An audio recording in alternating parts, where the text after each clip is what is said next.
We as I start fucked recording. shit up. Yeah, we I'd be fought down the to Fearless flawless 6 victory. and won. I don't think any of us actually went down. I got close, but besides Well, that, you were at 1 hit point, weren't you? I was at 2 hit points. Got fucked up by a bear. Yeah, so that's I'd be basically down all to that simple. happened, really. Oh, and we were offered basically the opportunity to become willing slaves to the chick who ran the cauldron. Totally legitimate business deal. Yes. Completely legitimate bond of sponsorship. Sponsorship in big air quotes. Yeah. Bullshit. So Yeah, we we agreed went that down to basically, well, half of the people want to look at it, the other half are just like, no, that's stupid. Yeah. Yeah, Yeah. because it is. We went down at the start of last session, was resuming the end of the previous one, left on the worst cliffhanger ever, following Bross's invitation and the delay that we requested for poor old Vellum to get his Shit together.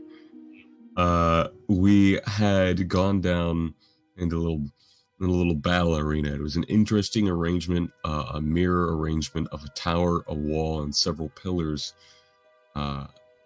We had fought off against the Fiddler Six, a group that consisted of Puddles the Bears, Callie Highhill, a ranger, Corin Highhill, an annoying archer, Elias June, the ever-charming bard, as Vellum can attest, Nadala Batesh, an equally charming sea rogue, for lack of a better term, and Ulfgar Kilnhart, the region's most badass dwarf. Without going too much into the exact movements, our party used a rather tactical approach of both holding the high ground with the help of Siren and Sao. We had good old melee go in with Balthazar and Vellum hold down each side of one of those pillars and try and lock some things down, and also get locked down by the archer's fire. Grunka went in and proceeded to really fuck up Callie. Yep. Because Neril thought it would be an excellent idea to cast darkness on her own equipment, so it would follow her with her sorcerer spells, of course, so she could see into and through that darkness. We could not, Fucking along with Neril. the rest of everybody else. So for I'm a sorry. good, I mean, I was 4 fine. I don't know what you're turns. talking about. No, it's fine.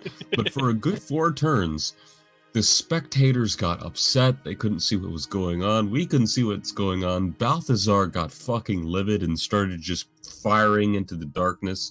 He nicked a few people, including some friends. He did not care.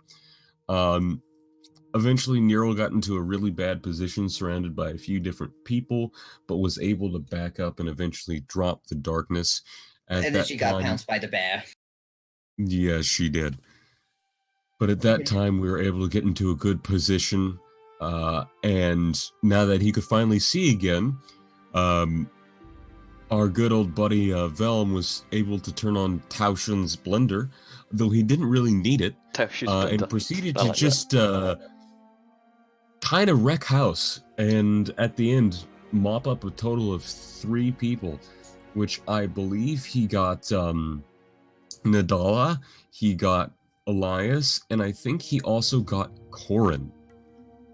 So he was kind of a badass in that fight. Kind of. It was those 3, yeah. Yeah, not without the assistance of a little bit of help from other folks, but he did a large amount of damage on him, and he definitely finished him off. For a blacksmith that doesn't actually prefer to fight, he's damn good at it. Yeah, he's uncannily proficient at kicking ass for a man who insists he's not gonna kick ass. So, And oddly enough, at least from what I know, is kind of bad at his crafting job. Seeing as he will take him so long to make. That's probably not something you want to say to the man who's good at kicking ass. Either way, once Also, we you did left forget you finally got with shot in one the man alive, Ulfgar, well, they all were alive. They got magically teleported out for their wounds to treat. But with one man standing, Ulfgar, things got a little bit intense. Turns out he's a bit of a badass. Even when I stabbed him in the eye with my rapier, exploded his eye with a spell, and we kind of wailed on him. He healed himself, got a glowing gold eye of magic, so he's not completely blind, and lifted his weapon aloft with a prayer and brought down a beam of light from the heavens, which He exploded, proceeded basically. in a fiery wash to fuck up a lot of us. The two demons were able to not care as much and reflect some of that back, but Actually, Siren did get He hurt was a lot by tough. that. I just want to say that. yeah. I think General. Well, I'm going to take the dagger and then the half fire damage. we were able to team up on and finally bring down Ulfgar with an assortment of smites, shots, spells, and swings, and we were declared the victor. We were brought out and we had our wounds treated, and we were swarmed with praise. Good old Grunka, Vel no! decided to visit with Nindala and arrange for a drink at a later date. Meanwhile, after Balthazar regrettably stepped away from signing things in his moment of fame, he joined the rest of the party, and we all went to see the caretaker. I believe her name was Varesh Rasmund. Am It I was, remembering that correctly? Varish Rasmund. Varesh, not Varesh. All right. A wealthy person who had sponsored this fight between the two of us to see who would be the best champion for a fighters league, essentially a gauntlet, a tournament style, because at the end of this there's a bit of fame and a bit of quite importance that comes from it, as well as some other things that we weren't fully privy information to. We were given a bond of sponsorship and a bit of time to look it over. It was rather unusual, as a few of us were very skeptical to sign then and there. There were some unfair aspects to it, the contracts, that a couple of proficient contract writers quickly noticed. The party was torn on whether or not they wanted to attempt revisions of the contract and see this through, because the sponsorship would give us some fame, some fortune. Most of our travel needs and things would be taken care of. But at the same time, it might bring unwanted attention for certain one of us, as well as it's just a bit very controlling freedoms. So our party decided to take the contract and retire for the evening. We went back to our inn, and if you could call it an inn, it's the brothel, it's a decent descent. And we decided to review this in a more relaxing atmosphere while we sort of lick our wounds and boast about our new scars. Okay. So, take your D10 inspiration. That was very detailed. Well done. Yeah. Thank Yeah. you. We definitely took some I notes. praise my memory. So, as we return to the decent descent, it is you all lose consciousness for the evening in your respective rooms. Balthazar, you take a companion to bed. Not many. Not as much as the first time you came here, but still someone to keep bed warm. Yes. So this would be the fiery redhead Lily Morris. So you all have a restful night. Eventually come to the next morning. Balthazar, you do come to consciousness, eyes still closed, hoping to get some extra sleep, but you can't. You hear the constant annoying noise of flapping, like a small flock of birds have kind of somehow been let into your room. Lily Morris, fiery red hair, now a dishevelled mess, stirs next to you, and you feel her awaken from her slumber, and then promptly lets out a loud scream. Close the window. Bats! Ah, God. Bats! And then you hear a familiar voice. Oh no. You hear, Oh, do keep your indoor voice, dear. Unless you have eyes, you can quite clearly see. You're not bats by any means. Tristy, no. Misty, if you'd be so kind as to wake young Balthazar for me, would you? No. and you No. you barely No. have time to look at the source of the voice before the sheets are all of a sudden whoosh, swept off of you and away from you as you're suddenly shoved out of bed. Lily darting out of the room in the nude, and the God. the window is also opened, letting in a cool breeze. No. I was in the pool. Where's the way to wake up? Why? Balthazar, you see before you, fluttering through the room, 3 imps. One is folding your clothing, setting aside your armor. The other appears to be drawing a bath through what appears to be, by the means of hydromancy, drawing the water from the very moisture of the air through the open window. Both are female, a deep blue hue of navy blue, very short horns and dressed in what appears to be some semblance of a formal dress, each with an apron. The third imp, hovering before you, arms folded across her chest, is very familiar to you. Pale green skin, peering at you through bright golden eyes, thin in frame. Probably late to middle age, but she carries it with a graceful dignity similar to Savasha. She wears a long, deep violet coat, beneath that a frilled white shirt that extends all the way up to her neck. She never saw the appeal of low-cut tops, very, very undignified. She also wears 2 white gloves, which she begins to take off one finger at a time. Not even looking at them, just stern, golden eyes fixated upon you, and with one eyebrow raised. I will show it to you right now. Hey, you got your attendance. Yay. Yay! Ooh. Yes, partner. Oh. This is Calissa Ultoma. She functioned as your nanny when you were younger, and she was very regimented when it came to raising you. And she says, Balthazar El Rubin. When Dangel told me to come after you on your travels, I had hoped you'd be a bit more responsible when it came to the company you keep. and then she kind of looks around the room a bit with a certain disdain look to her gaze. As with the types of establishments you would indulge in. Call me homesick. What is... Why are you even... How did you even... No, I don't want to know. It's too early to be throwing open shutters like this. It's going away,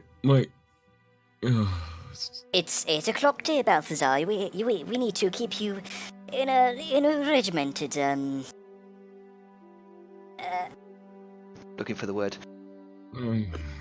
Schedule? we need to keep you in a regimented lifestyle. Clearly, you have not been looking after yourself.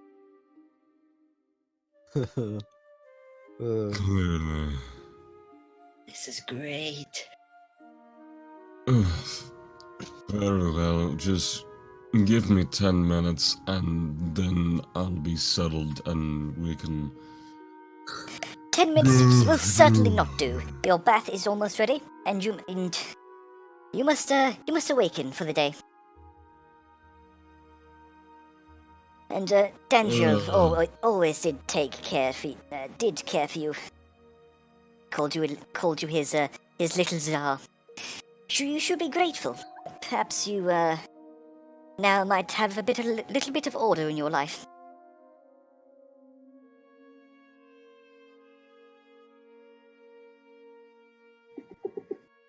Oh, okay. Okay. Jana, He's gonna just angrily kind of grab whatever, set of comfortable clothing and towel that he has, just wad it up, and just almost sulkingly head towards the bath. Good to see you've quickly taken to your new lifestyle. Now then, bath is ready. Spit spot. Tristy, Misty, come along now. Done our part. No peeking. We're not impolite. And you can see as Tristy kind of perched on the edge of the bath, her hand in the water. You can now see bubbles steaming forth from it as she uses her familiar pyromancy to heat the water. And she kind of takes notice of Callista's orders and kind of quickly flutters off. And they kind of flutter out of the room, close the door behind them. And you are left to your bath. After a few moments, Calista kind of pokes her head back in. And don't forget to wash behind your ears. We wouldn't want fungus to grow back there now, would we?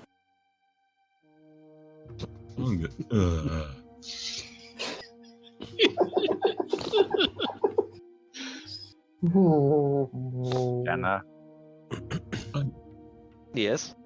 would it be possible for Sao to have heard the ruckus and sort of woken up, just rushed in to see what's happening?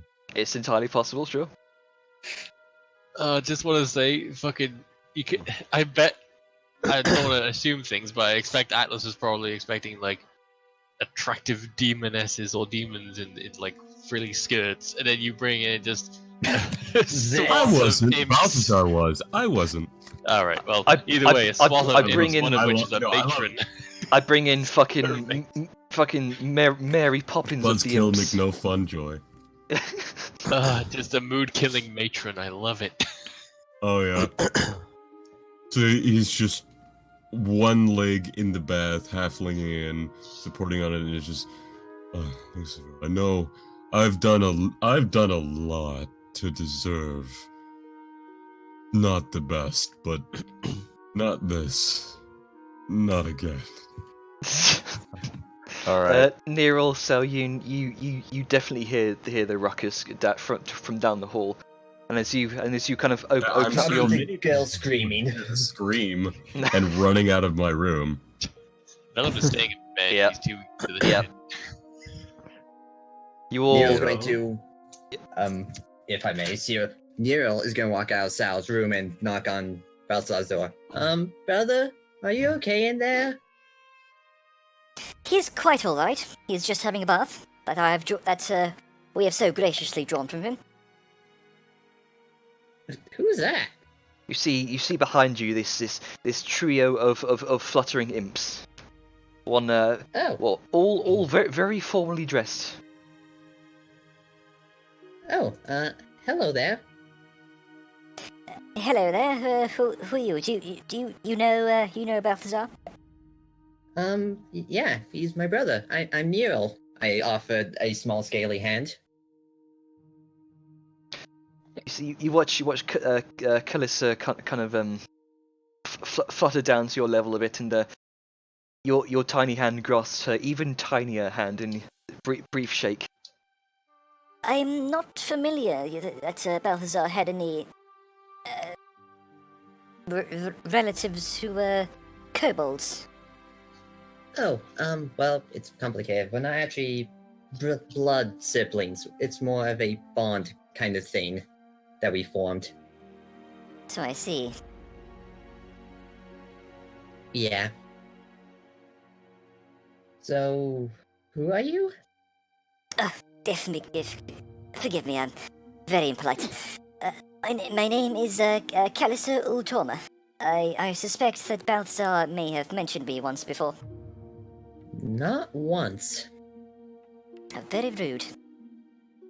Well, I was his nanny when he was younger. Well, we were his collective nanny. Oh In- my. The boy needed some discipline. So, He had nannies? well, yes, he was quite a rambunctious little chap when he was younger. You're going to have to tell me everything. I must now do. Oh, I would be very glad to give you any details. He was quite adorable. Sao is just standing behind them, just looking down at everything that's going on. Listen. This puts him in a very different light.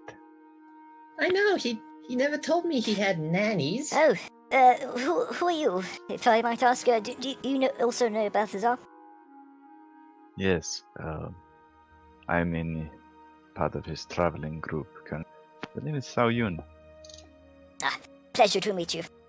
And she kind of flutters up to your level, kind of shakes a finger. You are remarkably tiny.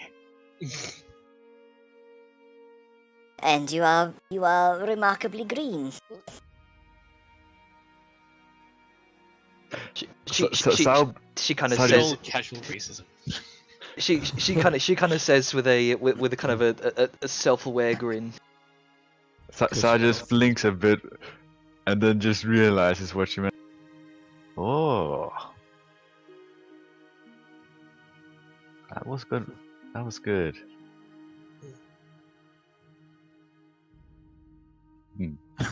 Does Not Balthazar Racist. have That is a statement. does Balthazar have any more friends?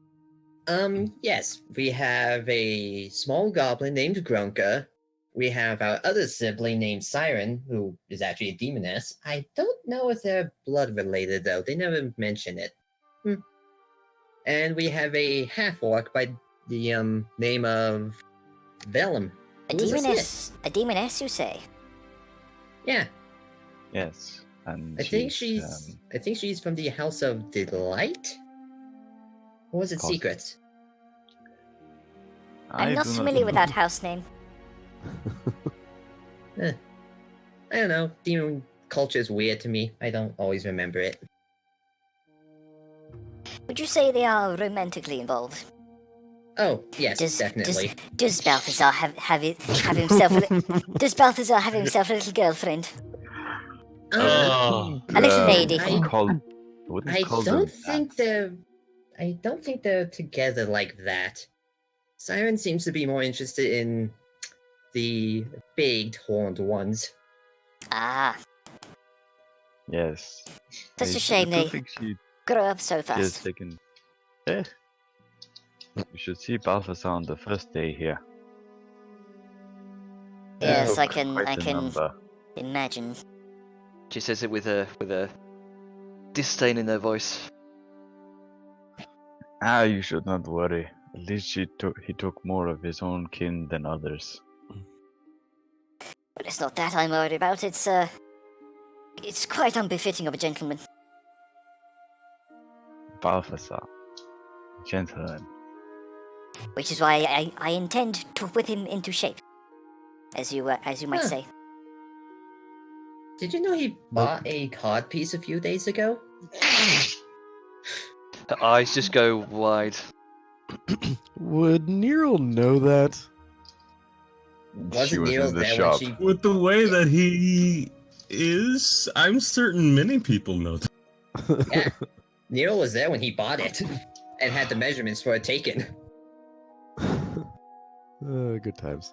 And she Sarah's still- kind of puts her hand to her forehead and says Oh, I have so much work to do. Yeah, apparently you do. What is Balthazar actually doing besides, well, being pampered? I mean, you say you are his collective nanny, whatever that is, but what does your other means do? Well, it is my job and the job of the twins here. You watch Tristy and Misty both kind of give a little curtsy. My job and the job of the twins here is to serve the Alruin household to the best of our abilities, and that's exactly what we're going to do, whether he likes it or not. Our job is to make sure he is well educated, well studied in the arts of history and literature. Make sure that he is well fed, he is well cleaned. Oh, this is gonna be great. And make sure to keep him on the straight and narrow, as they would say.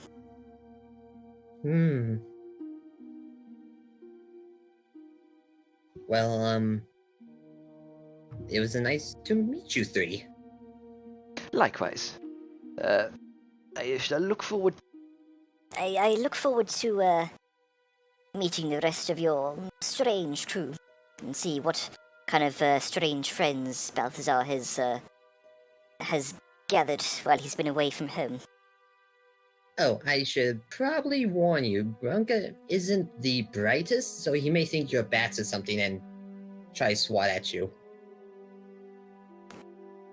Or possibly eat you. That too. We are very much capable in our own right of defending ourselves, so it should be not much of an issue. No, wait, so long as you just stay 5 feet up, you should be fine. Noted. Well, Sal, seeing as we're up already, shall we go get some food? Yes, I'm quite starved actually. Yeah. And with that, Neil shall head downstairs and get food. Okay. And How long in until a you get sick of passing- that voice changer? You know? And Yeah. just before they sort of pass by the imps, so I was just gonna throw a offhand comment. The fight last night really wore me down. Fight? I'm not. Oh, right. We took part in a tournament fight of sorts.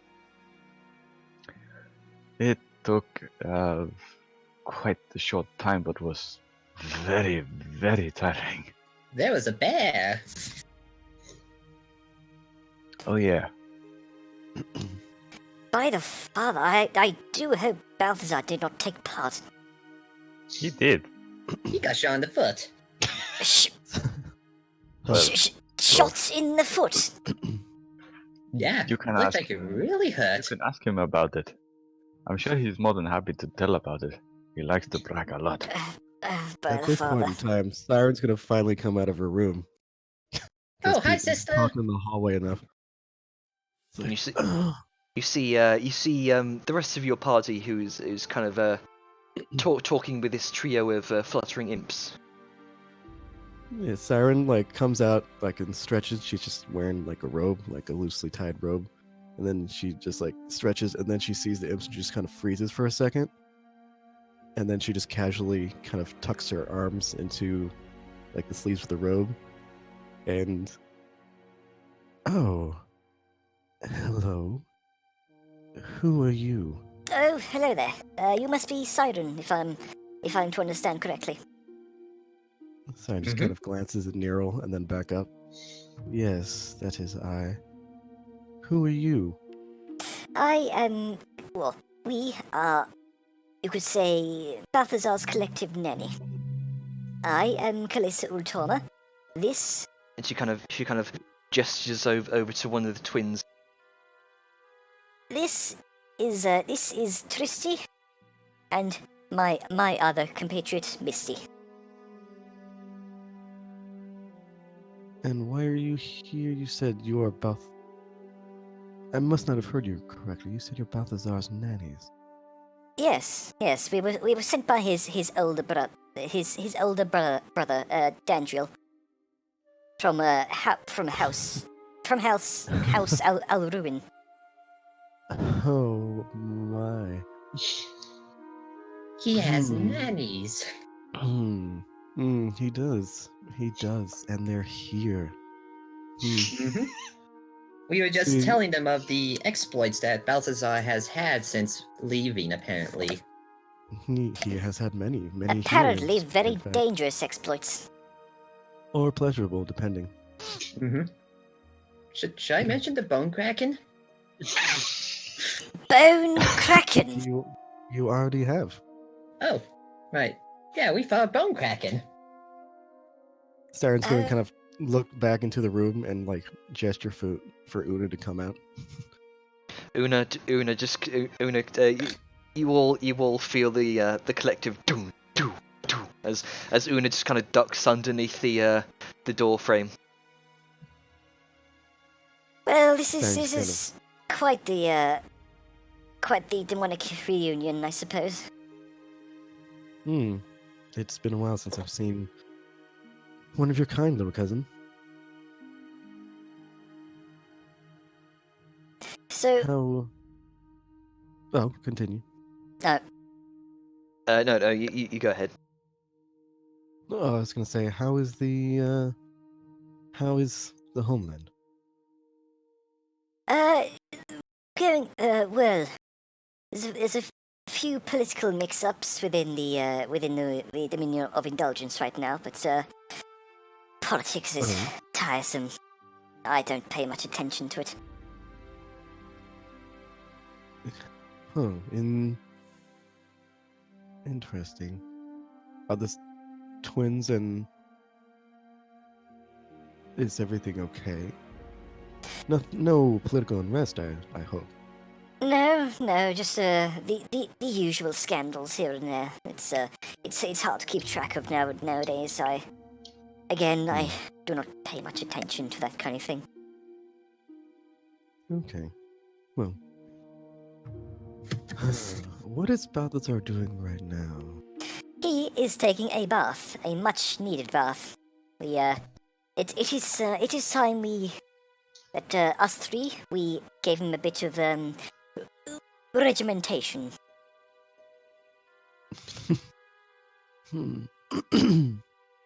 Interesting. He lacks the necessary order in his life, and we desire to fix that. Turn him into quite the upstanding gentleman. You have quite a quest ahead of you, then. Indeed, quite a steep climb, one would say. Indeed, I do. Siren's going to walk past and open the door to Balthazar's room and just kind of peek her head in. Balthazar, dear. Yes. How are you doing? Yes. Okay. And then she's just gonna close the door and just with like a big smile on her face, like, let's go down and get breakfast. Oh, that is Yes, wonderful. I'm quite hungry, and if you three wish, I can regale you in the stories of Balthazar, at least the ones I know of. Oh, that would be lovely. You could start with what was it? The cultist gathering we fought at one point. Oh yeah. As you're kind of talking as you make your way down the stairs, Kalissa she kind of looks over her shoulder and says, Misty, Tristy, if you wouldn't mind standing outside Balthazar's door and helping him get dressed when he finishes his bath. Oh, this is and you see amazing. and you hear both of them. Oh, Bloody hell! I can't do that with this voice changer. There's a clone option. I can't do that with a high pitch. You don't have to do it all the time. No, it's like But it's fun. Yeah, just say you could say they just say it in unison. Yeah, they do both say in unison, yes, mistress. and they both kind of settle outside of his door. I have someone. I'm not excited to get the day started, but he will go and start the process of facing the hell ahead. hell. Whatever fire Siren, hit him yesterday is nothing compared to today. Oh, Siren's joy. going to, as they're walking down, like look back at the two, Trixie and Mixie or whatever. Tristy and Misty. Tristy and Misty Misty. and I guess I Misty. should take notes. But and just say like, I'll have someone bring up breakfast, Okay. and then she turns and walks down.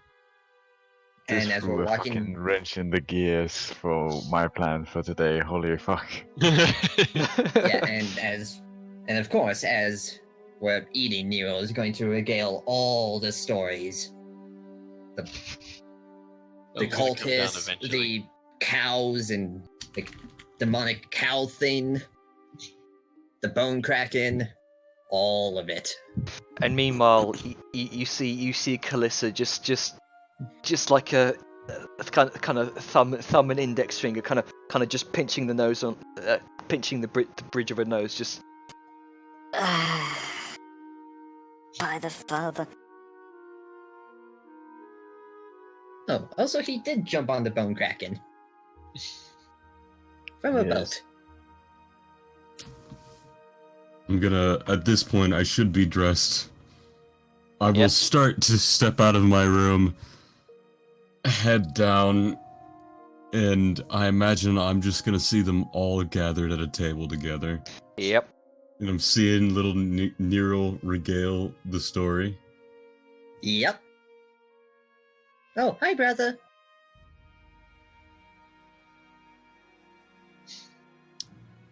Hello. I Did you see sleep you're well?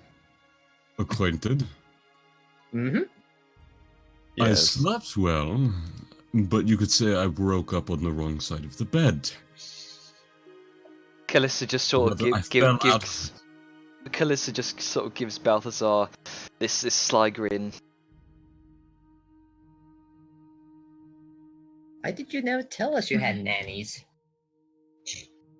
What do you think? I'm well outside of the continent. Well, I'm afraid you can't escape this that easily, Balthazar. No, but I can hope. Well, you can hope all you want, but regardless, we are here to stay. I do think you would find another place more suitable than this. Though Balthazar did pay for 2 weeks. Yes, I did. And I intend to get my money's worth.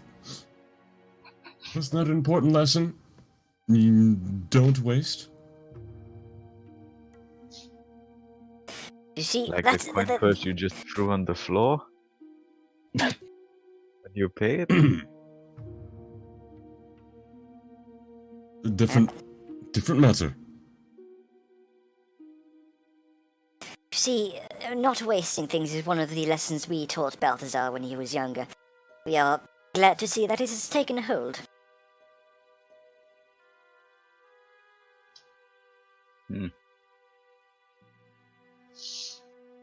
And I will just sort of like, I don't know, getting into a bath that's far too hot to even be comfortable. Sit down at the table.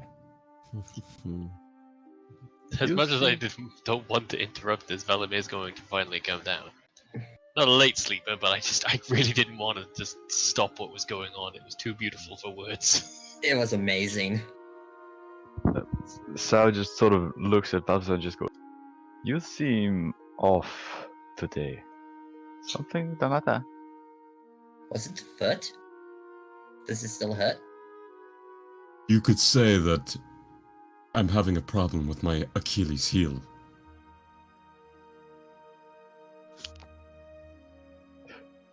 And then it clicks in Sal's mind what it is he's actually talking. Oh. Should have the clerics look that over then, if you're still in pain. The soreness will last a while. Hmm. Just Well, Let me we do brew with have it. some ointment for that for any injuries you I'm might. fine. Very well. Hello. Oh, So you're morning, mixing Vellum. everyone up. Hello, Vellum. To see you. Right, what's wrong with you then? He has nannies, apparently. Hello there. Oh, hello. You're one of Balthazar's friends as well, are you not? Well, Well, more his employer, but yeah, Velamar Bridge. Pleasure. Ah, He's gonna put a hand out, but it's sort of just like obviously the size disparity, so it's sort of just like pretend you're firing an invisible gun and sort of you have the finger out sort of thing. The Just sort of finger. shake. As Callus sort of flutters up, shakes the finger, and kind of looks over her shoulder. Balthazar, I'm glad to see that you have employment finally. Oh, I had yeah. some other employment, but it wouldn't count as employment. Never mind. Thank you. I'll take what I can get. Oh, yeah, we take a bunch of jobs around. So, Oh, we've do been you? employed steadily.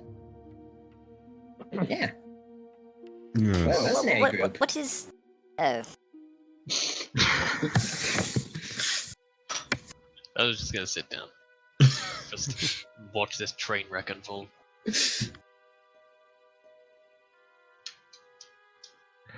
I don't know if I should say more because holy fuck, this is a total deconstruction of whatever image Balthazar has. My carefully created image for myself. It's all just My falling f- apart. Everything. Eh, A terrible ruination. but that's enough stories of current Balthazar. You say you had some stories of young Balthazar? why, yes, We we don't do. need. There's no need to negate Alfred's pointless past.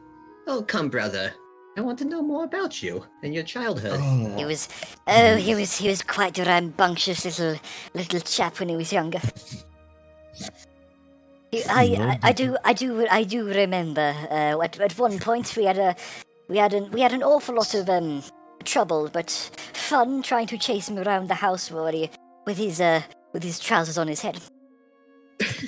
At one Oh my point. God. I had saw some customer do it in the brothel. I thought it was normal. It is normal in a brothel. It's Only when you are drunk, yes, but it was still quite adorable. you can rest easy knowing I don't do that anymore. I've traded out the trousers for other knickers.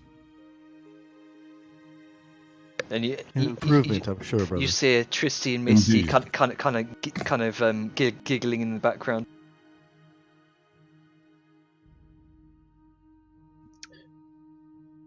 I also believe there was this one point. I think he had never seen No, a mountain folk before. He once confused a mountain folk with a big teddy let's bear. save that for better company. I'm gonna glance at Sarah and see wherever the hell Una is. Oh, she's Siren sitting in her lap. Yep. So Una's let's- just sat at the table, and you were all. Might- Oh, go ahead. that might be a very uncouth thing at the moment. Let's not discuss that at breakfast. And Sal simply blurts out because she does know that this is sort of a touchy thing to him, but she just goes, "If this goes where I think it's going, I can understand you." Siren And she just kinda looks to over at Balthazar. Sal.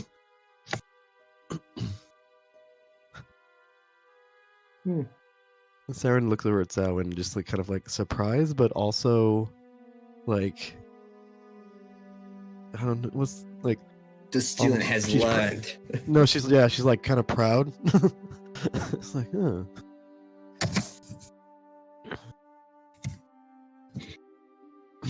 And then she looks at what's her name? Camilla. I have it right here. Calissa. And then she looks at Calissa. It's like, It's more just for future reference. It's more pronounced Calissa? it's pronounced like Callister. so okay, so Calissa. That's it. Well, she looks at Calissa and, like, with a smile, just, Calissa, dear, how about we just leave some of the more, and then she kind of glances at Balthazar and has some sympathy on her face, real or not. And let's leave some of the more, adventurous stories for a later time. Yes? Of course. It would be very rude of me to go into too much detail. Of course. And why not just sit down and enjoy breakfast with the rest of us? We did, after all, just wake up not too long ago. Of course. And with that, Pinching his brows hard enough at this point, but bends one of his little brow spikes back and just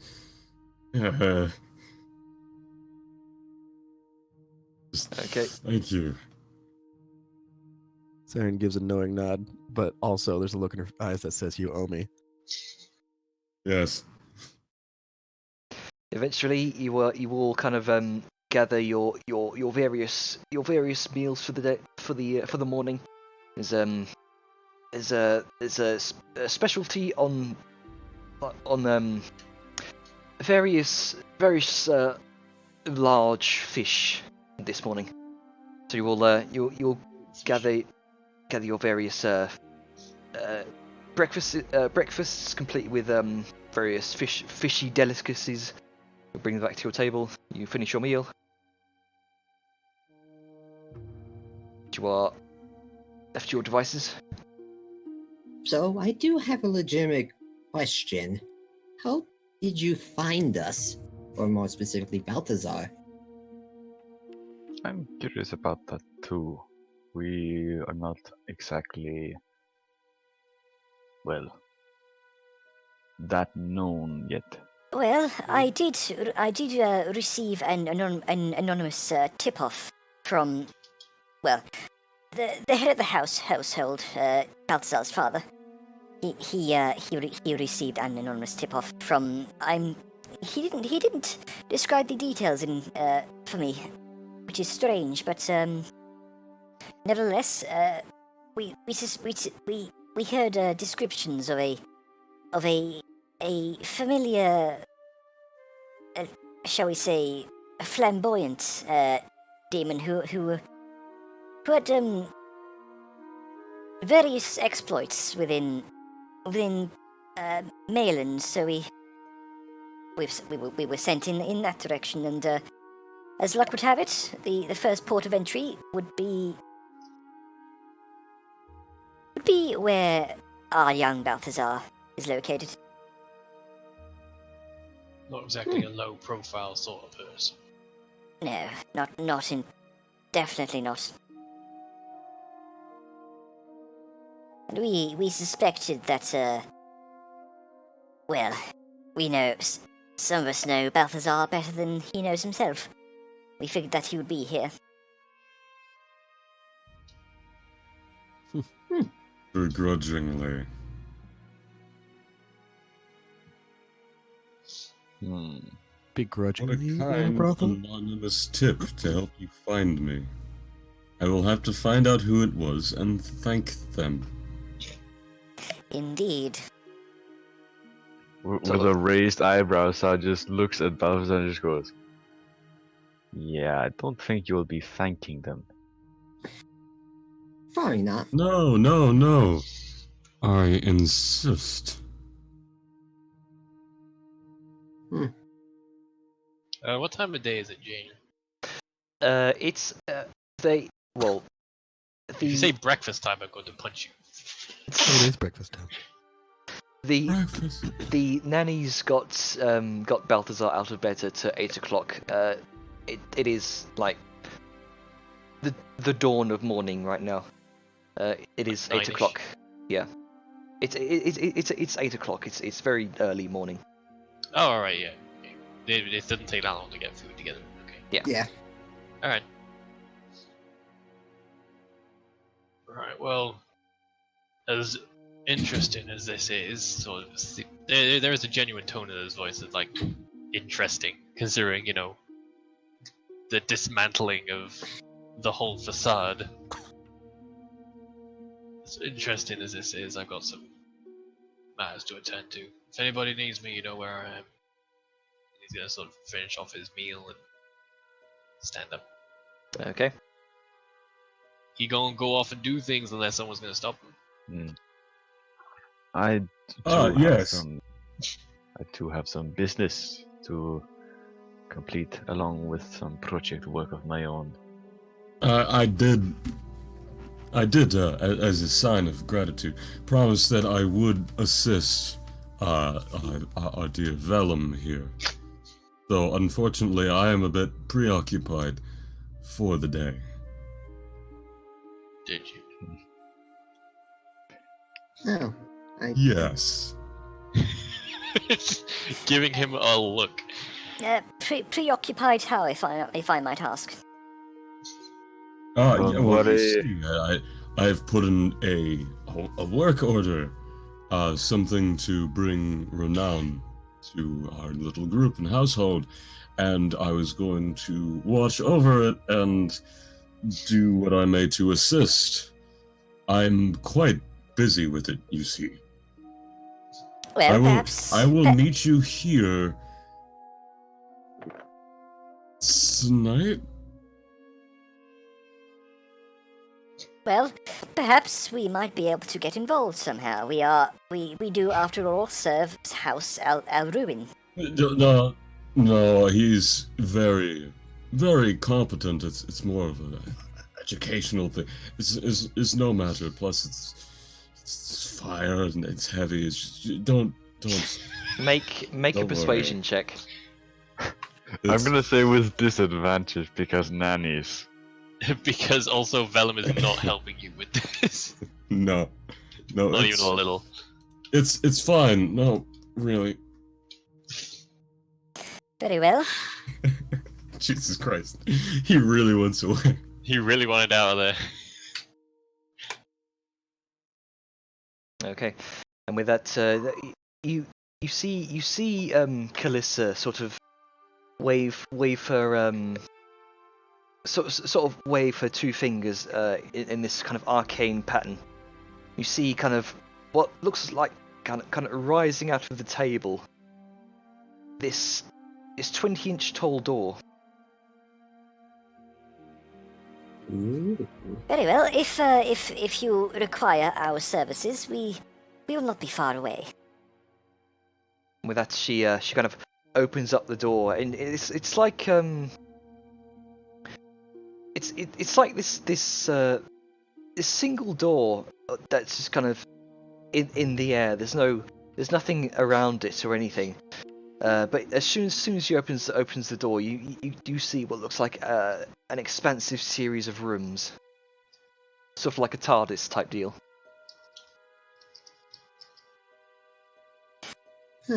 We won't be Exactly, far. surely. We won't be far. Should you need us?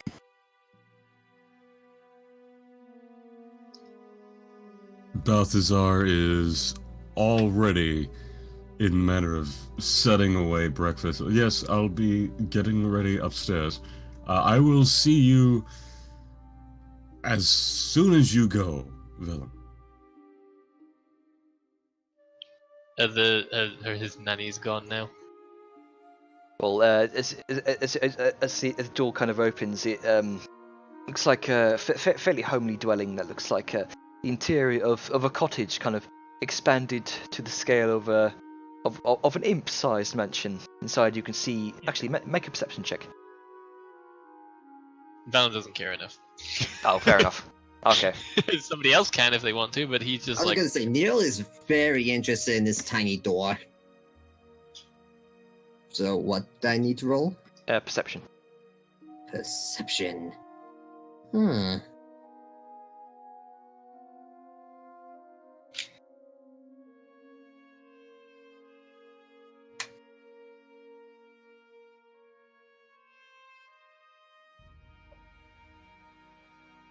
It's bigger on the inside. fucking magnificent mansion. And as they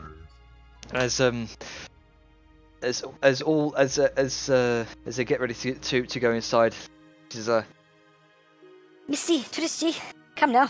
Spitbot. and they both drift on inside. Callisa kind of makes her way inside as well and shuts the door.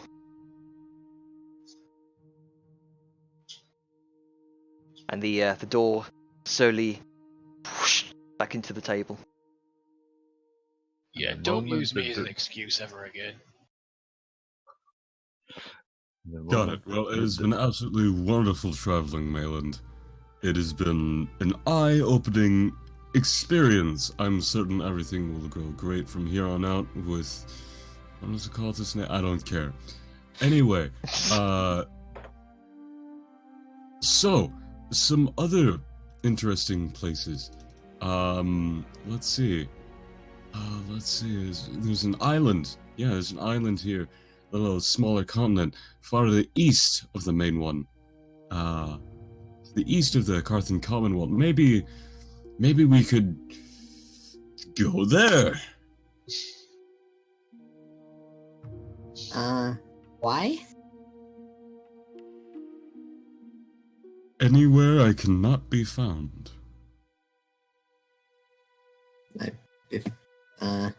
It sounds like you want to get away from your nannies. What gave you that impression? I mean, I don't know why. They seem nice enough and all that. Just don't let him get in the way of what goes on. Yes, it's just...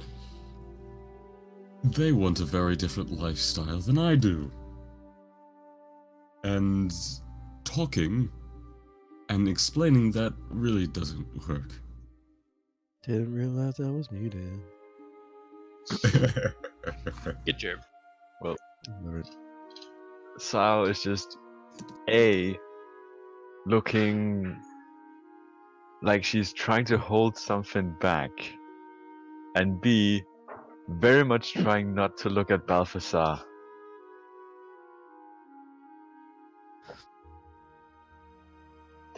Sarah's gonna You kind want of to reach laugh, I forward know you and want to laugh. Sarah's just gonna reach forward and like pat him on the hand, just like, it's okay. We all have a reason for leaving. And she kind of looks at you, motions to herself, and even back at Una. It's like, I'm sorry that your reason happened to catch up with you. Yes, well, as you can see, they are quite magically gifted. I cannot escape. I know of the Dominion of Doubt.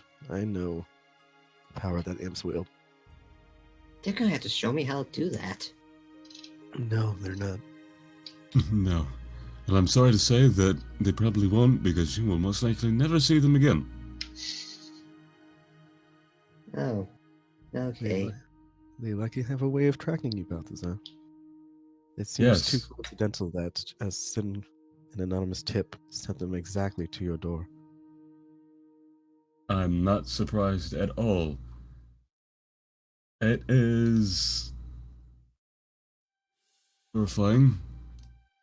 Did they tag you magically somehow? Most likely. Let's see them follow me down to Gog's chain. And follow me there. I will go cross the known world. You saw them. Don't look at me like that. I did see them. I specifically saw Callisa. And I've only seen one other imp like that. And It is not an imp I wish to tangle with. So the fact that it seems one has entangled herself with you is all the more disturbing. So what's everyone's plans for Care for today? you, help, listen to orders, not instead bark at you I just like a like the fact second that she- worse mother. I just like the fact that she said that you needed more order. You're perhaps one of the most ordered person I know. And yet at the same time most unordered. No, even then, there's somewhat of a He stabbed Logic. a guy in the eye during a friendly match. that was not a That- friendly match. That was. They were my friends, I don't know them. Eh. To the pits of hell with them. I want my money. Yes, it's in all actuality, I would have done the same thing. I did do the same thing to that bear. Well, in another way. Still, it's Balthazar is very ordered in what he does. Perhaps more so, even no offense, brother, somewhat neurotically, but it works for him. True. It works for him. It's something that he uses to manage Yeah, the world about him.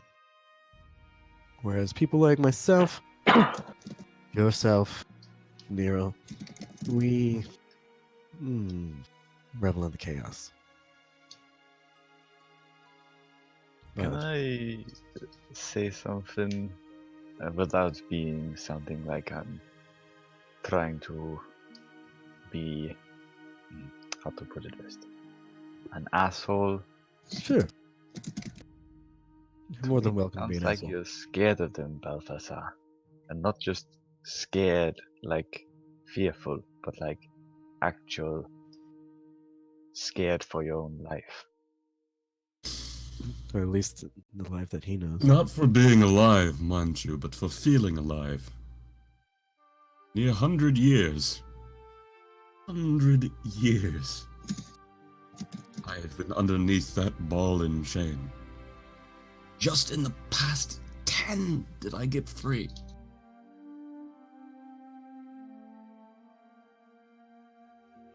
You're over 100? Yes. How old I'm still are you, quite young. brother?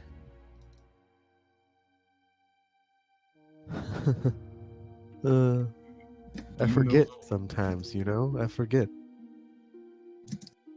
Do you know how old demons can live? No.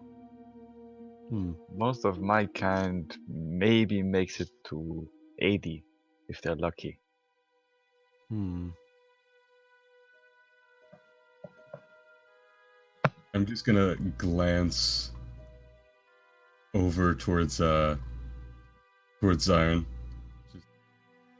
Perhaps that's best told another time.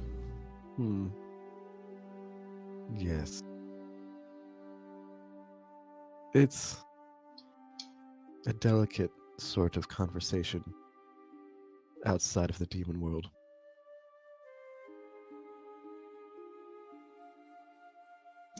I learn something new every day.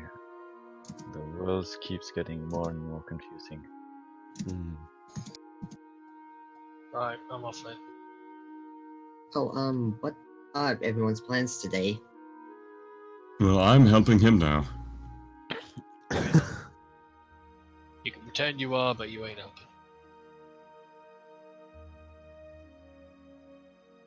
Well, brother, what was the... You still have that contract for the Fighters League, right? I certainly do, and it is certainly Yes, from what shady. Yes, from what I glanced at it, it was a bit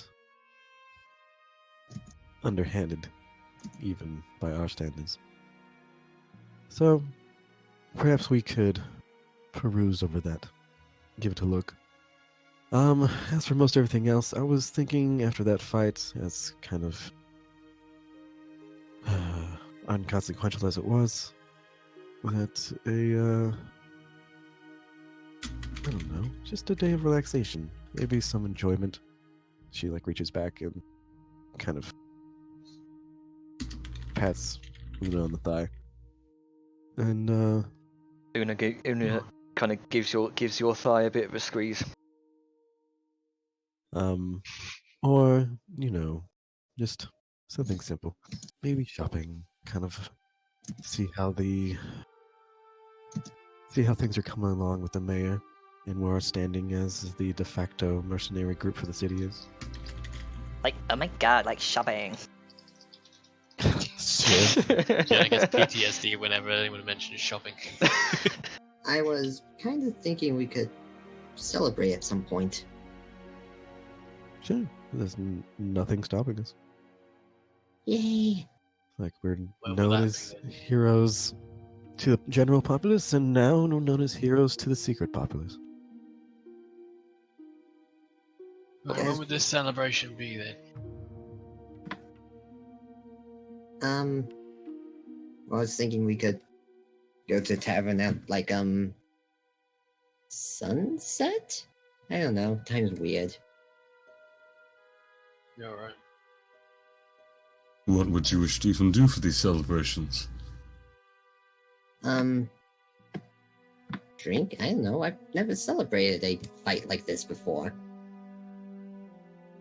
I was kind of hoping you would have some ideas, brother, seeing as, well, you know. I think he's thrown out of the loop for a good while. Yeah,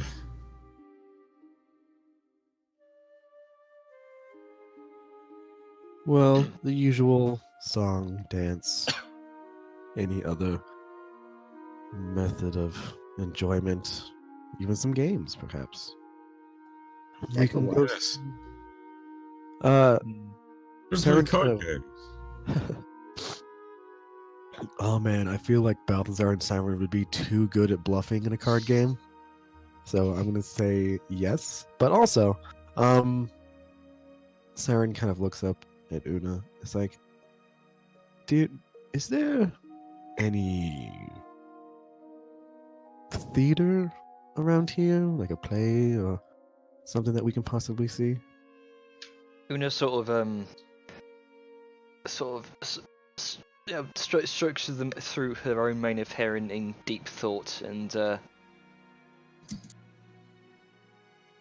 she kind of gives a shrug.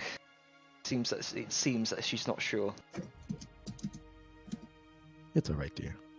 And then Siren just kind of leans in and just kind of plants an affectionate kiss on the top of her cleavage, because that's how far up she goes.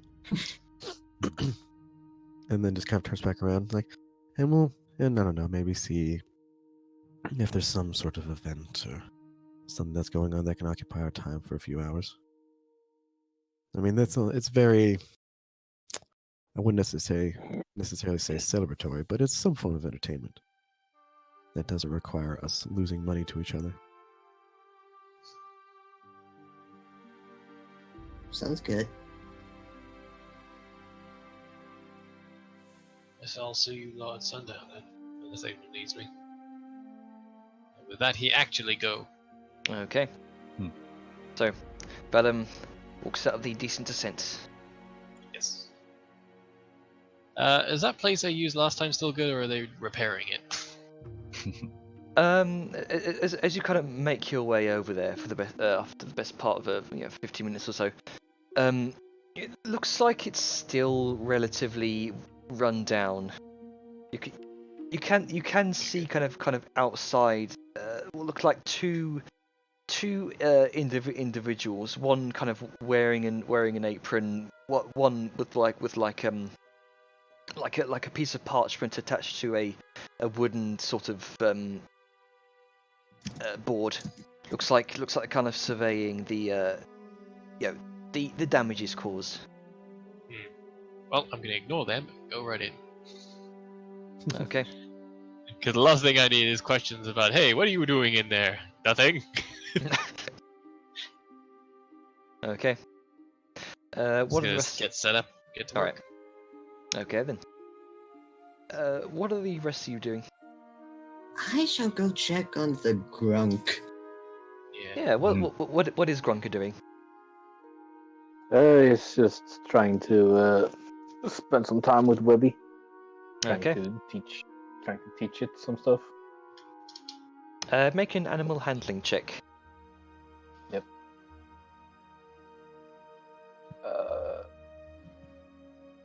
Where is it? Okay. So what are you doing in order to teach him? I'm just trying to get it to come to me when I do like clicking sounds. Okay. So you spend the best part of an hour or so in the morning trying to putting him on the other side of the room, and then going to the other side of the room, kind of tapping your lap and kind of making these clicking sounds. There is a kind of a short delay as Webby kind of scutters aimlessly about the floor for a moment, and he kind of eventually does scuttle over to you, but you kind of have to bring out bits of food to motivate him. Positive reinforcement. Yep.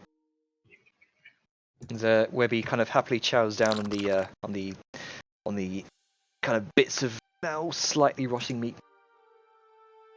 Yeah. But you guess that he's not doing it out of out of affection for you, or just more wanting the food. Good enough for now. Yep. Okay. The first. So I'm guessing this is by the point where I knock on the door. Mm-hmm. Grunka? Quick thing, I'm just gonna get these rolls out of the way now so I don't forget. Okay. So I'm moving for 8 hours, so I get 2 rolls. Yeah. Gold bit done. The second try, I'm basically melting down some of the platinum, but I don't know how much. Something that size, I'm trying to think of how much platinum coins would melt down. This would be the sort of ancient So basically, dwarven. what I'm doing is that last check was for making the gold, like the horn ornament itself. Right. The next part, I'm going to be melting down whatever platinum I can from the coins, because obviously it's not pure platinum; it's just No. shelled. And then sort of doing a decal on it to give it that extra flair. Okay. I'm just wondering how many of these coins I need to use is the thing. But obviously Is- they're shelled; they're not pure. So I'm not sure whether or not I did the exact number of these kind of ancient dwarven. I don't think we did. That's the thing I'm stuck on. Yeah. Overall, probably say from what was there, probably 70? around 70, 80 ancient dwarven coins. I thought we got a chest full of it, or was the chest filled with other Oh, we stuff as divvied it well? up if you remember. I've got 166, so that's Yeah, each has 166. Yep, Right. 166. One of our dwarven plat coins. Yep. Which we don't know exactly what they are, but Oh, is that? Hang on, I'm getting a bit of twin echo Yeah. from Atlas there. I'm not sure if that's just on You my sound end. like a robot as I had a technical difficulty there. Oh, right, okay. So, how many did you say? 120? 166. I have We each have 166. 166. 166. Yeah. And just foregoing any kind of issues with like platinum, gold, silver, we'll say you can quite easily find currency exchange outlets somewhere. Well, obviously not in this case because they're illegal dwarven coins, but I get what you mean. Well, I They're mean, not illegal. Who says illegal? Yeah, I mean, they've never been illegal. Risky. They will Vellum always thinks they are, but Vellum no thinks one it's a else bad has. idea, so he's not going to go with it. You imagine it's Vellum. You imagine it's like say, real world equivalent, kind of trying to exchange goods with like silver coins with swastikas on them. Yeah. Yeah. You'd get looks, but you'd Yeah. get it prompt conversation, and he doesn't want that right now. You'd be surprised. Some places don't even register what you're handing them. They just take it. Well, with that, Balthazar's ornament is done. So, as you were, I'm just trying to find a nice Okay. image to represent it. I knock on Grunker's door. Grunker, you in there? Yeah. Are you free for more of your lessons in alchemy? Grunker's just kind of sitting there on the floor with like a piece of meat in his hand, and then Webby is like, I guess, on the floor somewhere. Yeah. And like me, real actually should have seen the spider. Well, you want to start lesson 2? Or is this lesson 3? So, would you? 2. 2, alright. So I now just do that. Yeah. Train Grunker in the ways of Okay. alchemy. What would like an alchemy check be? I've forgotten. It's intelligence. Okay, so Intelligence. just make an intelligence check For me or for Grunker. Alright, that's fun. Intelligent. Yep, as expected. Yeah. Grunker's still kind of struggling with. He's got the basics down, but he's still struggling with the more. Well, Grunker's at a novice level right now. He's struggling to get the basics of like an apprentice level.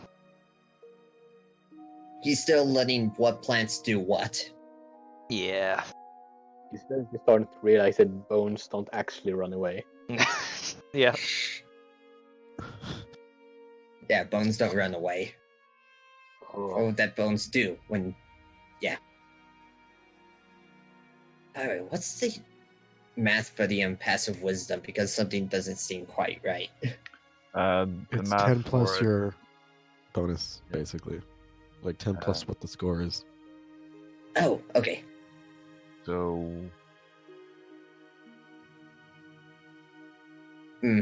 Because for some odd reason mine's locked at 10 and I can't fix it. Is it? Are you talking about passive like perception or passive insight? Oh, passive wisdom. the passive wisdom in parentheses perception, I think. Yeah. That's 10 plus whatever your Perception score is. perception modifier is. Yeah, so again I'm at 10 when it should be at 13. I can't fix it. Anyway, I'll try to figure it out. Move on to the next person. Okay. Less more happy for me. We've done that. Balthazar and Siren and Sao Yun are currently kind of gathered around the table.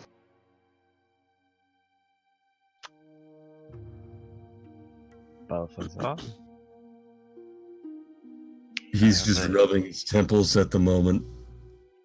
Yes. Yes. I am puzzled a bit. I thought your life has always been that of a fighter and a mercenary, but so far, it seems you've been growing up comfortably. Why would you want that to change? Because even in luxury, there's discomforts. And sometimes discomfort is the best way to elevate your life. I won't go too far in the details of it. You don't need my life story. But to simply say, Just sent you a note in Discord IMs, by the way, Balthazar. alright, I got it. I do not want your life story. I'm merely questioning why you would change it so drastically. I get that you didn't No. want to be pampered, but you had a life that could be lived without danger. I have a different set of dangers. Might not be a blade, but it will cut just as deep or deeper. A blade won't drive you to cut another man, but society, it can cut you here. And he'll tap the side of his head by the horn. And that's when it starts. I come from a comfortable life, yes. But it is in an awkward position. I seek danger, I seek a different, unknown part of the world to most of Ragnarok. I seek this as he gestures around. Not for the risk of it, but for what it makes me. Being bathed like some child, it does me no good. No better image. Hmm. You don't So- feel alone. Sarah just sort of looks down into her own lap and just goes, "Oh. I'm not sure I fully understand, but I think I follow." So, there's a silk pillow can't smother you just as easily as a regular one. It's more the... I, too, have come from a life that some, particularly out here, would probably kill for. And it is not... It is not one that I myself would wish upon any other.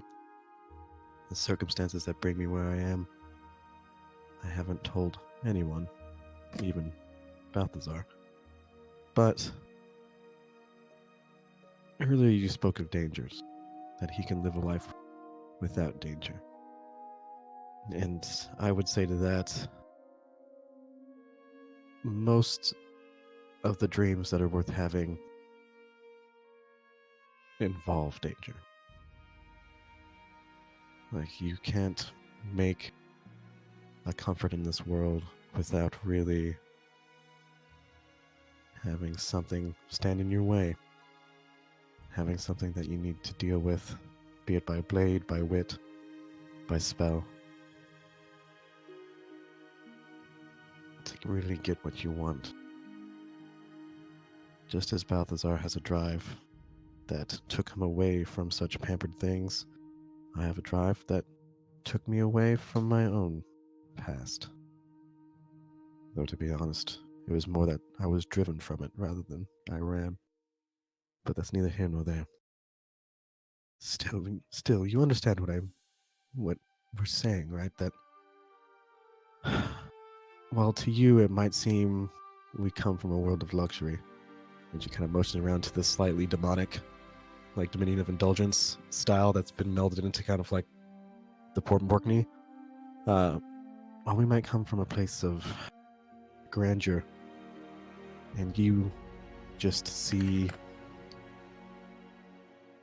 like pampered safety. For us, it was, and this is so cliche, but I must say it, a gilded cage. Like, while we can look out into the world and see the beauty of it from within our protection, we couldn't touch it. We couldn't feel it. We couldn't affect it. And I think that in itself was the most grating thing of all.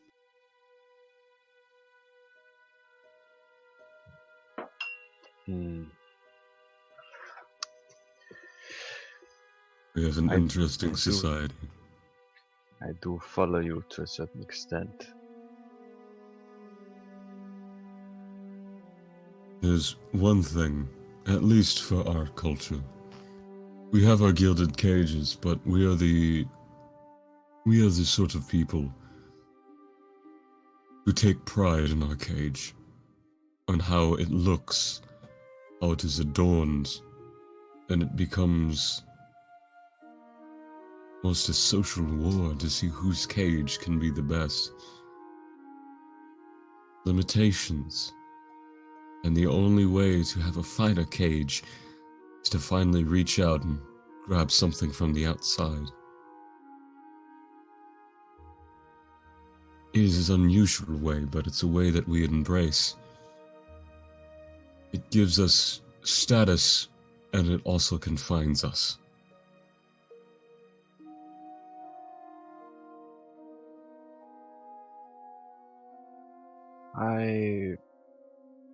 I've never really been one to see value in gold and gems, but I do follow you among orcish standards.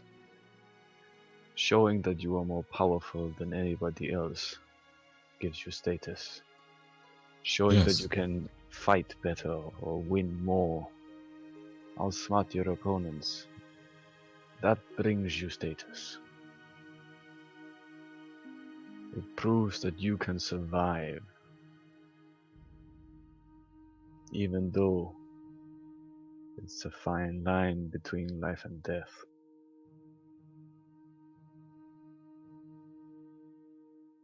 So I do follow you to a certain point. I'm sorry for doubting your choices. You do not understand my perspective is all. I hold no weight against you for it. Besides, I wouldn't understand your culture and your ways. The only final thing I can think to compare it of is your martial might is our social status. And just by frame, as one can only get so strong, how they are, the way they fight, their meals, the same can be said for how well perceived another person can be. Your strength is our status, and both have their limits. How we break them. Sal lifts up her right sleeve to show a scar across her upper arm. This I got when I thought I could beat my own brother. It nearly killed me. I had to patch it up myself because I was left for dead.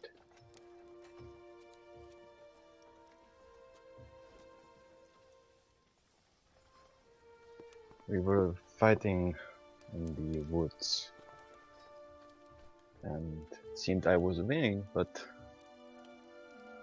I got cocky and he saw an opportunity. Quick slash, misplaced foot, and I fell down a small hole.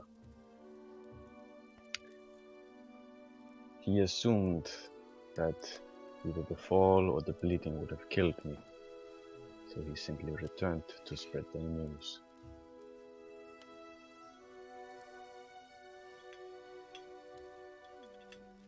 That's how orcish culture is. You can win, or you can die. In your culture, it's building the biggest prison.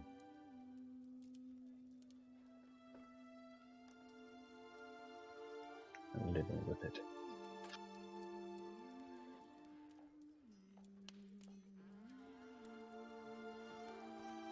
It is a different downfall, but it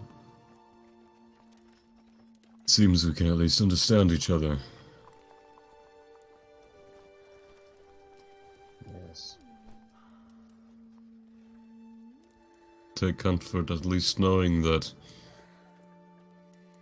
were you to fall down that hole, there's a hand and rope here for you. I learned myself how to climb that day. Siren reaches forward and like pats her hand. Like, doesn't mean you have to, dear. Doesn't mean you have to. No, but the moment you are left alone, you only realize that you can only have so many skills before you have to learn something new.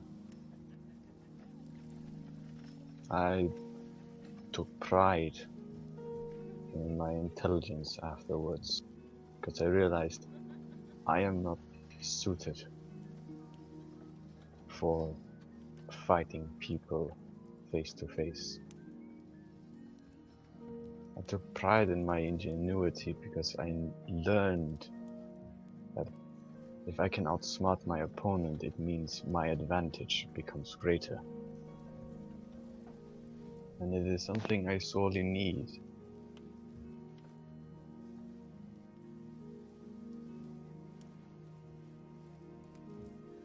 I've never been one for opening up to strangers, let alone other, and she sort of gestures, other races. But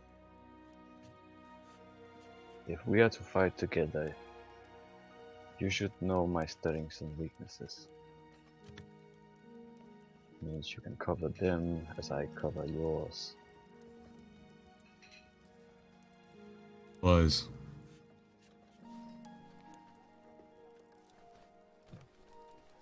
I definitely think traveling with us is your best bet for that. I might be biased though, but I'm just saying. I think that with your skills and ours, that there won't be anyone who'd be able to, let's just say, you'll have others aside from yourself to watch out for that hole. He who travels fastest travels alone. He who travels furthest travels with others.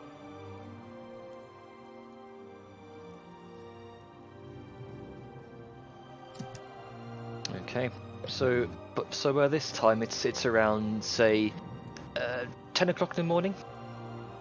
You see people starting to gather within the Decent Descent for the kind of not quite cafe atmosphere, but that similar The sort lunch of specials. yeah, essentially for that sort of atmosphere that the Decent Descent brings throughout the day.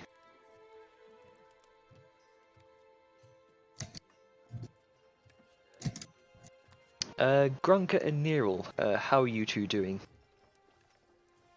Well, doing okay, I guess, compared to what he rolled. Yeah. Yeah. Should we do another roll and then do some other stuff? I'll say sure. Go ahead and do one more roll. Can I assist him, seeing as I'm technically teaching him? Yeah, that makes sense actually. Make Grunka, make an intelligence roll with advantage. So 10. You're getting better. You're getting better. Do you still have your inspiration die? If this matters enough to you? I do have inspiration, I guess. Yeah, you have a 1d10 because I gave one to you a couple Mhm. sessions back. Yeah, that's true. It's up to you. Might as well. I really Sure. use it in combat. Let's see. Slash.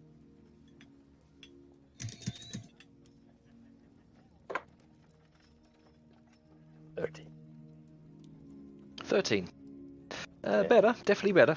you are definitely starting to grasp the sort of apprentice level kind of herbalistic endeavors.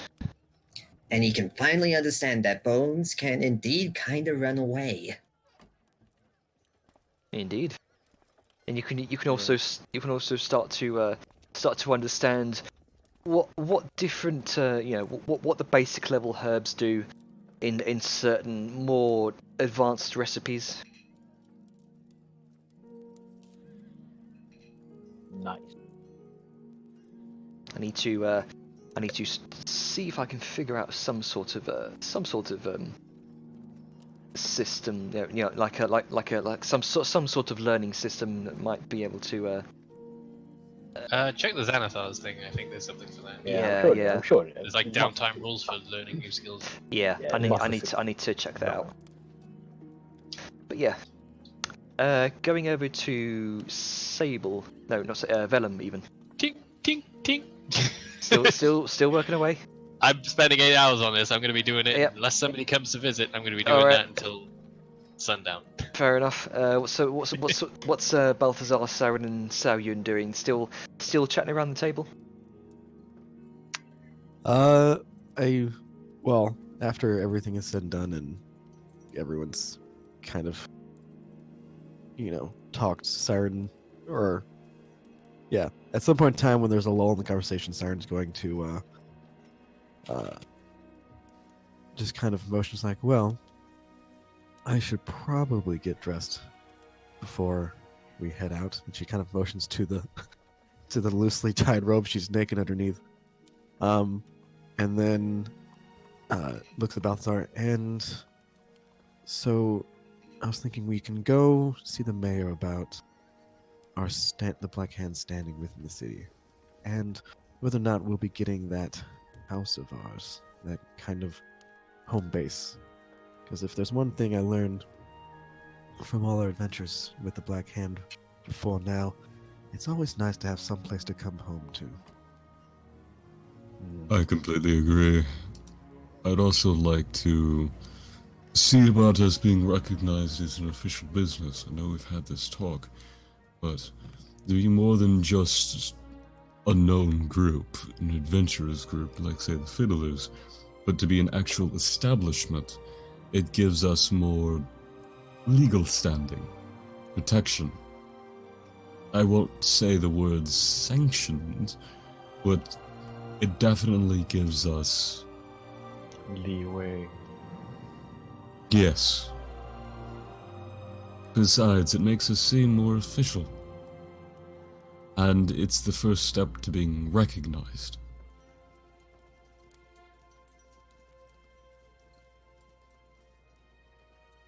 Definitely true. I would caution, though, on the instance of recognition. Oh, no. Of business.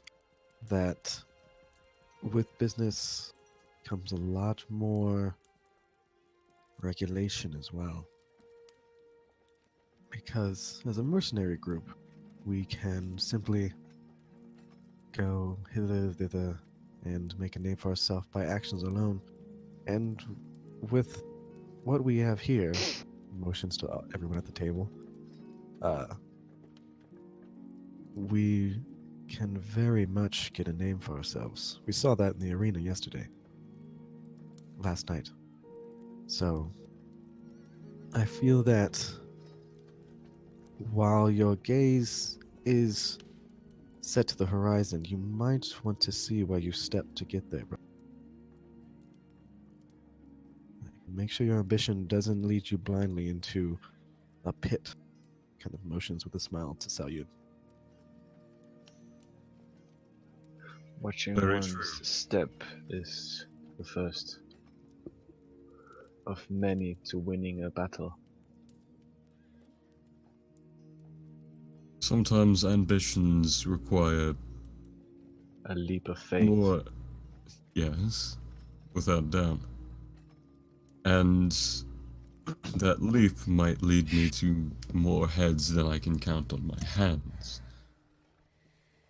That many can follow me, and my business, I'll be closer to the goal I discussed.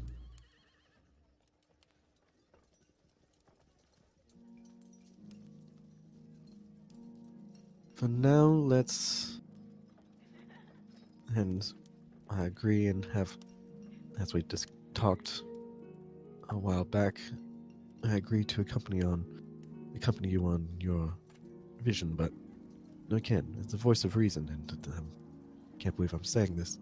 I feel that you should somewhat not rein in, but tune down what you're aiming for, at least for now. At least until we have ourselves established, because a mercenary group, I understand, can be run as a business, but the freedom of the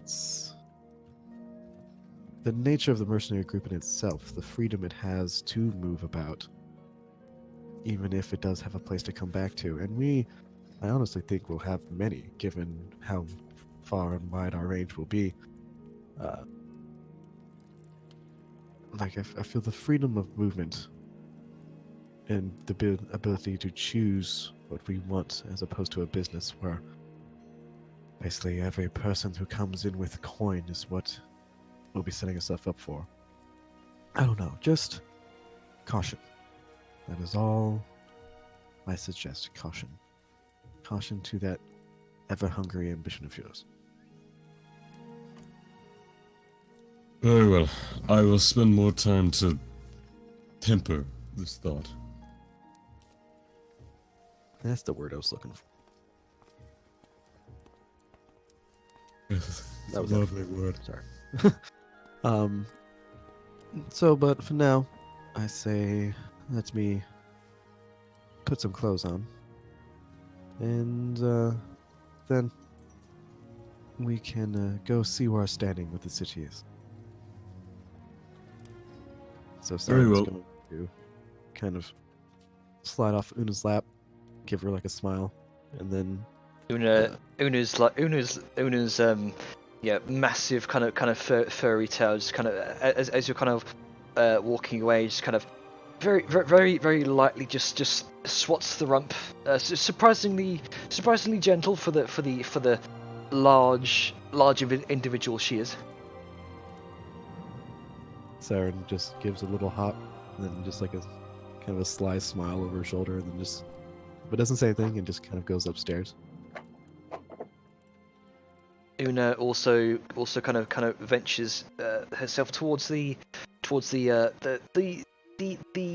companions' quarters, where typically they get dressed up, washed, and prettied up for the coming night.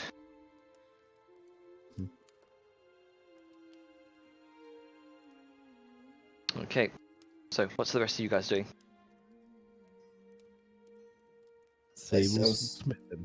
I was gonna say, I assume still train Grunka. I don't know how long it takes to train. Yeah, I need to look up at Xanathar's guide. Maybe there's something there'll be something in there probably about learning and training. Don't worry, I'll figure something out before next session. And I think Sao's gonna hunker down in her rented room for a while. Okay. time Has is it some about? tinkering to do. Yeah. What time And did you say it was, Yana? It's getting to be around 11 in the morning. After we're probably done studying, he's going to try one more time with little Webby. Okay, See if he punts. make an animal handling check. Oh boy. 1. Not a natural Ouch. one, just a Yeah. one. You try tempting Webby with food, but he seems well. He's you can see he's made his home up in the top corner with in a fairly quickly crafted web. You try tempting down with food, but he's not responding at all. Well, then if he's going to do that, I'm going to head off to the library Okay. and see if I can make sense of anything that Ryan told me before she up and vanished. Right. Okay.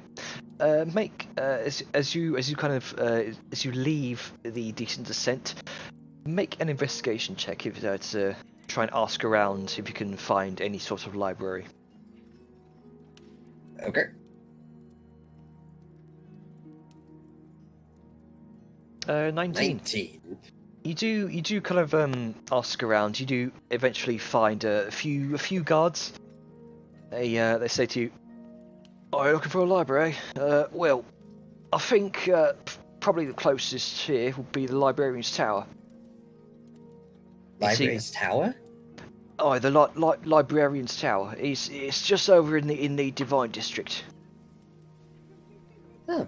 And he kind of Well, thank you. he kind of points off to one side. You're currently in the Divine District, but he points off towards the Divine District gardens, and you can see kind of poking out from behind the series of kind of stacked houses, the very top of a very tall tower. Oh. Well, thank you. And I'm going to head off to there. Okay, to make your way off, you go through the gardens. You can see. I've got the. Let me bring up the notes.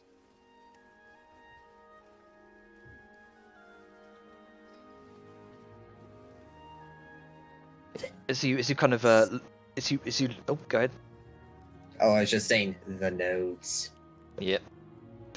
As you kind of look around, trying to find someone to, trying to find out where this librarian's tower is, where this kind of tower is kind of based. You make your way through the park, and you begin to see kind of you see the small exposed masses of greenery framed by like winding pathways, neatly planted oak trees, flower beds. The kind of look through the colours were probably purposely chosen for the plants to create this kind of radiant, this radiant and calming atmosphere. Lots of natural yellows, oranges, and reds. Then, kind of over to your left, you see down what looks like a natural hill beside a series of stacked up terrace houses. You see a tower of stone bricks topped with some sort of domicile that looks like similar in architecture to the rest of the Divine District you've seen so far. The tower kind of pinches in the middle a bit, creating a subtle kind of hourglass figure. Looks about 100 foot tall. If the rest of you were here, you would definitely know this as the this would be this would be Folgrid's tower. Yep. The guy who's scared I'm gonna burn his library down. Mm. Huh. You can Alright see. then, You can see What? there is a door on the near the base. I head for it. Okay. You go and knock on the door a few times. Silence for a moment, and you hear what sounds like this kind of rush of air from behind the door. And then a series of locks kind of turn and twist, and the door opens. You see what looks like this kind of the brief disappearance of this pinkish arcane fog. You see stood before you the familiar face of Folgrid. Oh, hi, Foldred. Hello there. What can I do for you, young Nero? I was kind of wondering if I could have access to your library. Ah, yes. A great library. What exactly are you looking for information-wise? Come in. Well then. All right. You both kind of head up this kind of winding spiral staircase through the tower, and up into his kind of quaint little room that he's made for himself in top of this tower. You wouldn't have known it, but it's for the rest of everyone listening, it's a lot cleaner and a kind of more tidied up than it previously once was. There's no more kind of great big golem just slumped in the middle of the floor. But he asks you, what is it you are looking for? Well, I learned some information recently about this thing. Points to the mark on her head. And I was trying to see if I could make sense of what I heard. He kind of peers at the kind of symbol on your forehead and adjusts his great big bottle cap lenses. Oh, quite curious indeed. I think I've heard something like this. One moment. He kind of snaps his fingers. And you see the mirror on the far side of the chamber here. The mirror sort of shimmers a bit. You can see there's those notes.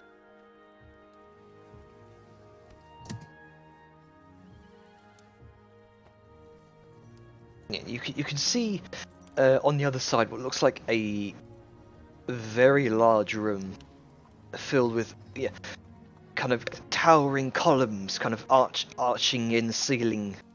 Lots of it's not quite cathedral size, but a very very tall kind of octagonal chamber. Lots of hang on, I should change the ambient image here, shouldn't I? Yeah.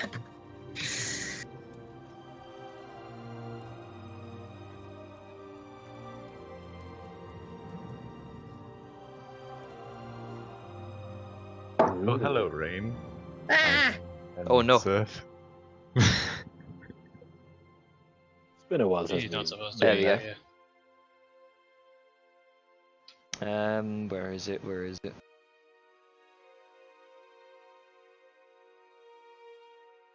Got that. Oh, screw it.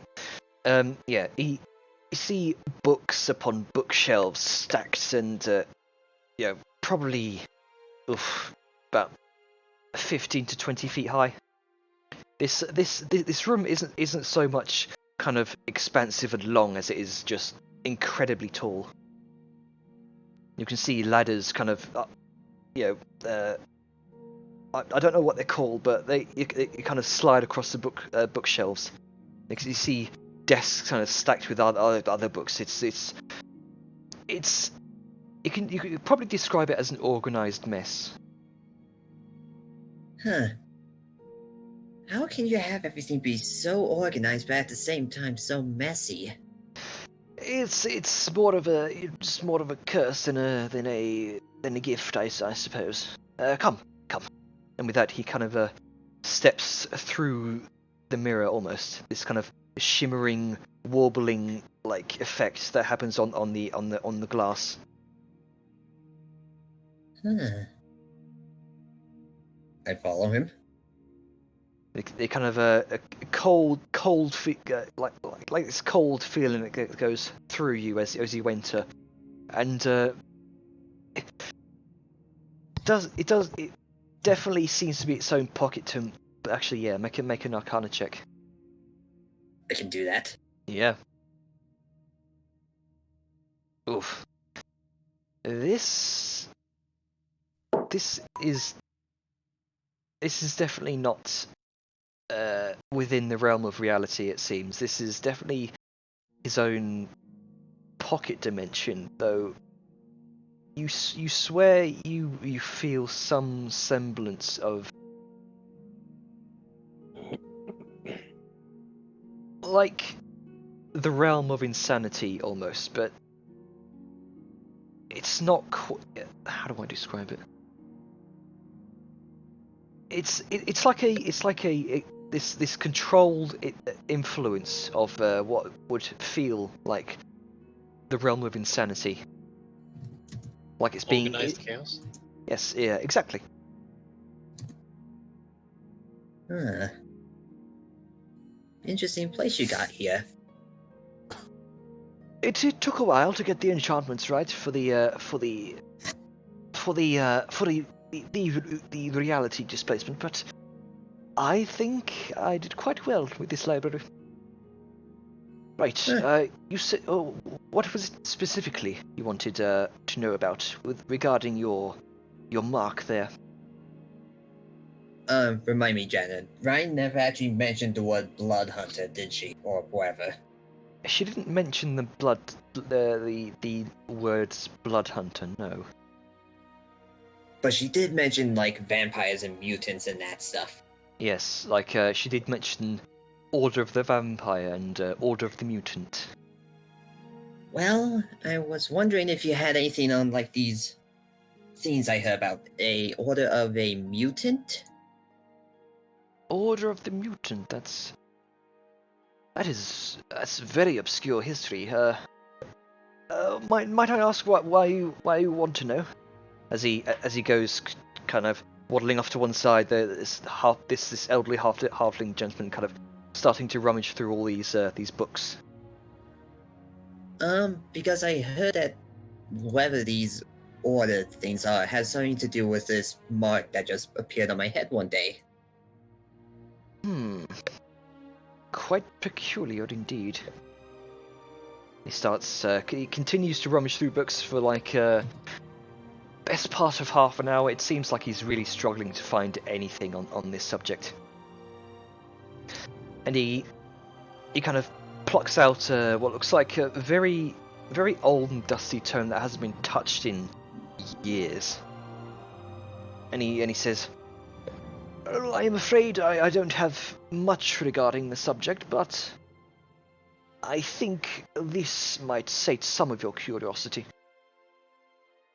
He kind of hands you over the book. I take it.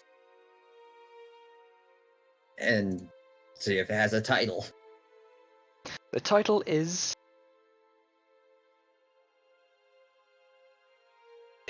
no, it's Chrome. Stop being mean.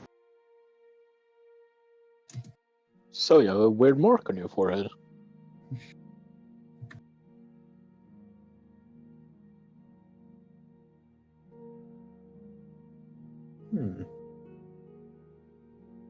Do you happen to have a place I can read this? Oh yes, quite. If you please follow me. He steps back through the mirror. Once again, I follow. Okay. You do follow him, and there's this kind of cordoned off area, which definitely looks like a kind of a ramshackle desk with what looks like an orb of light kind of dangling above it, and he it's kind of other books kind of stacked up next to it. This usually serves as my temporary study area. I am currently in the middle of researching something, but I can probably lend this view to you for a time. May I just ask what you're researching? Oh, I am currently trying to discern the nature of this. Well, let me show you. And he kind of wanders over to this kind of apparatus that's been set up on a nearby on a nearby table. Looks like various kind of brass implements, kind of like these kind of brass claws holding what looks like a black crystal with kind of a. It looks familiar to you. That isn't a soul gem by any chance, is it? Ah, yes, it is. I am currently trying to discern the various processes which were used in creating these. Perhaps I may be able to find a way to release the poor souls inside that might be trapped. Huh. Well, I did spend a little time undercover as a cultist for the people who made these. If you ever need help, maybe I could lend a Beg little your hand. pardon?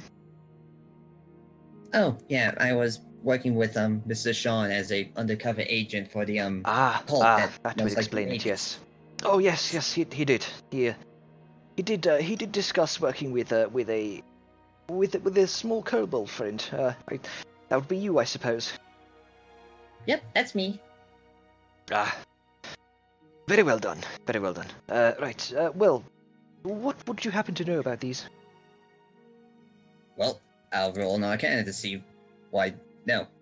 Can I make the argument for advantage? Seeing as I was with the cult for a little bit. I doubt you'd have much on them, on that specific. Yeah. During your time spent with the cultists, it's you didn't get much access to the knowledge on the sort of reverse engineering of these soul stones. They were very much a closely kept secret among the higher echelons of this cult. So I'll just have to roll an arcana to see why Yeah, I can just tell. regular Arcana check. 11. Ugh. So what do you say to him? Well, I was going to wait for the DM to say why I knew, if anything, from the roll. Oh well, you do know that well, beyond what you've seen of them so far, the fact that they're able to be used as vessels for souls or various powerful spells, enchantments, other sort, like containers for magical relics. I mean, beyond what you've already witnessed of them while kind of working undercover in this cult, not much else, sadly. Well, I don't know much, to be honest, seeing as they kept them rather secretive from new men. But So I I've know that definitely heard. I know that they can be used as containers for magical artifacts as well. Yes, I definitely know that as well. It's a curious thing. These have only recently become used once more within recent months, it seems.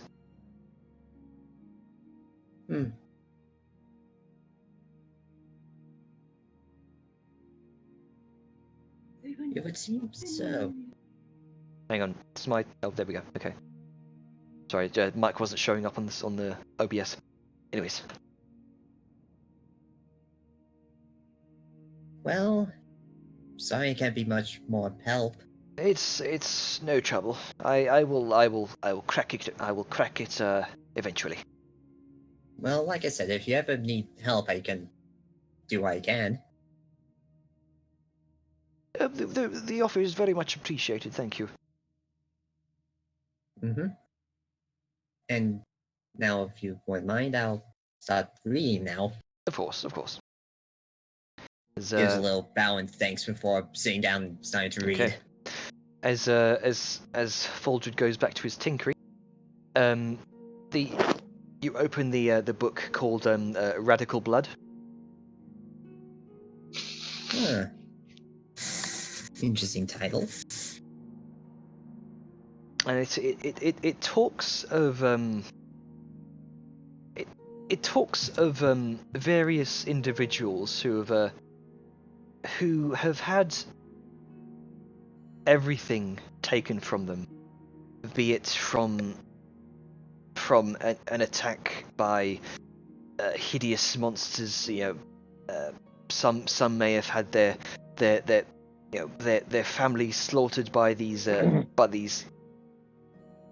creatures from other realms that have somehow managed to find their way into the plane of reality, so to speak. Various specters and vicious undead beasts from the Blacklands, various incomprehensible devils and creatures from the beyond, from the realm of insanity, mischievous mischievous and vengeful sprites from the Spirit Grove. And you know that, and reading through this, it seems that some of these individuals, long ago, hundreds and hundreds of years ago, formed bands of individuals radicalized from this loss from within their past, who have taken to turning the powers of these realms against the creatures that have caused them so much strife in the past. Utilizing as a main source what appears to be some sort of school of necromancy, this blood magic, and that was used to initiate them into these radical groups, who have only gained more and more power over the years. Some of these groups splintered off into other what they call orders. One of these would be called the Order of Mutants. The others would be called Order of the Vampires. Some of these individuals very prone to falling into power-hungry madness from the power that they managed to accrue.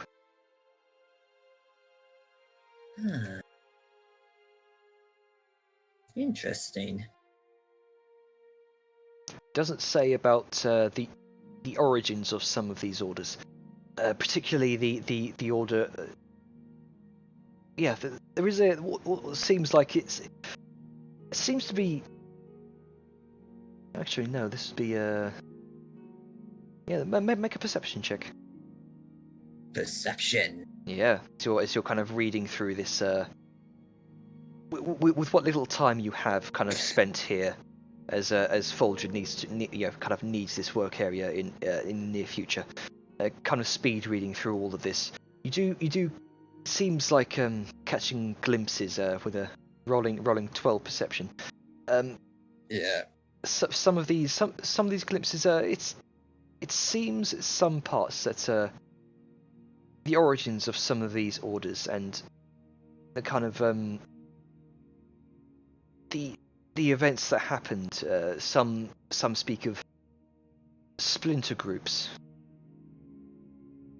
though it doesn't specify which orders have these splinter groups.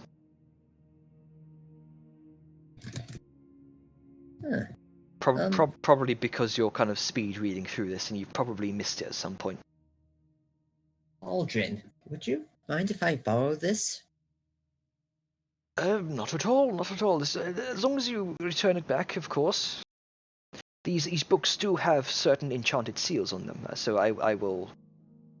I very much doubt that you're the type to prone to thievery, but it doesn't help to it doesn't hurt to have an extra layer of precaution. Of course. And I'll make sure to keep it relatively intact. That would be very much appreciated, thank you. And with that, I guess I shall head off with the book. Okay. What was it called? Yeah, it's called Radical Blood.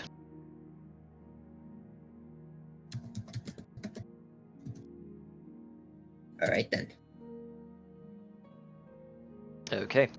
So, Radical! Radical, dude!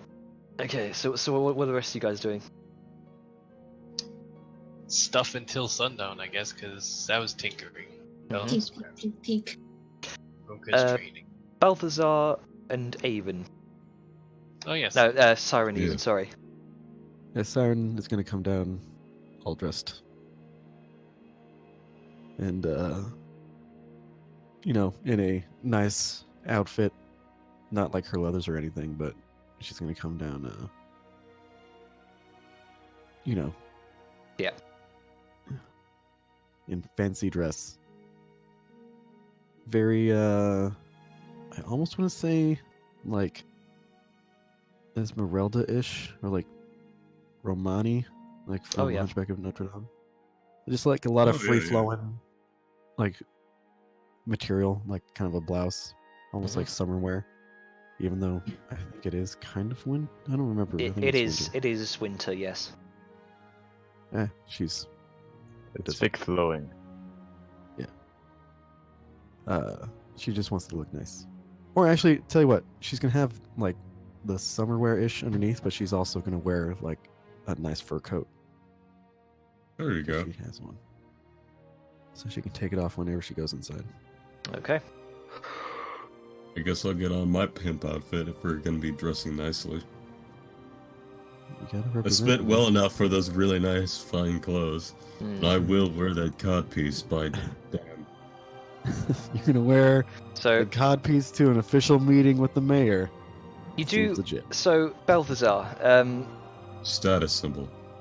you are currently being helped dressed by Callisa.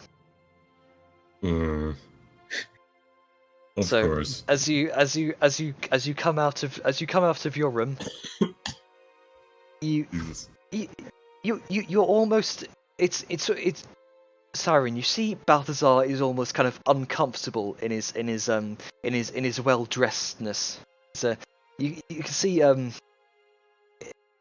almost feels a bit choked in his outfit. Not literally, but you can sense it. And Callista says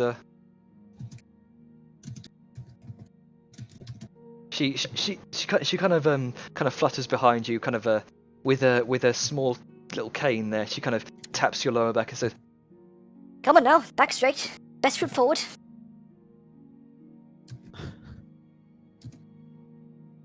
Yes. You don't have to hit me. It hurts, you know. It was just a little tap on the lower back. Don't be such a baby. Yeah. Fine. Fine. On straight. Now, remember, stiff upper lip. Yes, it's stiff. Like do like a pursed lip smirk at her in like a mocking fashion. she kind of gives you a smirk back. Good. If mine looks like yours, then I will certainly sell them dead. Wonderful.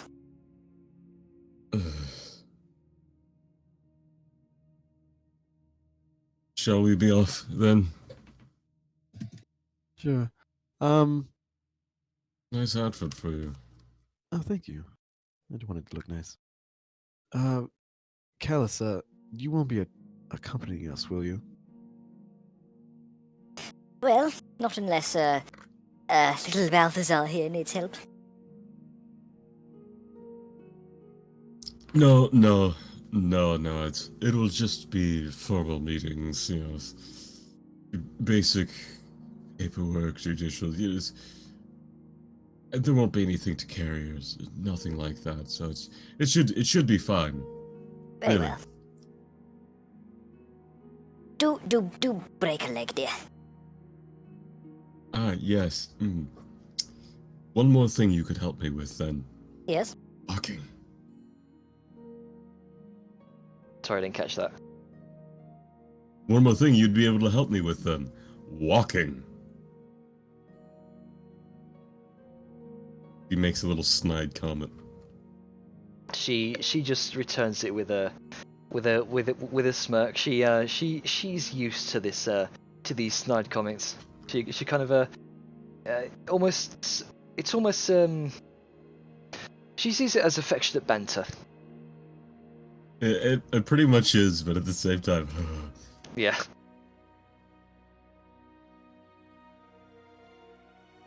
Oh, do let me know how it goes. I shall be waiting eagerly. yes. Let's be off. Let's. Is Sal coming with us? Or is Sal doing her own thing? I'm coming with you. Okay. Like, where is our orc?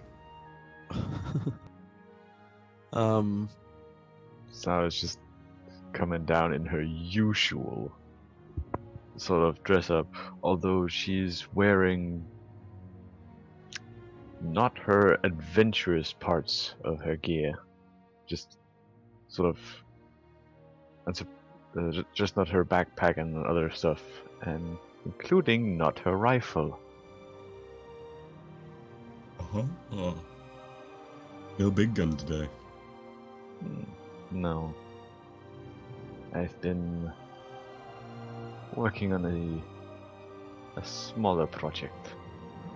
Plus, I can fight for myself without it.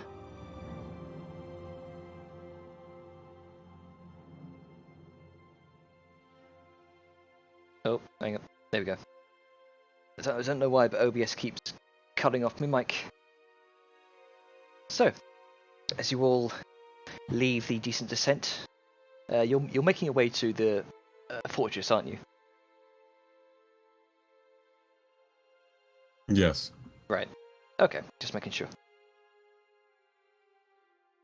So, as you all kind of make your way through the Divine District over to towards the fortress through kind of weaving through various back alleys to get you there quicker.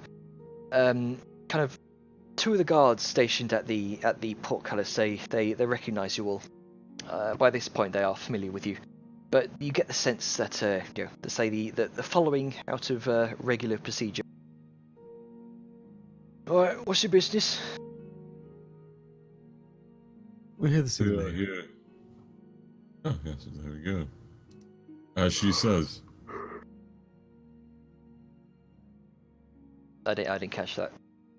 We're here to see the mayor. She's likely expecting us. Ah, the mayor. Miss Enton is out of town for the next 2 weeks. She's travelling to Kingston to seek an audience with the Heritage Archivist. That's all the information I can give you, though. Although Captain Thorne is in charge until she returns. If you wish, you may wait for the captain in the garrison until she returns from patrol. Oh. Seems fine. We can wait a bit. I don't mind. Very well. So will we have maybe. to be sitting in the garrison? Can we not wait in a more comfortable place? Well, sure. You can probably wait in the notes.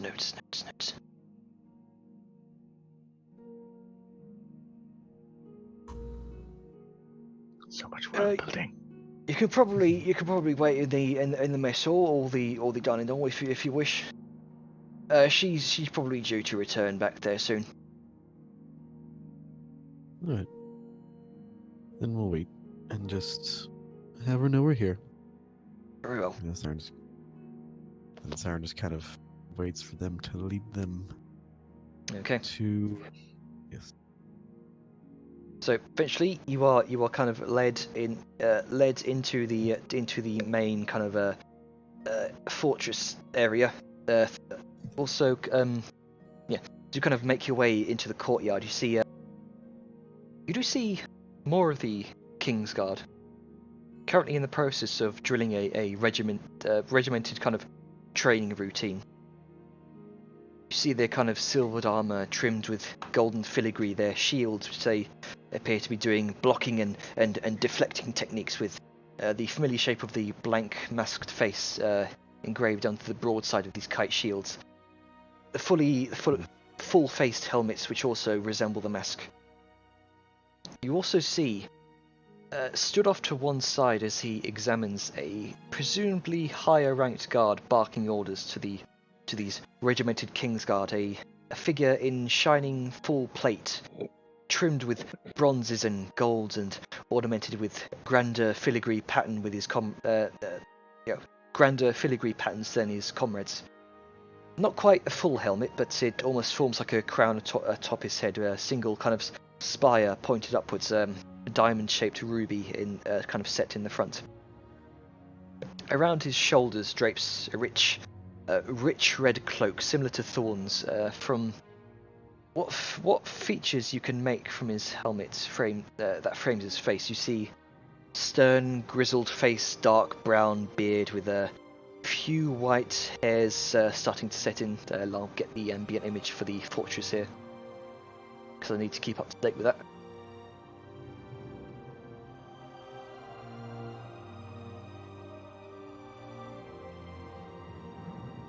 Got it here somewhere. Where is it?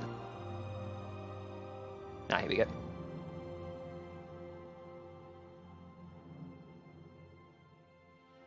All right.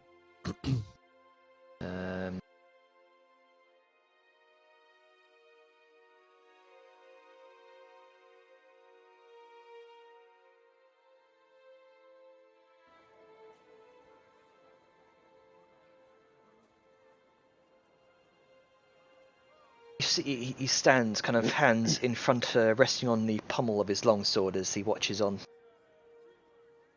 Focused intently on the training regiment of his Kingsguard. He only notices you all as you make your way past him.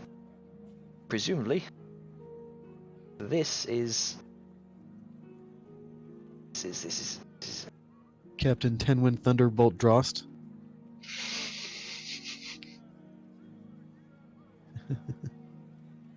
This is Captain Tenwin Drost, yes. He doesn't say anything. He just kind of looks each of you up and down with a discerning and suspicious gaze, kind of sizing you up. And he goes back to looking at the troops. Ah, Yeah, yes. he looks at Siren. Because we're monsters. Yeah. When he looks at Siren, Siren just gives him a very big, toothy smile. And bats her eyes at him. Just He seems to be giving you the cold shoulder now. Siren just chuckles, where he can hear, and just keeps going. Okay. Always happy to provoke assholes. Okay. Eventually, you find your way into kind of halls leading to the main dining hall, passing some of the the barracks rooms on each side, all of which are empty. However, one of the doors along the hall seems to be closed, and so you're not currently being escorted by any guards right now. So you kind of close in on the closed door. As you pass, you hear hushed, muffled, and kind of frantic talking. Can we listen in, possibly? You said we're not being escorted right now, right? No, not being escorted. No. Then They seem Siren's to- going they- to kind of slightly sidle up to the door and see if she can listen. Make a. Right as we get to that door, my shoe unties, and I have to stop for a moment and refasten it. Okay. I'll say. You don't have shoes. Siren. This would be a perception check with advantage, as Balthazar is also kind of listening and helping you. Give me a second because I've realized I have Bless on. Yeah, that's not still going. Yeah, I forgot how to turn that off. Oh wait, there it is. Okay. Okay. And It's weird because perception is normally associated with eyes, but it's confused me for a bit.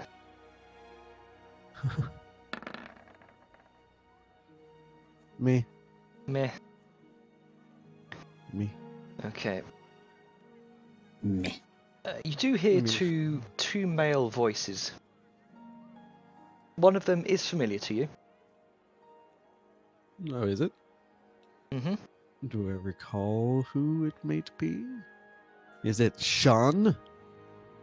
Seems to be Sean. The accent is familiar. Okay. 'cause he's However, the only the- male guard I know. Yeah. The other one is unfamiliar to you, but you hear the semblance of a familiar inflection and accent. Oh. You hear Sean saying, when she's gone missing, what are you keeping track of her? Vertmia can be hard to track. She's a loose cannon. Given her training and her nature, she still has much to learn. I apologize that we must bring this to the Enclave's attention, but the Spy Master himself has asked for the help of your organization. You missed that. You missed that. I don't know what you're asking. I'm just an information broker. You want to take this up to the Magisterium. Besides, she's just a girl. How'd you let a young girl slip through your fingers like that? You missed that. You missed that. And definitely missed that. You hear something about problems being caused. And you hear, the problems made by a lone child are likely of no interest to the Magisterium. I can guarantee you that, but the Enclave have been invaluable to our efforts. The Enclave specializes in tracking out of control magic, no? Vadmir has yet to gain control of her powers. When one's blood runs with shadow magic, one tends to easily slip away. She is a valuable asset to us, Sean. We personally have worked together for how many years now? Well, 10 years. And in our working together, the Silencers have granted the Ebony Enclave how many favors in return for its information on valuable assets to our cause? Well, too many to count, I suppose. You miss that. Miss that. You also miss hearing that.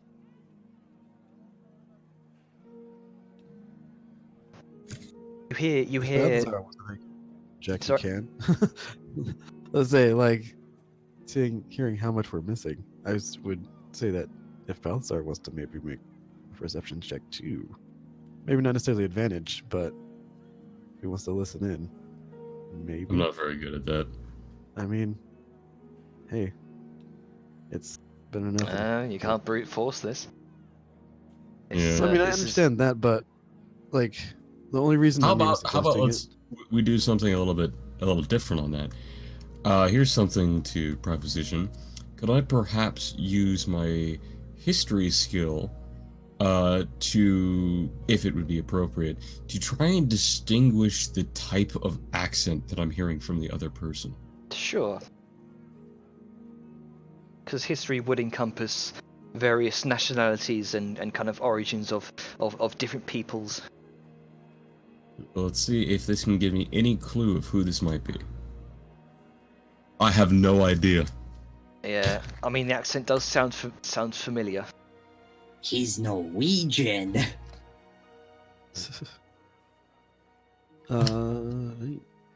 You hear the funny inflection accented voice kind of further say. Oh yes. I know that accent anyway. It's unmistakable. Stupid. We ask this of you and your network. If you are to help, if we are to help you make sense of these recent events, then we need her as an asset. She possesses powers that run deep through history. We cannot lose her. Neither of us can. The Silencers need her. And there's a brief pause. Where was she last seen? The last blip of our trackers felt of her was in the citadel of Doonhollow in the eastern Jothrust. That is all we know. Very well. I'll spread the word. Tell my sparrows to talk to the locals, get some further leads. I'll let you know if anything comes up. Then you hear the other voice say, "See that it does. The silencers are watching, Sean. Always watching." Then you hear the sound of cold wind rushing, then silence. Siren kind of taps Balthazar, like, and makes a motion like, we shouldn't be by the door. No. Yeah, let's get walking. Yeah. And kind of mosey on forward. Okay. Finish pulling up my shoe and continue down the way. Okay, so you make your way into the mess hall. There's a few guards on break there, kind of eating their lunch as it is now noon. Meals of various standard, breads, ales being provided, and you see kind of down the hall, a door open, a figure of what you presume to be Sean, kind of pulling up his hood, then making his way outside.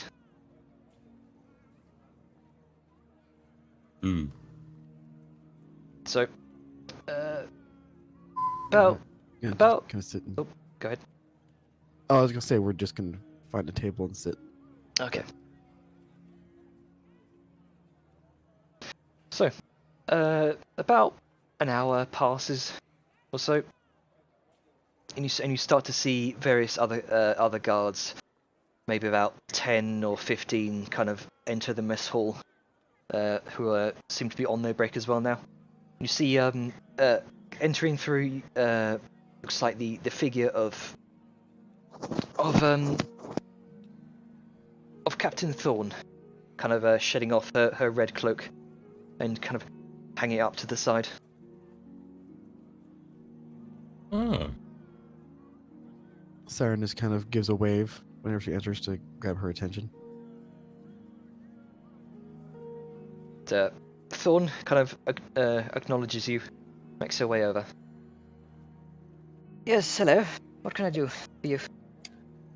Hello, Nora. It is so nice to see you again. You seem Likewise. somewhat busy. So Yes, you seem somewhat busy. So we've had to deal with the. I presume your friend, your kobold friend Neril, has probably told you all about the events that happened a day ago. yes, of the escaped individual. Aye. We've had Yes, to do. we had warned her not to. Well, not to visit, but It sometimes she is. just. It is my fault. I should have kept her back. Mm-hmm. But, No. It's no more your fault than it is hers for the magic that someone else casted. You weren't the one that cast the spell that took her away. So don't fret about it. It's not on your head. Despite how much someone like you, responsible and cavalier, might assume so. And Yes, we- and like she says it with kind of like a smile, not as an insult, but just kind of as a acknowledgement that she's a good person and she's giving herself a hard time because of it. This sort of equally kind of smile that indicates she understands that you're probably trying to be nice, but it's still kind of deep in her thoughts. And she says, We've had to do a manhunt of the surrounding meadows, the fields, or the surrounding area, the Ruby Crossroads, all the way up to the Loner's Trail. But so far, we've had no sight of her. I worry each day that there may be other victims at her hands. I am somewhat surprised that the mayor has left. Did she leave before or after the escape? She left. Funnily enough, about an hour before the escape. She's gone. She's travelled to Kingston in order to find any more information about these two individuals that you fought. Hang on. Oh, forgot the names. Hang on.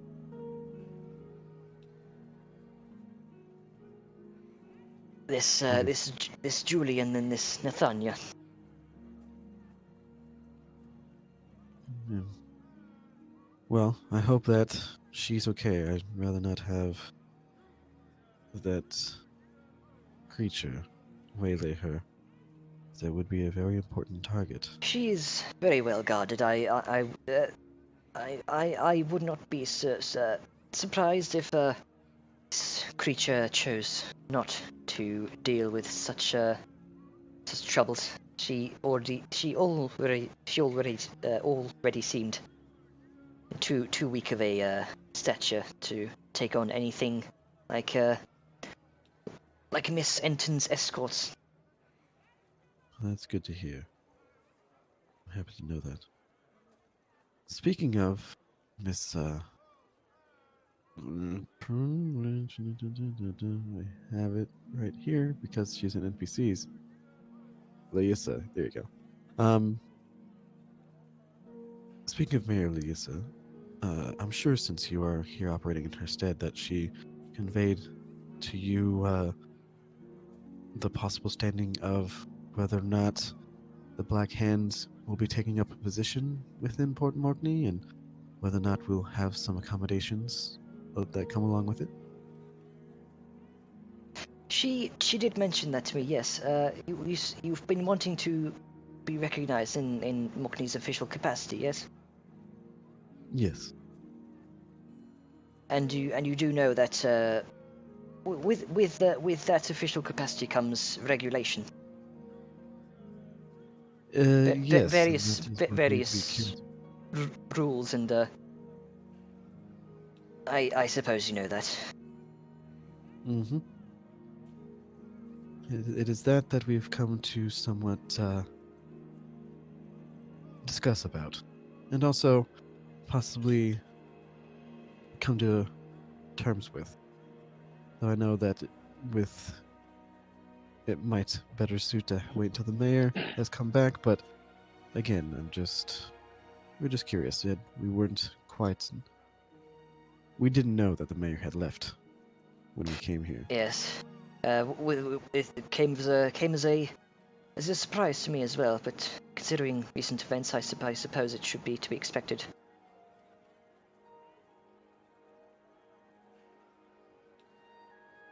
But given that, I do agree that is necessarily official capacity, but I do know that a mercenary band has more leeway than, let's say, the guard. She kind of motions to the other guardsmen that are in the room to operate not necessarily within the bounds of certain rules. Though of course no laws will be broken. She says with a smile. But having a quick striking force is always better than a slow moving one sometimes. Agreed. It is also why we employ Sean's assets. Mm-hmm. Sean is a very impressive man. What exactly were your concerns? Might I ask? Oh, you mean what brought us here today? Oh, just simply again to see where we stand. Oh yes, I whether or not our I do office know is- that. But you said you had your concerns with rules and regulations. Is that what I'm getting, or is that or am I not listening? Oh, it's more that we would. It's more that while we understand the rules and regulations and the laws of the country that govern Port Morkney and, of course, all the citizens within, that certain relaxations of said rules and the bending therein can be understood to have been given us as the official mercenary band. And while Sean's group is indeed quick and fast, it is also the silent blade in the night, whereas we would be the efficient, very visible sword that goes to the throat of the issues that the slow-moving hammer of the guard cannot bring to bear in time, I would say. Hmm. Make a persuasion check. All right. Sarah's got all this shit handled. I don't even have to say anything. I mean, if you want to say something to give me advantage. No, okay. Persuasion. I don't know what else to fucking add. Oh, man, I rolled a Oof. 5. Come on. How to suck ass. The dice. I mean, who knows? I've developed a really good bond with Thorn. Maybe I can pull persuasion or pull advantage on that, but no, I it don't is know what if it is. touching butts helps here, though. Hey, we danced for a long time, and we became really good friends. Thorn says, While I do appreciate the service that you have brought to this town, unfortunately, we do already have the swift sword of Sean's group. His group is a lot more diverse than I suspect you think. This is not to discredit your group and your certainly the potential advantages your employing your group from the town may entail, but you would also be representing the town on a wider scale. So, depending on the bending of the rules, if you are to be that visible, it may, depending on how you bend those rules, it may look bad upon the town. And I can definitely understand that, but I also think that perhaps an official capacity isn't necessarily needed, if that is what you are worried about, because if we are an independent force and we simply have a stake and hold within the town, we can operate again as an independent force on the blurred lines of those rules, but with the best interest of the town. So, in And that regard, if I anything might we do ask- wouldn't fall on the head of the town or the people within it. It'd fall on our own. So that way we can work for your best interests, very under the table, while And, still. While Yes. I do appreciate that you have the best interests of the town in mind. What of the rest of Mayland? I mean, for those that we'd most likely been for those we would most likely be engaging with, they do not have the rest of Mayland or even Port Morkney the best interest in heart. They'd most likely be trying to destroy it, and we would be the first armor, the first protection that would rise up to fight them. Well, Because if I if- understand that Mayland is quite large and expansive, but I also, coming from where I do, know that politics more likely get in the way of the need of such a strong force, whereas we, as an independent group and company, would be able to strike without all the red tape blocking our way, whereas your forces would. and while And And while politics, I will certainly agree, does get in the way a lot of the times, the reason why many of the city states in Mayland have not gone at each other's throats within the past few hundred years is because of the formation of the Kingston Council. You should know that. And I do, but again, I've also known all the bickering that happens on that council. And while some people... Oh, you do? Yes, I've been around for quite some time, and you certainly hear things. I am not as young as I appear. Nora. I have certainly heard that demons live quite long lives. But again, with the council being there, it certainly has settled the simple squabbles that arise here and there. But something like what happened even this last week within the very borders of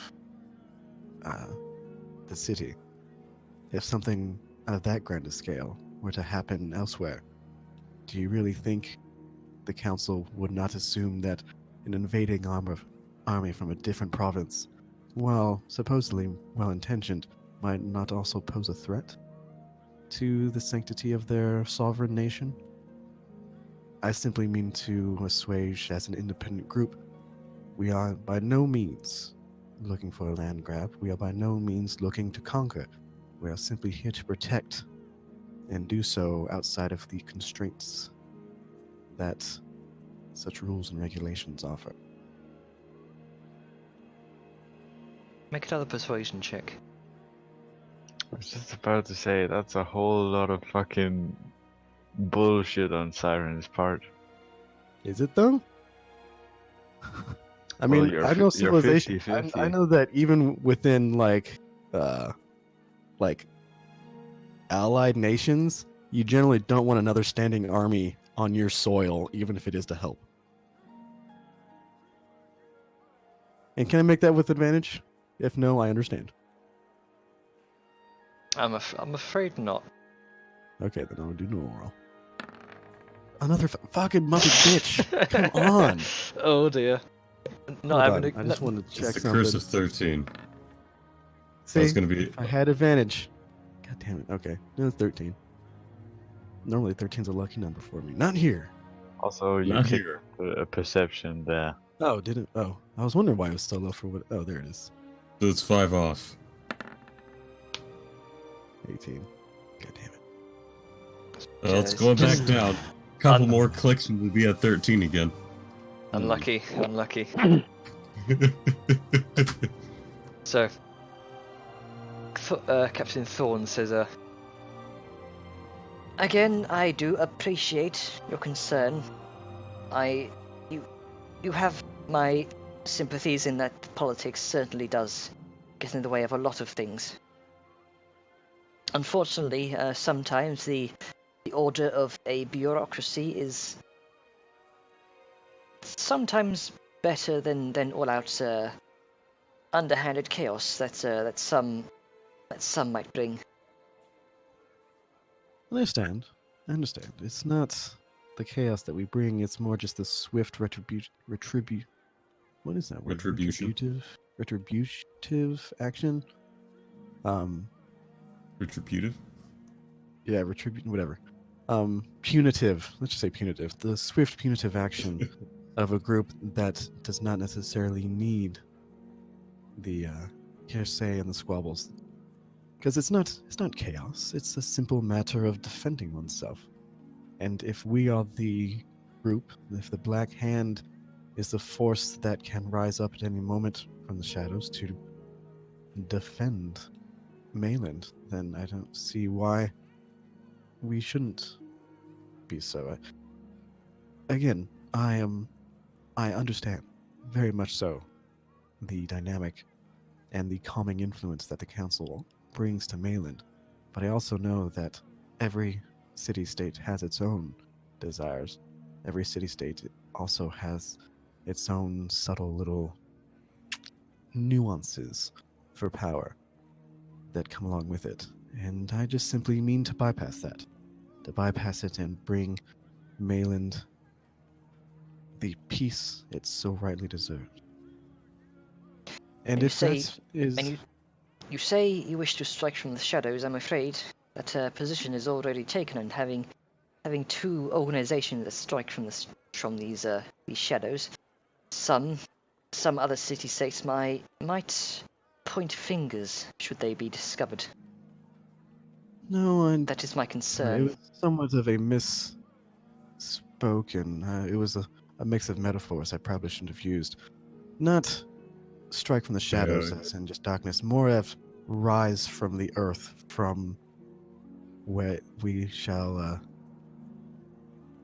appear from necessarily nowhere. Not subterfuge, not anything like that, but knowing that if something were to happen, we would be there to respond.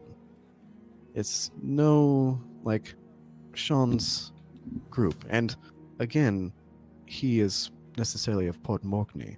I don't know if Sean's group encompasses the entirety of Mayland. If it does, then I can understand that, but he is also beholden to Port Morkney, whereas we would be beholden to all of Mayland. And it is our duty to protect it. Well, if you wish And to that be is really beholden to all of Mayland, then I would take it up with the Kingston Council. But again, that is... And we've somewhat sidetracked, I understand. We originally came here to see where our standing with Port Morkney is, and with you here, we've had this brief discussion, and I would like to, and we can obviously wait for the mayor to return, but what of the housing that was Housing? discussed? That Yes. was also discussed with the artificers, the Mason Guild. Mm-hmm. We Mm-hmm. well, not I necessarily, but I have been told by Miss Enton that they are currently working on setting up a place of residence for your group. Of course, it would. Of course, as with most other accommodation, rent would have to be paid. Of course, with what you have done for the city, the rent would be reduced. And would it be in rent or would it be eventual ownership? I don't mind paying taxes for owning land, Oh, but it it would. seems that it would it- be for... Eventual ownership That seems is like- yes. definitely on the table. Okay. Because again, Perhaps a series of payments, like rent, but towards the total sum of the land, might work well. yeah, out of character, we're talking about a mortgage here. Yeah. Yeah. So, back in character. So yes, so I would ask that we might own the land and the building and then pay as any other citizen of the town does Of course, for it. So, a series of masons have been sailing back and forth from. We thought it apparently it was thought only befitting that the place where you supposedly slew this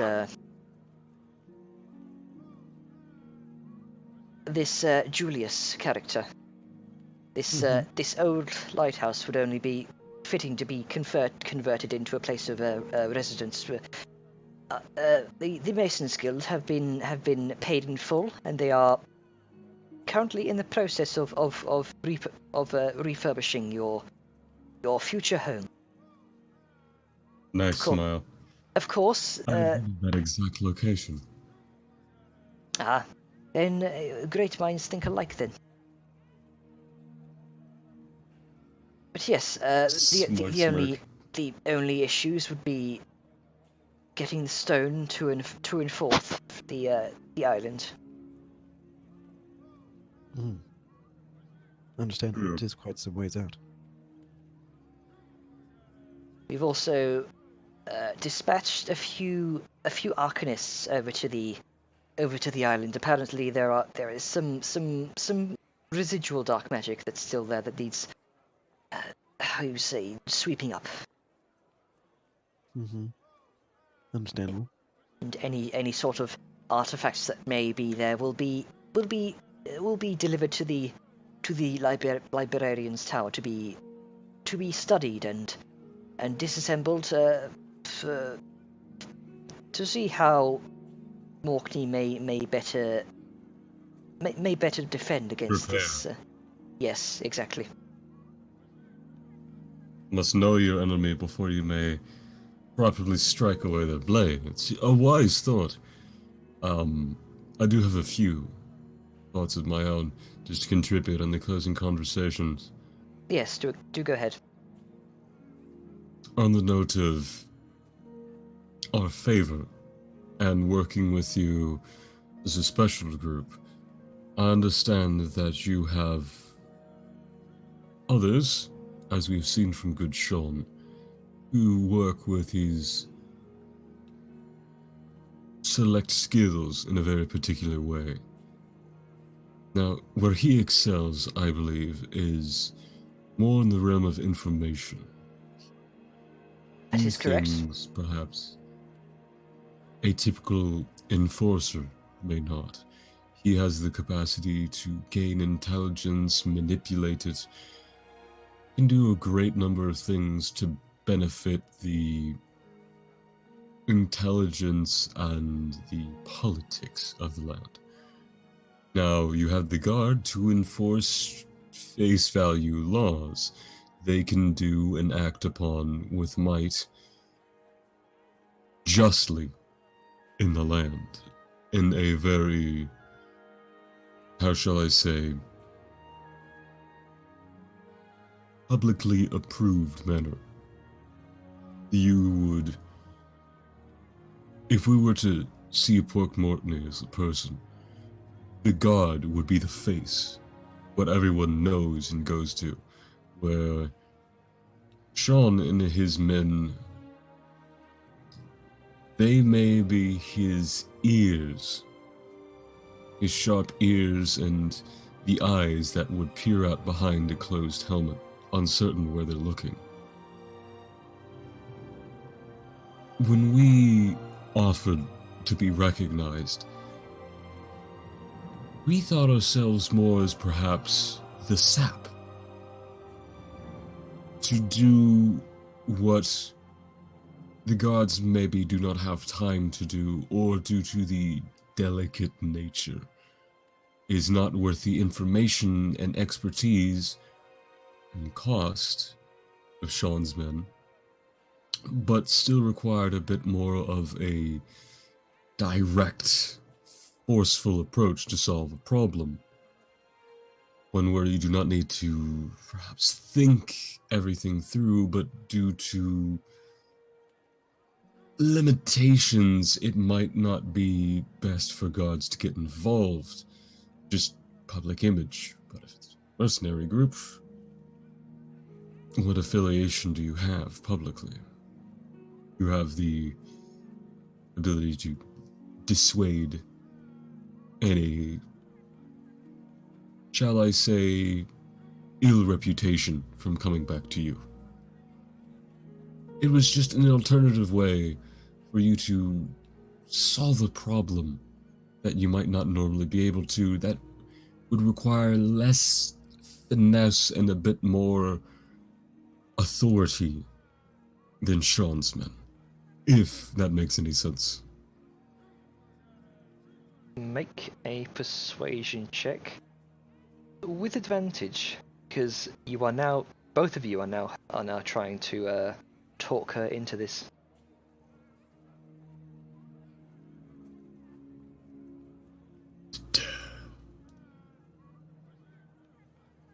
$24. You say- Go above a single digit. Of course. Not only do I get above a single digit, I get like in the top fucking 70% of rolls. Thorn says, Your honeyed words. I suppose they do make a fair point. Yeah, no, take your time. You feel free to decide. We're just trying to offer you different solutions to these unusual, difficult problems that maybe we could expand your toolkit. So think about it. Get back to us. You know where to find us for the time being. Yes, yes. Though the ultimate decision is not in my jurisdiction, perhaps if we can, if you may either meet Miss Enton at Kingston if the matter is urgent, or if you wish to wait here in Port Morkney for her eventual return, and perhaps I can put in a good word for you. Look to Siren. I think we could wait, couldn't we? Of course. Yes, we wouldn't want to skip over you. Your opinion as the captain of the guard in this matter, as someone who we'd be working with, we would closely value that. We'd rather that we wait and give you the chance to think these over. We'd be working together, though on different things. I wouldn't want to start off by trying to jump past you and your authority and just go straight to the mayor. Terribly rude. Yes, Well, we do value very much, Nora. You are. We consider you a friend. And we wouldn't want to do anything that would endanger your position here. gives a respectful nod. if you wish to seek her out yourself, I can probably write a letter of commendation. We would very much appreciate that. Your Wouldn't be word too much carries a of a lot hassle with the for you. mayor, we know. Very well.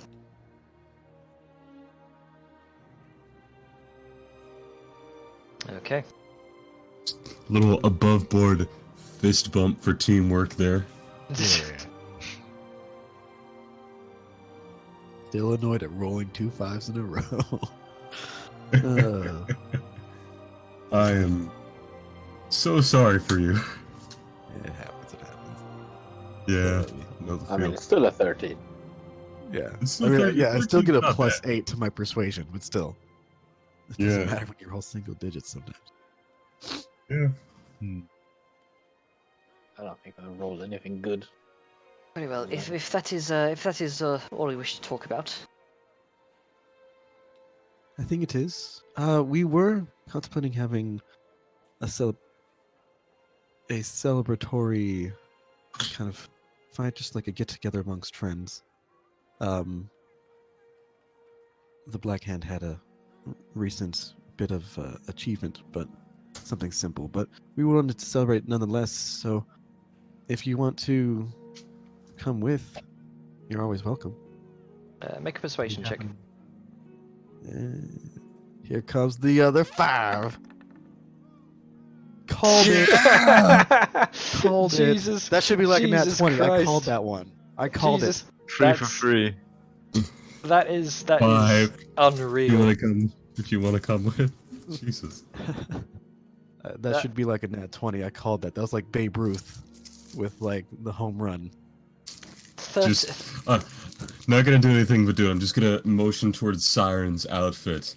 I'm just gonna lean in and quietly say, perhaps hoping for another dancing partner. I mean, she's a good dancer. offensively. Like, what the fuck? She's a good dancer. Well, I appreciate the compliment. However, unfortunately, recent events with this escaped monster, they've put the guard on heightened patrol. I'm afraid I won't be Of able to join course. you. It's a pity, but I understand. Well, have a wonderful rest of your evening, Nora, or Thank day, you. because it's only like 11 or 12. Yeah, it's midday. Have a wonderful rest of your day. Thank you for your help with this. We very much appreciate you helping us out. Gives another respectful nod. And then Siren just Yeet. kind of bows and walks out like head of the entourage. Okay. I'll Y'all give can a say- little y'all can nod say and a smile, and I shall strut myself away. Okay. So, make your way back out into the courtyard, and back out through the gates. You find yourself back on the streets of Port Morkney. I look while we're Oh. still in the courtyard. I look Yep. to see if Drost is still there. Drost is indeed still there. If he looks at me, I give him another really big like smile and do like the finger wave at him, like kind of like the coy, shy smile and like finger wave, like they know each other, possibly intimately. You watch his kind of grizzled kind of grizzled kind of thin-lipped frown. You know, lips tightly together, like he's trying to not show any reaction. He trying to keep on this stoic look, but you can see you're definitely starting to get to him. Yeah. All right, we can go. Okay. We have Balthazar, who's a bit of a womanizer at some points, and then we have fucking Siren doing the same thing, but with the dudes. Oh, no, that wasn't- Manonizer. I'm a manonizer. She's not trying to like quote unquote womanize. She's just trying to piss him off. Like there's Yeah. like she The doesn't want to proper get rid of term him. is an antagonizer. Yes, that's very much an antagonizing thing she's doing. But yeah, walk out on the street and she just kind of looks at the rest of us like, that went not quite as well as I'd hoped, but at least we have a place of business or a home base being built, and it appears that we have the recommendation of a very high-ranking official within Port Morkney to back us up when we try this again with the mayor. Yes, I'm very excited about this, you see. Oh, fuck, I keep forgetting the accent. Yes, I am very excited of this, you see. I did have one concern. You heard what they said about the silence. arcanists? I don't wanna... Yes. Slightly wanna- concerned. The only real concern I have is currently for the housing. What kind of strength would said the building have? That is what the Masons is for.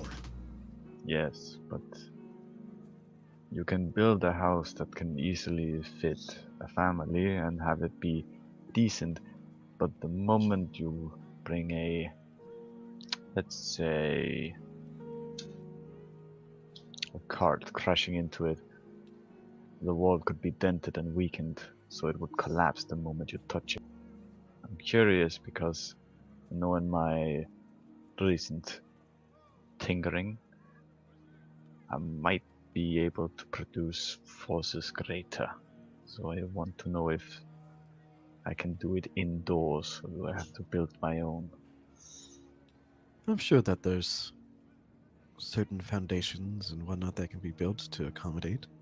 There's nothing stopping us from possibly asking them to install a basement, or there might be one that we overlooked when we were there. Possibly. Or I'm certain if that you don't many want to skilled possibly- masons and architects will be able to create a very strong foundation for you to work with. You're almost Russian there.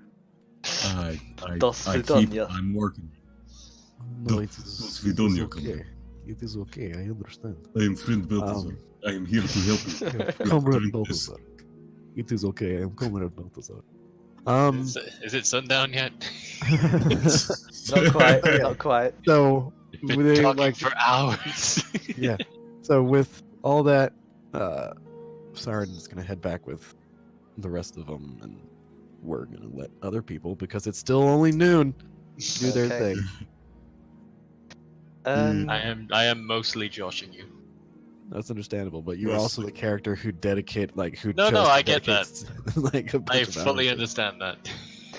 I'm not part of your group of adventurers at all. I don't get to go on adventures and have fun with you. That's not it at all. Why can't I do Mostly anything just in the making a session? joke. Okay. Grunker, let's go over to Grunker. What's Grunker doing? Probably being very frustrated and trying to get away with Ellington. Make another animal handling check. Hey, Yeah. So, So you do manage to not even kind of having to hand out food to him. For what's happening? so yeah, you do manage to kind of hold your hand out, kind of beneath Webby as he's kind of hung up in this web, and funnily enough, Webby just kind of dangles down a bit of silk, kind of drops down onto your hand, looks up at you very curiously.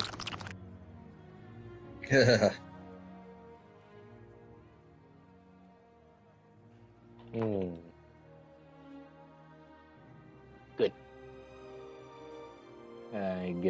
Gives it a little bit of meat. He chows it down happily. Good. He will then put him in the his bag, in the little spider bag. Yeah. And he will then go. It's probably because he's the only one there. I guess. Yeah. There's only like. Yeah. There's Gronka and Sao Yun who's in the decent descent. Yeah. Oh wait, no. Wait, no. Sao Yun's with Balthazar and Siren. No, never mind. Yeah, I thought she went with them. Grunk is probably gonna go and buy that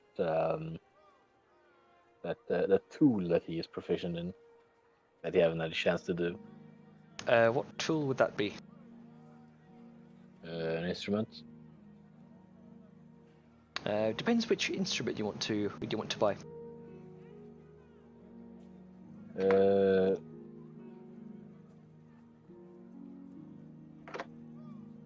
that one. Oh, hold on. Ah, right, okay. Probably just a simple one. Don't need to be too fancy. Right, okay. So, you kind of venture out of the decent descent, kind of asking around. Make an investigation check. All right. Let's see where's the intimate. 5. You do see. So as you're kind of entering the Divine District, kind of you see coming out from the Divine District garden area. You see small boy, maybe around 10 or 11, kind of fingers to his lips, trying trying to figure out what looks like a flute, kind of pursed to his lips. Looks like he's trying to figure out how to play it. And he's kind of skipping out of the Divine District Garden. But as soon as he sees you, he kind of backs away and kind of scurries off back into the crowd.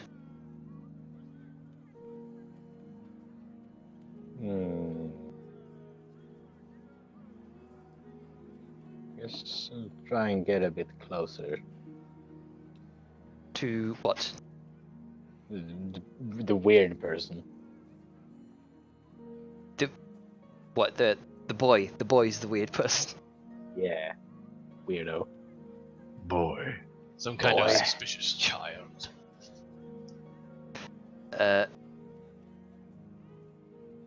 Yeah. As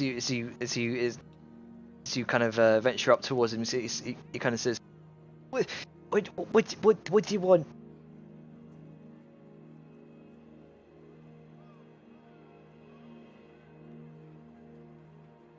He's kind of looking around, pretty frightened.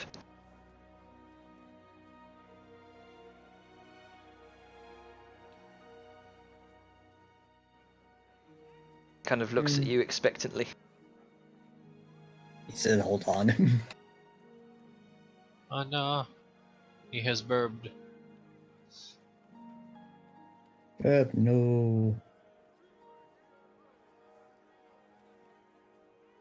Did he say hold on? Oh no. Right, sorry. Hey. I had someone talking to me. I kind of missed what you said. The boy kind of looks at the 11, 10-year-old boy. Kind of looks at you and kind of scared out of his wits right now. He's kind of backs up against the curb. He says, "What do you want?"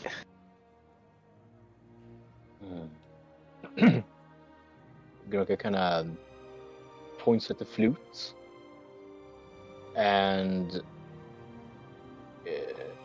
is gonna what would you say? It's probably it'll probably try and ask where he got it from. Okay. But, see how. Nope. I'm a little bit tired, so my brain is working bad.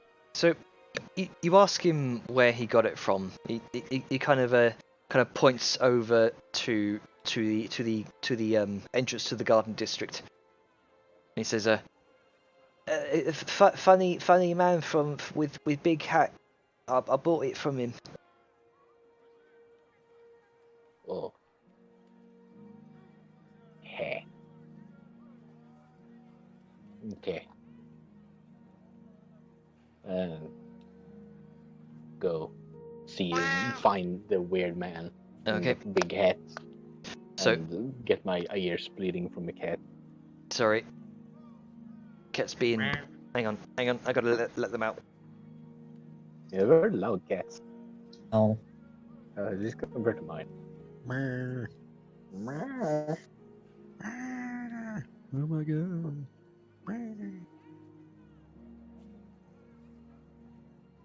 Kind of race. Right. Okay. So you make your way into the Divine District Gardens, and you see various merchants kind of selling, what look like various kind of doodads and knickknacks, like kites, for the kind of winds that kind of flow through this district area. You see kind of like wind chimes. You also see off to one side what looks like a very flamboyantly dressed gentleman who's kind of sat behind a cart. Looks like there's all sorts of like wind instruments that he's currently selling. You can see flutes, ocarinas, all sorts. She had a big hat. He does have a big red hat with a Okay. with a white fluffy feather. Ooh. Yeah, okay. Grunker's gonna focus on the hat man.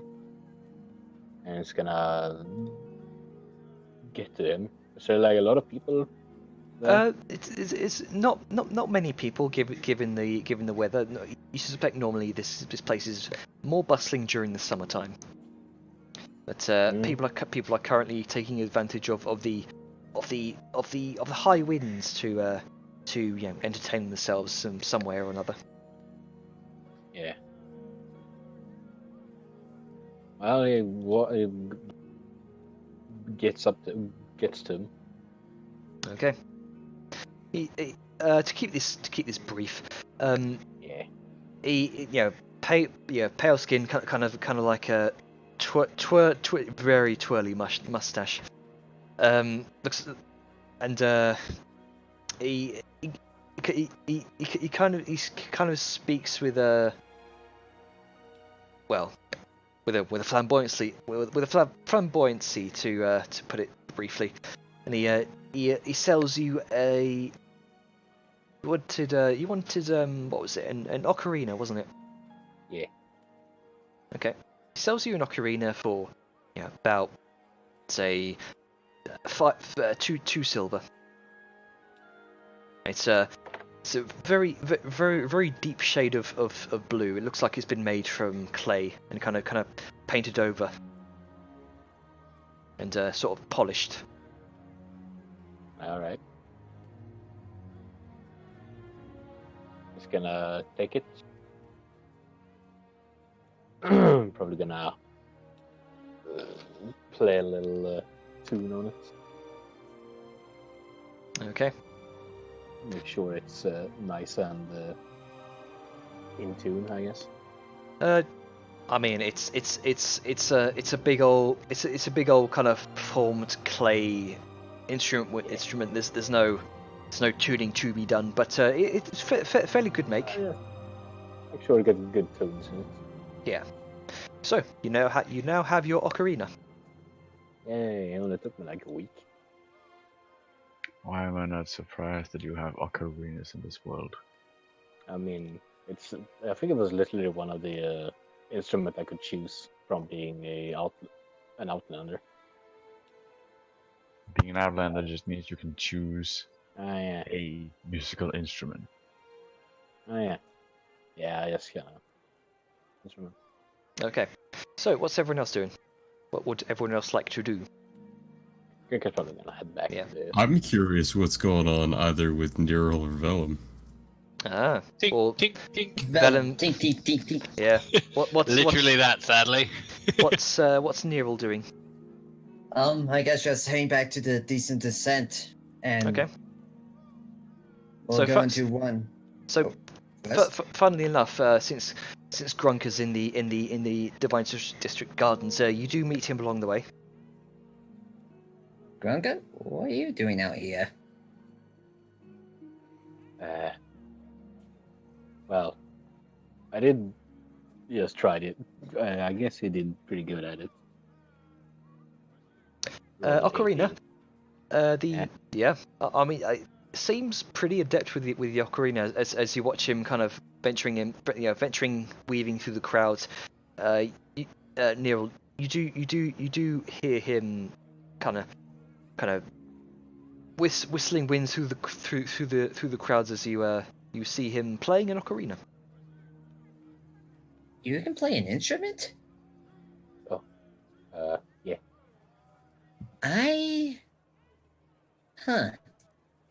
First Big Brother has nannies, and now Grunka can play an instrument. Yeah. Just It's good when you're alone.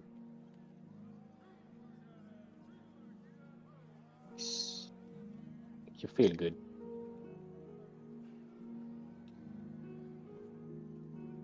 Okay, so both of you make your way back to the decent descent. so I was paying Sorry. to descent. Saying descent. Grunka, I assume. Yes. Balthazar, Siren, what are you doing? Headed back. Okay. Yeah, So, we're going back home. Eventually, you will meet up back in the Decent Descent. It is currently 3 in the afternoon.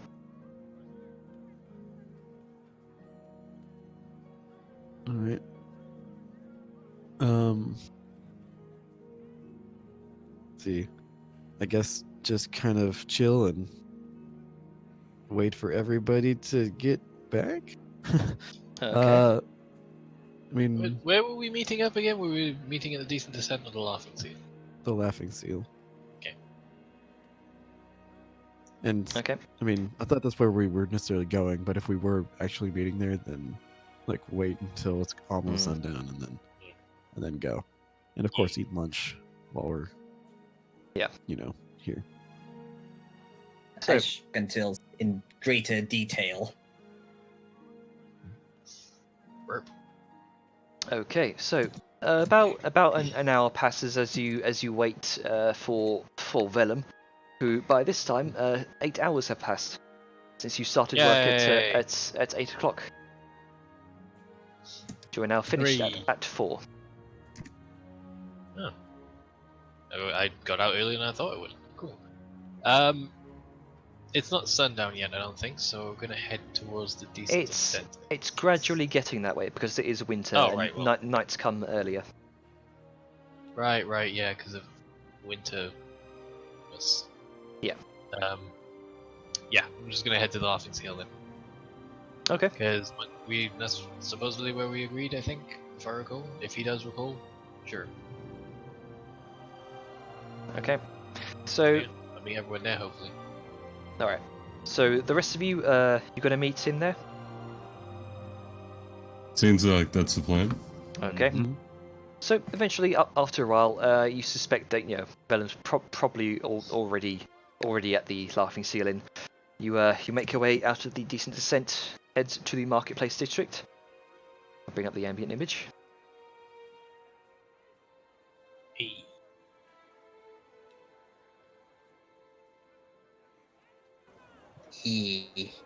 Off we go. Hooray, drinking and celebrating. Party time.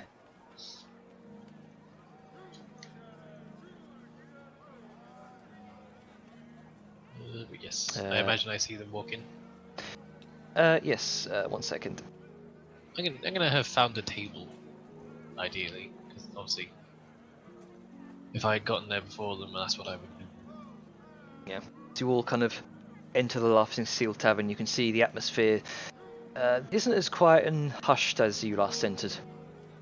The tavern is open for regular. Last time we entered, it was completely closed. So. Yeah, exactly. The tavern is open for regular business now. You can see some patrons have already begun their drinking. Some are chatting and laughing amongst themselves. Others are playing cards. It's not rowdy by any means, but business looks fair. You see Bros working the bar as usual, shouting back to the kitchen where you can see the figure of presumably the cook working away as Bros brings ale to the tables. Is the Phyllis 6 here by any chance?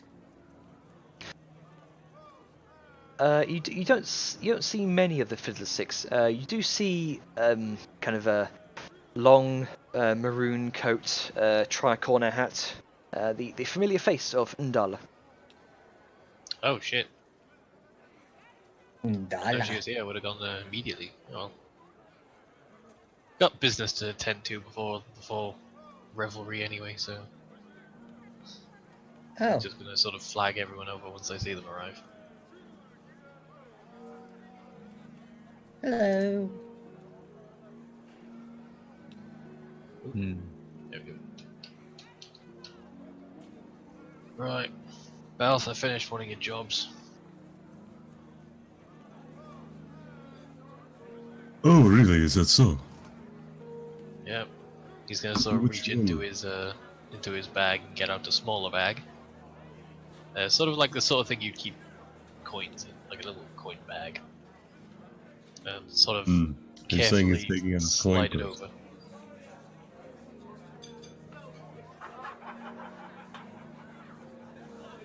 question. I will. It was a shit post. Never mind.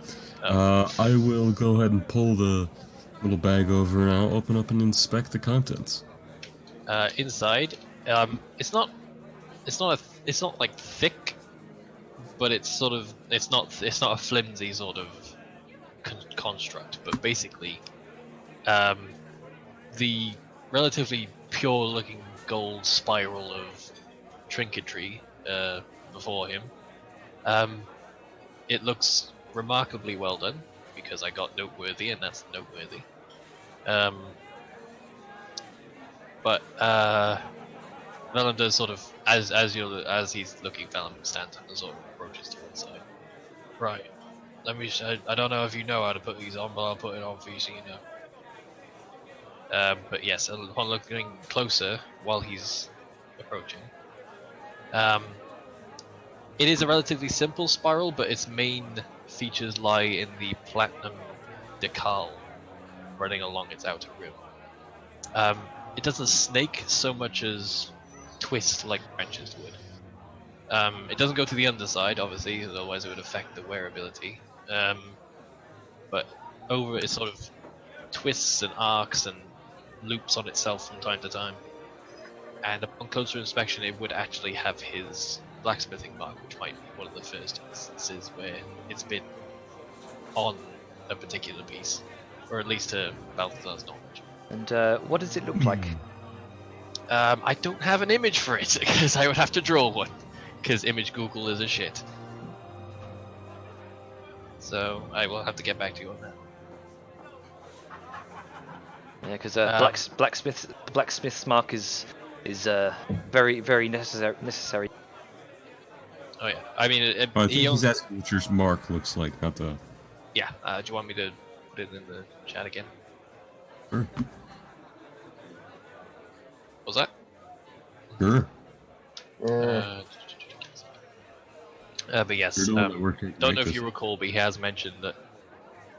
Never mind, I'll just mention it again in a second once I find the fucking image. It's here somewhere. I'll get to it.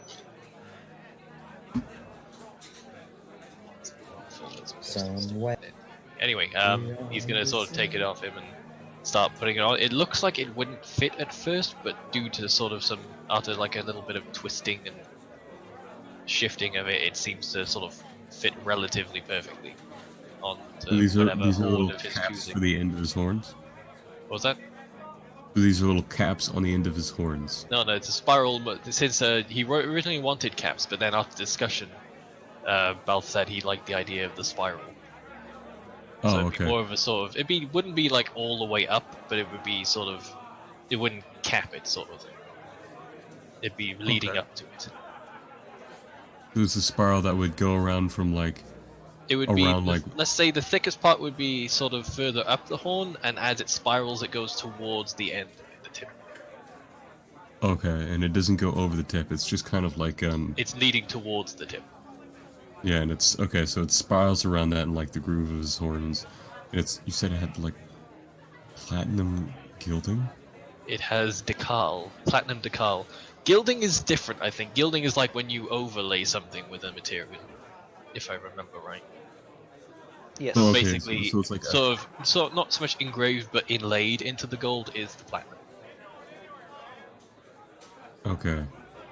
It's got that mark on it somewhere. It's sort of nestled in amongst one of the loops. All right. So these are loops, or if it's kind of like a stretched out spring. That It's slides- like if you had a really long vine or a branch and it went along the spiral of it. And sometimes it would okay. loop, sometimes it would sort of just sway. Oh, I'll have okay, a better that's pretty visual cool. representation of it for you in like the next day or so. Yeah, that's cool. I'm liking using my imagination to find this out too. But like, that's cool. Man, that's fancy. Gold and platinum. Very.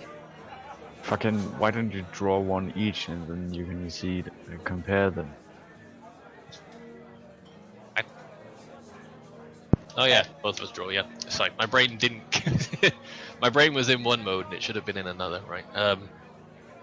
But yes, he sort of gives it a little bit of a twist to make sure it's affixed in place properly.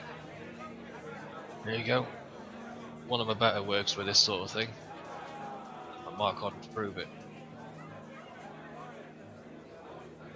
Don't know if there you you go. remember, because it has been a while, but he has mentioned that he doesn't put his mark on everything, only things that he feels deserves them. I don't remember that. No, I've mentioned it because it might have just been like a conversation piece and easily forgotten, so it's fine. He'll glance to the side, limited of what his horns he can see from his profile. Look at it like, oh, that looks good. I'll need to see this in a proper mirror. Well, Tell me, hope you how enjoy does it look from the side? Who was that directed to? Sorry, I kind of cut you off. Everybody's just like, tell me, how does this look from the side? Looks okay. It looks good. Granted, I don't have anything to really compare it to, but yeah. A bit too fancy for my taste, but it suits you. I think Gurkha would be confused as to why you have a horn down there and not on your head. Balls. Oh. But yes, the only other noteworthy point about the gold is that it shines a bit better due to the sort of purity of the pluses. It's a Nice. little more showy, much to his possible enjoyment. Certain enjoyment. I don't know if that was a text message or Perfect. well timed. Perfect. Oh Hush, man. you heard nothing. Well, make good use of it. Just one job I done. certainly will. He's gonna sort of go back around and sit down. Right, that's business done for the day. So Wider smile. Turn to the others. So time to party? Sure. Yep, drinks.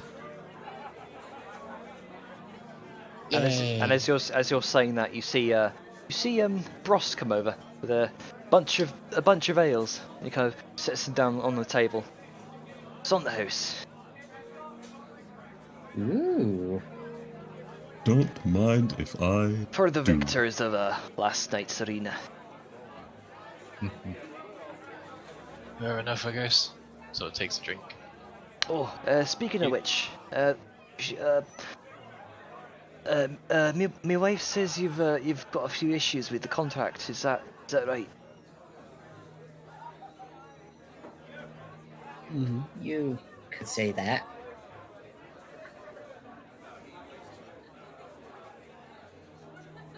Well, what issues specifically?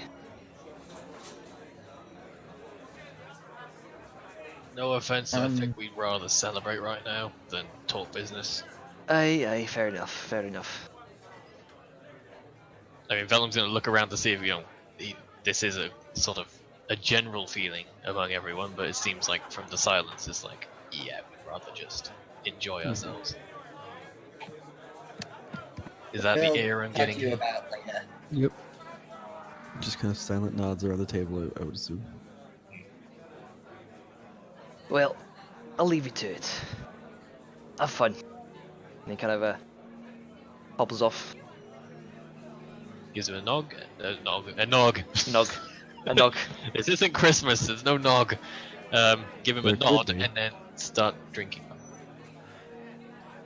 I mean, we did just have like the Christmas dish festival not too long ago. Yeah, so there's still some nog left over. No, I meant this. I was going to say chug at some point, and I got the two words mixed together.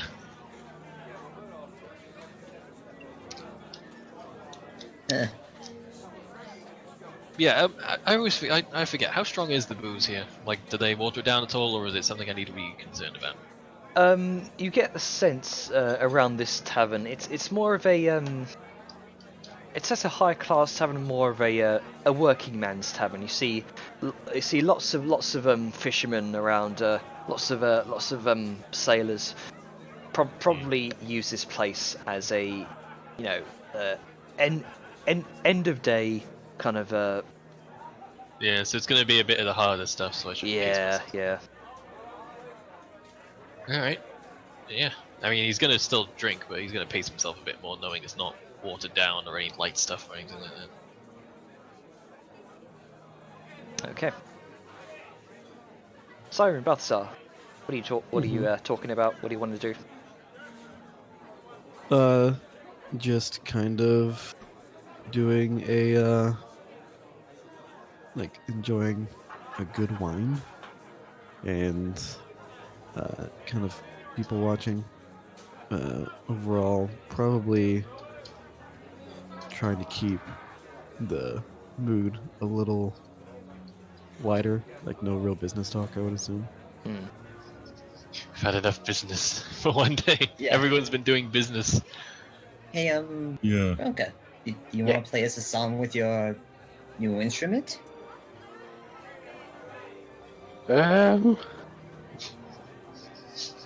Sure. Oh, look, Gronk has stage fright. Yeah. I mean, let's see. So there's a natural one here. Decent.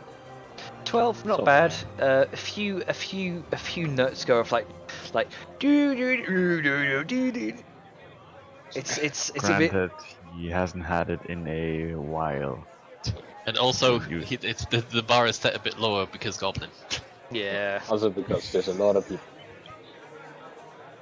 I mean, for a goblin, he plays the ocarina fairly well. It's by no means Ocarina of Time level, but Wee, wee, wee, wee, wee. Right then. One second. Nice. So, how's everyone's days? Just yeah. Met a guy with a nice hat. Ruby on it. No, different guy. Oh wait, did your guy look like a Ponce? Did he? He looked fancy and flamboyant. Yeah. No, but You what? Did the instrument salesman sound like that? yeah, actually, it big old kind of like violet and turquoise. What's the word for that kind of outfit? I can't find the image of it now, but like really kind of long, kind of billowy coat, like Would you describe him as a foppish dandy? a foppish dandy. That's exactly how I would describe him. I have no idea what that is. Good old Britannia. All right. But yeah, just overly fancy and Yeah, garish costume-like clothing. seemed very much into his wind instruments, to the point of being obnoxious.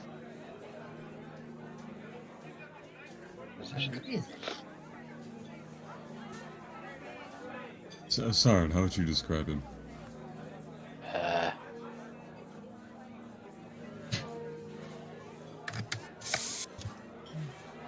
Fancy.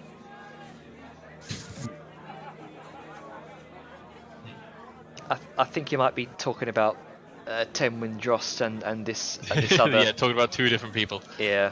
Yeah. Yes.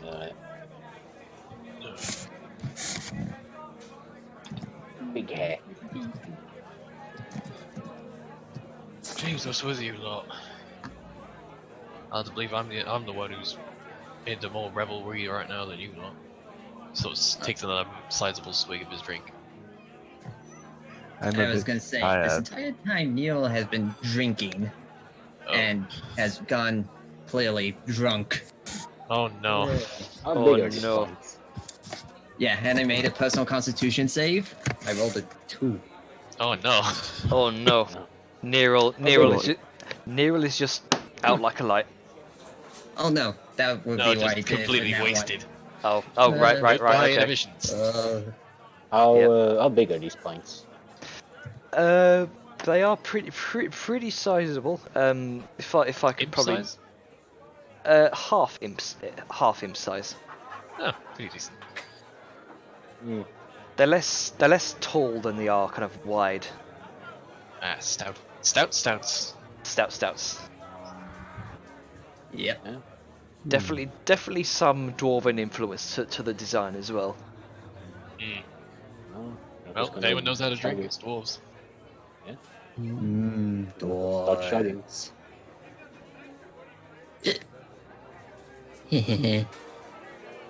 So, Vellum. Oh no. Oh no! Oh no! Yeah. So, about that fortune teller lady scale thing a while ago. She said you had a loved one pleasant thing from the past? I could probably figure who she was talking about, but yeah, what about her? Is that a parent relationship thing? So begins. God. He just sort of pauses and takes another swig. Just a friend of mine from a while back. She went off to see the world, and things happened. So, Oh. Okay. That's good to know. what do you want to know? Because I have a very, very, very, very huge crush on you. Takes a huge drink. Was that just you throwing up? Oh, okay. No, I think that was a mouthful of alcohol. That was a drunken drink of alcohol. Yeah, there's a pause. Nero will think you might be had a little too much already. Oh, no, this isn't No, actually she's fully very, drunk. very truthful. She's a lightweight. I've had this feeling since a while now, to be honest. Right. Oddly enough, I have the same one with Sal, too. Right. Sal just sort of raises both eyebrows and just looks. Well, he sort of, when he says right the second time, he seems a bit more understanding of what's going on, because it's just like, oh, I have a crush on you. Oh, okay, this could be awkward. It's like, I also feel the same way about Sao. Oh, it's that. Okay. Sort of. Yeah, So, and I don't know how to handle it. Grunka, make a Constitution saving throw. shocking is true. Jesus He's Christ. not having this shit. Constitution saving throw? Too much. Yep. It's too much. Yep. And Oh, there goes fucking. Oh Grunka. no! He really didn't want to deal with this. Oh no. I'm also kind of glad about that. Immediately, Grunka just has Face lost plants on the all. table. Dump. Yeah, Grunka is just out like a light. Just I like to thunk. imagine he basically hear Nero say, "So, Vellum," and he goes, "Oh no," and he just bottoms up. Right. Oh well, no. Oh, that's rude. that's flattering. But Siren can attest to this. I've talked to her about this. Well, I think so. Siren? What the fuck? Those are the weirdest drinking sounds I've ever heard. She's drunk. She's drunk. Most of it's going onto the table. I mean, to be fair, she has a snout. She doesn't really have a mouth or like sealable lips. Anyway, anyway, continue, Knick-Knack. Well, I can pass it over to Siren. Yeah. Oh, and right, to okay. Attest that this Siren is not just her Siren- being drunk. Siren just kind of does a thing where like she kind of tilts her head, closes her eyes, and kind of runs a finger over like the spines of her eyebrow, and just like, yeah, yes, she has. Despite my insistence that it's not a good idea, but she's got it in her head that she feels something for you. Yeah, you're at that age, so that's kind of normal. Hmm. But what I don't get is the whole beat around the bush secrecy. I You don't could just know. ask. She's young. She's a woman. She doesn't know. That's true. Did my last comment get cut off? What, the beating around the bush thing? No, he said you could just ask. Oh, It's like he didn't understand why beating around the bush. You could just ask. Wait, asked Yeah. to be in a relationship? That I can do that? Not so much relationship. It seemed more you're dealing with hormones. Friend went through it as well. And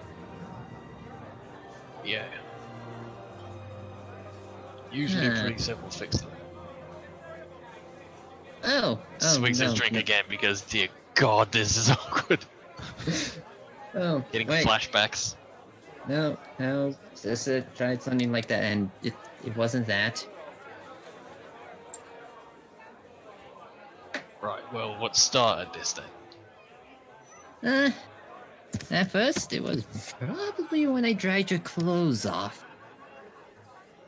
It's okay. He has paused midway through his drink. He's just looking over the rim at her. Yeah. Right, and you still talking into his mug. And I may have seen something, so at first it may have been a physical attraction to. Yeah.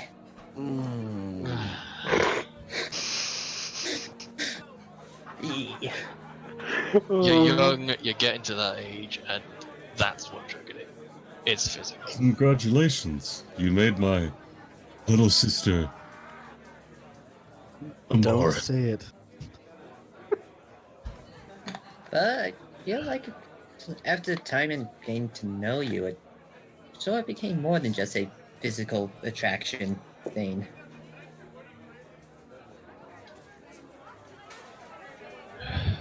Just sort of.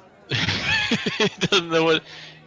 He's already said his point about it likely just being physical and is now looking to Balthazar and Siren as if to sort of help. We've Right. tried to dissuade her this entire time. She's insistent on taming the forge. So, I mean, I'll have to use that despite our sometime. best efforts, we've not been able to dissuade her. I mean, Now she's liquored herself up, is ready to horribly discuss her feelings. Why don't In you the give midst of her this a listen? public setting. Exactly. yeah, tell me about it. What else better to embarrass yourself and everyone else? I'm not Maybe- looking for a Maybe she'll learn a relationship. lesson from it. I'm not looking for a relationship. I've had casual encounters before, and there's nothing wrong with that. But you need to figure out what it is, and I've been able to figure that out. But don't go thinking things that are different, because a friend would do similar sort of thing growing up. She thought all the same things you're thinking. So,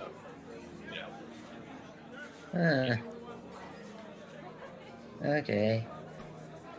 And what do you think, Sal? Like, her head is on the table now, just sort of half conscious.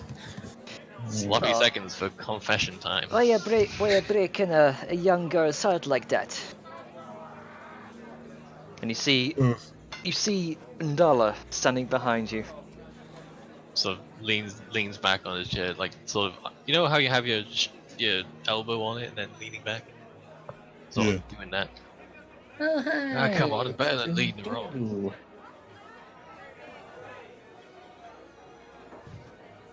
Besides, it's plain as day. It's physical. The young girl's only having some fun. And you see Ndala pull up a chair, kind of big old smirk. I'm fine with fun. Fun's fine. By the way, I owe you a drink. So Ah, that you do. waving at the. I always forget his name. What's the barkeep's name?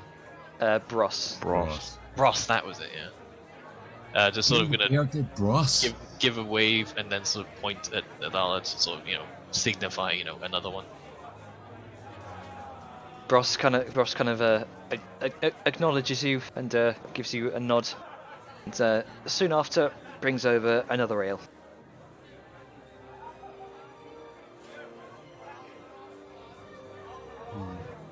Yeah. And again, I would rather have a heartbroken swiftly and quickly than have it dragged on and made that much worse. I mean, might be a bit blunt about it, but if it was actually that, I'd be a bit more subtle. But it's not. It's that sort of air quotes. Okay. Hang on. I'm happy to help, but Cat's being a menace again. oh no. Meh. Meh. Meow. Sort of goes to swig a bit more of his drink, which is probably almost done by this time, because he's just been like punctuating everything with a long swig. I mean, again, you can always ask, but just don't get wrong ideas. Swig. Sarah's gonna reach over and like kind of pat Nero's like, it's okay. First loves, and I don't really even think this was first love. Might seem like they're grand and important and life-changing. In reality, they're most likely just infatuations brought on by hormones. So, See? Maybe. I don't know though. well, give the benefit of the doubt to us with experience in such things. You could just do what I do whenever you start to feel anything. I know. Yeah, but then I'll have my nannies. Wait, I don't have nannies. I'll have your nannies picking at me then. How about we don't discuss them and we leave that subject alone? How about instead you just have a fun night, not think about anyone in particular, just think about the moment. Okay. Yeah, listen to your siblings. Yeah, I bet there's a strong, burly human or dwarf somewhere in here that won't care that you're a kobold. There might even be Okay. another kobold in here. Not wrong. Get your hopes on. Okay, so We're just talking amongst ourselves. Don't mind us. Don't mind us. Yeah, nothing wrong with kobolds, so I don't get why everyone's getting so strong about that. It's because we're covered in scales, and scales are weird to mammals. And shrugs. Kinda. Ndala says, I've met a few men covered in scales in my time on the sea. It's you get used to it after a while. Sarah just turns her head and just looks at Undala, just like, really? Now is the time you bring that up? Ndala just kind of gives you a wink. Well, if you want a scaly, rough, and absolutely abrasive bastard at heart, perhaps you should sit down with my friend Velen here. I think you'd get along with him well. I'm only Are you one or talking two to of those Nadala things. this? Or talking to Yes. Nero about that? Yeah. Okay. No, Nadala. I was about to say, because that's a sudden 180. You see, he has all the traits you could want out of. Yeah, Balth, don't Except need you to he's speak not to me, covered mate. in scales. She reaches over and like lightly pinches his arm. It's covered in this weird flesh thing. Yeah, Did you no, didn't you no. make scale armor? Did you make scale mail? Because that would be hilarious if you were wearing that right now. Yes. The scales are Nero in the has like inside, leather, doesn't they're he? on his heart. No, No, you. Helen. Oh no, I actually yeah, I do have scale mail. Yeah. Yeah. So Siren kind of reaches over, like, no, he has scales enough, and just like taps the scale mail. Yeah. Hard, scaly, cold bastard. Just You know, I don't need cold, you lot talking to me. Talking to professional. me. We're not talking to you. We're talking to Nadala. I Yeah, meant 4. I'm not talking for you. You can talk Yeah. for yourself. I'm just talking about you. Well, get your facts right at least. Takes another swig. Realizes it's empty. Can I get another one of these? Same. Okay. So the first round was on the house. Yep. So you pay for. Let me get the prices up. I need to pay for Nadala's as well, so whatever Yeah. she's having, I need to take into account.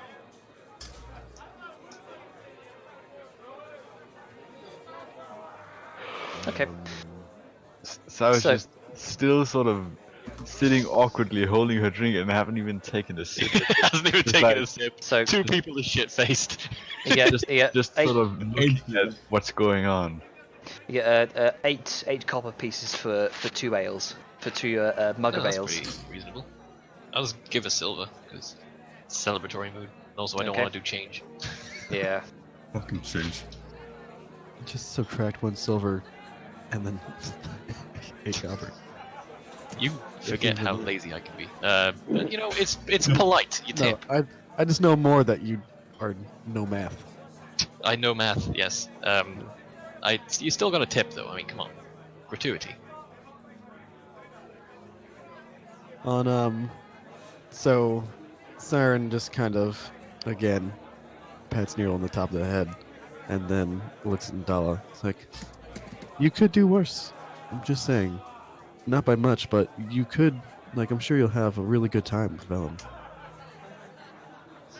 Just sort of gives a sigh as if I don't need this. And Dala just kind of looks over to Vellum and just raises an eyebrow. Hey, don't look at me. They saying what they want. I Don't mean, worry, he's quite a catch. appreciate the sentiments. She doesn't really know that. She knows a lot more than you think she does. Mm-hmm. Oh no, Yeah, I know. And Before Dala, this goes Ndala too says, crazy. Remember, we all were in the bath together. Yeah. Ndala says, If he's as quick on the battlefield as he is in bed, well, I think I'll pass. Oh shit!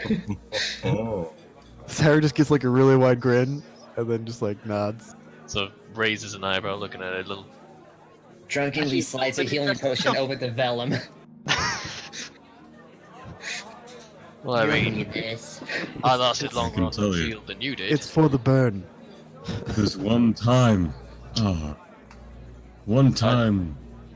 Vellum and I were fighting together, and now that was a battlefield. Worked up a heavy sweat to the point of exhaustion. Couldn't move for days. Now, could you? I could. Anyway, I seem to remember lasting longer on that battlefield than you did, miss. So it's sort of a friendly jab. Verbal jab. Siren smiles, says like, yes, when I get my hands on someone, usually they do. No, he's talking to Nadala, not Siren. And Not everything is about Siren. Siren. Siren was the one that slowed her down before Vellum got to her. Siren's like, yes, when I get my hands on someone, usually they are quite easy to manipulate. Like that She mountain winks at folk. Nadala. You got to me Yes. too. You didn't get to me quick enough, Vellum. Oh, Siren went from wingman to cockblock. In a moment.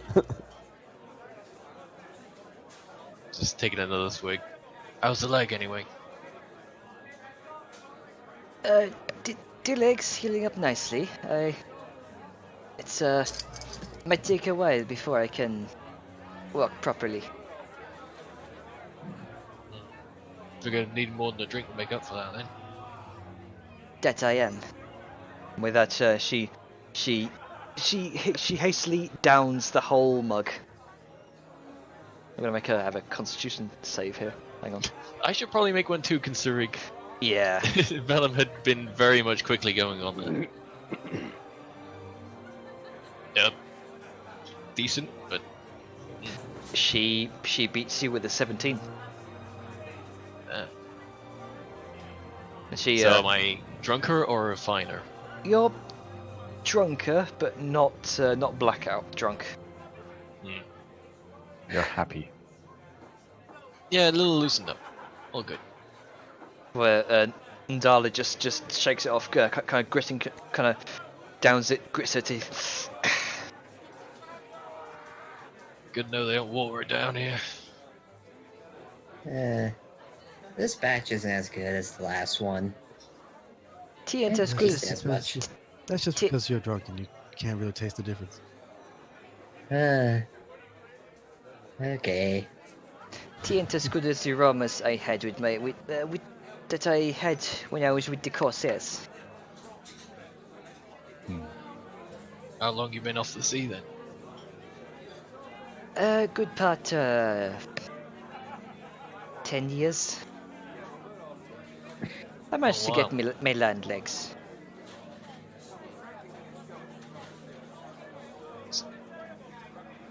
Taking another swig.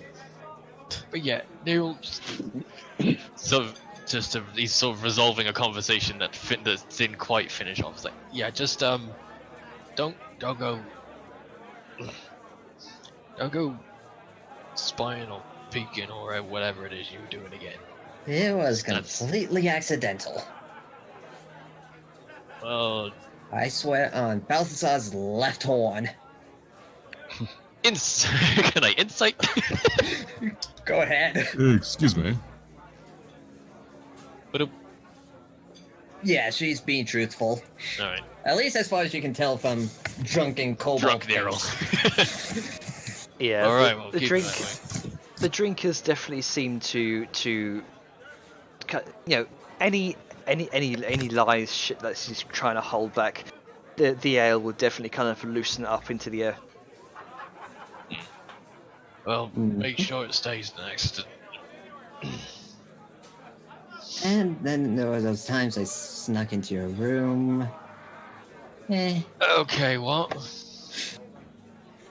He was about to start talking to Dadala again, and then that came out. The little one's ambitious. Yeah, She gets it from her siblings. wanna explain, maybe? Well, at first it was just because you were so beat up and I was worried that you would start bleeding again, so I slept on your chest and it sort of became a habit. And that's it. I poked around a little bit. Nothing more than that. God. Ndala's eyebrows just face in mug. raised. Face in mug. You got yourself an admirer. And Ndala just gives you an elbow shove. Or a stalker. One of the two. I mean, I'm flattered, but Did you say you jeez. poked around while someone was sleeping? We need to talk about boundaries. And they didn't know? And they didn't invite you? What? He was What? asleep. He couldn't invite me in. What? That's can- the what? point he's trying to make. But Balthazar has actually got like a very concerned look. Yeah. What?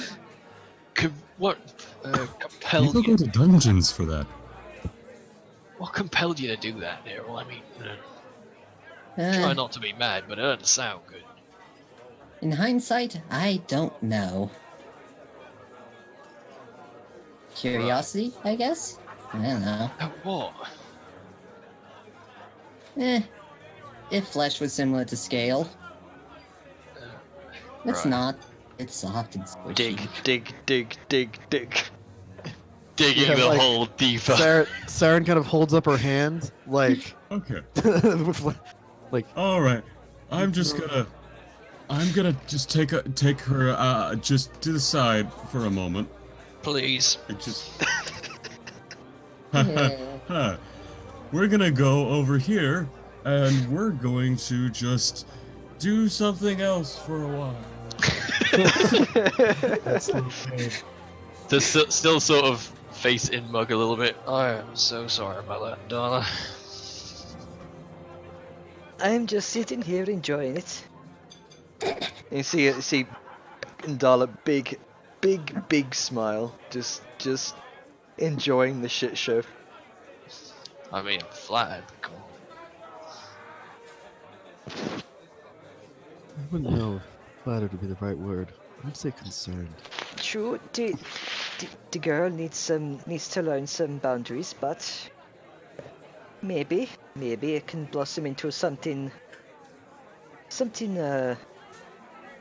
better. Well, I mean, I just don't get all. It's just taking another drink.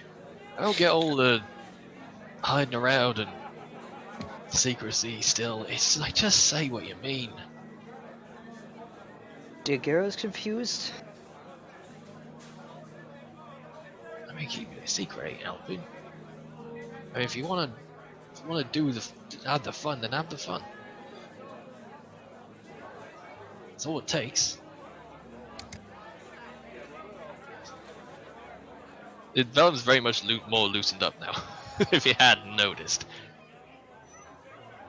So I just sort of I still don't know what to do currently about all of this that just got spilled.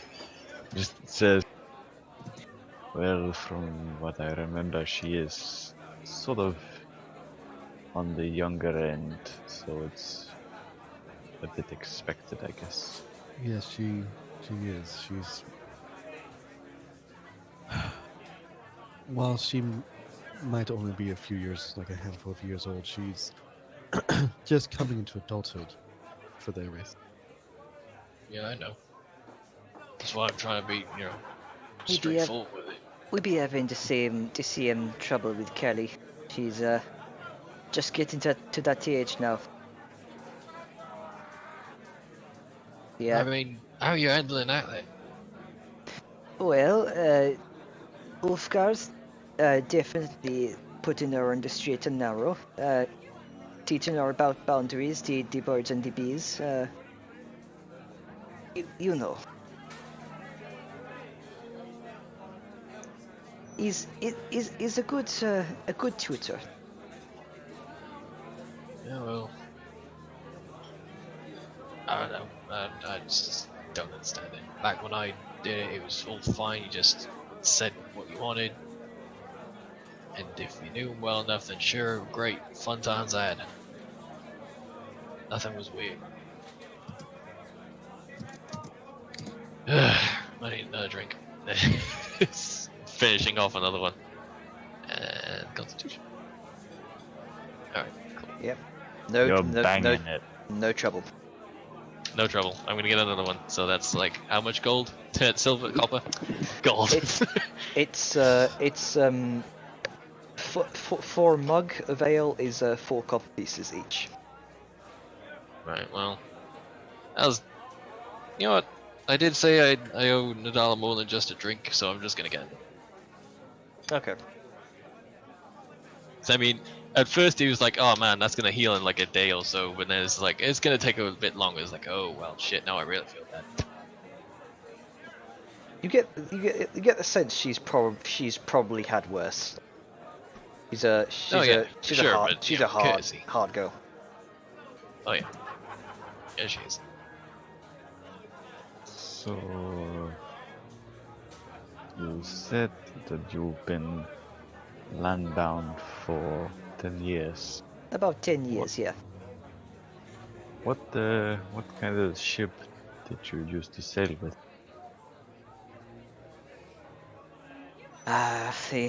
The years when I sailed in the Nadine seas, that was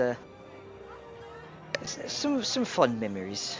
Used to sail on a galleon, not ours originally, of course. We had to we took it from some other pirates.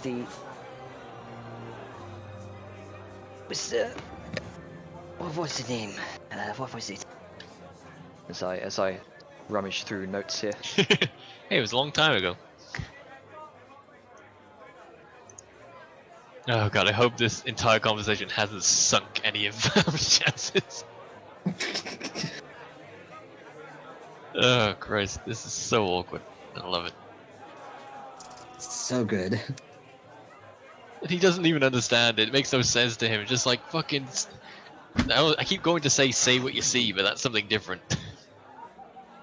Say what you see.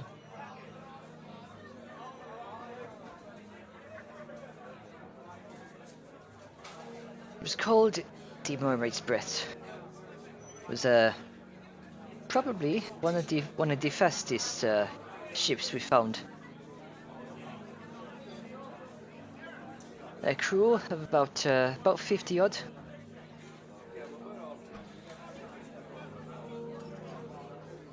Hang on.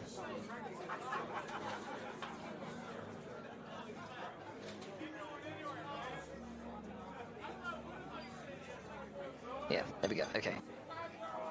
A crew about 50 odd. We're part of the Bloodsail Corsairs. A collection of pirate captains who part of the greater. Sorry, I'm having a few troubles with Chrome here. It's okay. Oh no. Not Chrome. It's okay. And I'm just enjoying the conversation in text chat. Balthazar's birds and bees. I'm also having trouble with the cat again. Go away.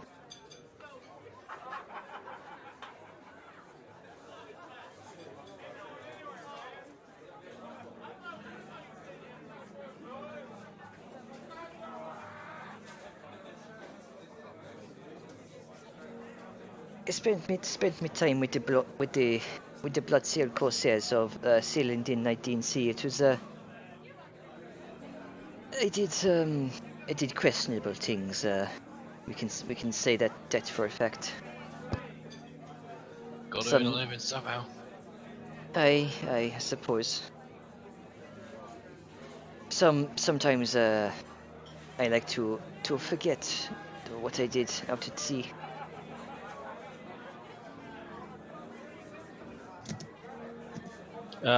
Jenner.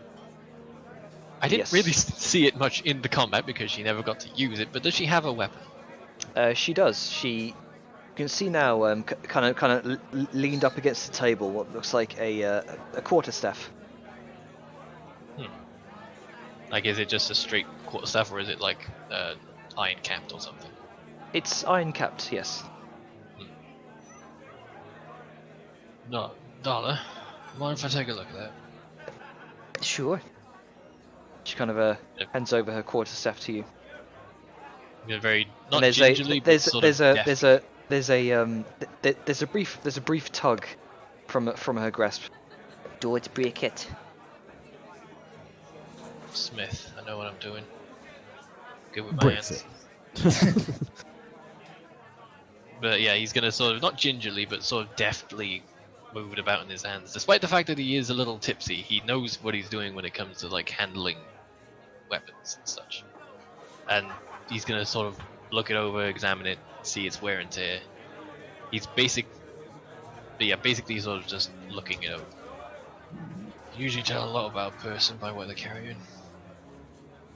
Is that so? How they care for things, how they use them. So, what can you tell about me? Sort of she kind of clenched fist on her chin, kind of leaning in towards you. Well, I'm still being very careful with it. Yeah. You know, respectfully and all that such. I'm very sorry to put you on the spot like this, Jenner, but can you describe its like current state of being? Like, it's does it have wear and tear? Does it have any sort of There's a few. There's a major few marks or? There are a few kind of scratches and bumps here and there, especially around the kind of iron capped ends. Looks like well it's maintained. yeah, it is. It looks like it's seen its fair share of combat, but it does look like it's been cared for.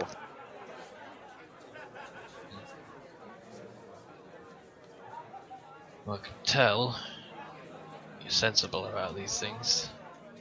You always got it in arm's reach, but you're not gonna cling to it too tightly. Sort of turns it in his hand, like sort of not long ways, but sort of lengthways, like turning As it you, over to look at the cap, sort of thing. So you kind of take it in your hands. It looks like it's been carved from a piece of wood. Well, obviously, but It's okay. it's the type of wood you'd normally find on ships. With your craftsman background, you can definitely tell this is What, like driftwood or like proper wood? proper wood. Proper shipbuilding wood? It would seem that way, yeah. Been treated and everything. hmm You make use of what you got. Aye, Even if it's way away.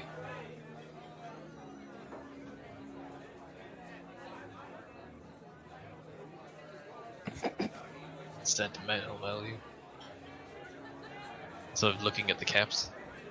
Despite its dings, you're not afraid to use it, but at the same time, you know how to keep the important things proper.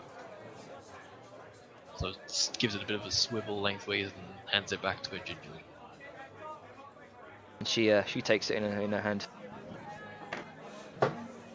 During my time at sea, I did a lot of questionable things with the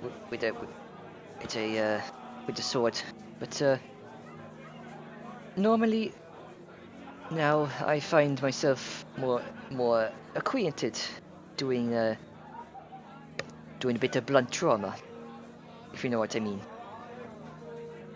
A lot harder to take lives when there's only bruises and breaks. Indeed. What about your weapon? It reflexively sort of not so much tightens in sort of the rigidity of body, but sort of just a slight flinch. Yeah, right.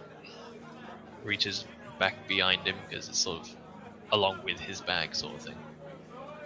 Brings it very carefully out in its hole. Yeah, unwraps it. Mind yourself. Right. It's a lot keener than it looks. Their eyes kind of widen as you unfurl the cloth around this long sword shaped with like a. Do you want me to do descriptors? Sure, Because obviously yep. it's never closely looked at. The closest comparison would be something akin to a very long khopesh, only without a hook. If you can sort of picture that. Oh. It's well balanced, as all things should be. Yes, but sort of strangely so for this size of a weapon. It is despite its curvature, it is sort of it evens out at the same height as it does when it comes from the hilt. So like from hilt to point, it evens out by the time it gets there, sort of thing. The edge is marred with a couple of light scratches, mainly along the flat side, but it looks extremely well taken care of, and such as one would expect from someone of his profession. But it's certainly unique, especially in its sort of luster, as all pieces of his would be because of the methodology. Yes, very, very worn, but not too tarnished. So who made this for you? That's my work right there. And he sort of taps down towards the hilt, still on the blade, where the mark would usually be for a blacksmith is his mark. She kind of very gingerly kind of runs a finger over the hilt of the blade, then up the kind of blade itself. Clearly admiring the craftsmanship. Does give it a little bit of a smile seeing this. I know a fair bit, but what I do know, I know I'm good at. Takes another swig as she's admiring it.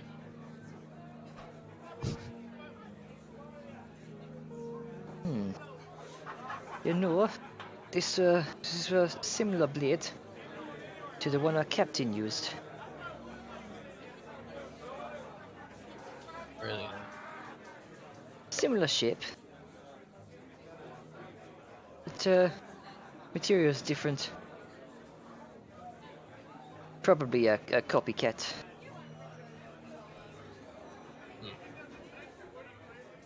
Sort of thinks a moment. Since you spent a lot of time on the sea, you wouldn't have had anything too cumbersome. You would have wanted something lasting. Probably something Aye, akin to aye. a cutlass. Sorry, did So- I miss that last part? So where do you come from? I'm curious. I need to look at the world map, Jenner, just a moment. Because I want Okay. to say east, but I'm trying to remember where in relation Mort Orkney is to where he comes from, so let me just find the map. The orc settlements are to the east, and I think south. Oh, that's the map. Is the mainland map isn't the world map. It's like Hang mainland on. map's- I'll give you a link there. Yeah, please. I thought I had the world map, but I didn't because it's not. Because that's the Yeah, map well- of mainland. I know we had a world map somewhere. Yeah, Yeah, I've got it here. Let me send it to you. Damn it up. It's fine. I just thought it was in the handout, but then that's the mainland If I map. remember correctly, Port Mortley is like in the top, like Is it like the top middle? yeah, kinda. There's like a little tribe. Yeah, it's definitely east then. thing. Okay. I'm from a ways out east. It's kind Took a long time on boat to get here, so some distance. It's being a bit cagey about the exact name of the place. There we go. Just a port. Thank you. Just a port town. Nothing special. Click. Time to explode my browser with a massive map.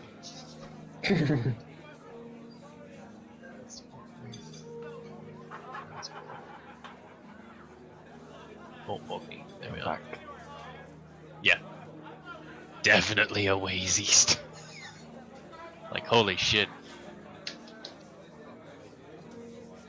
But yeah, nowhere special. Just a wild east.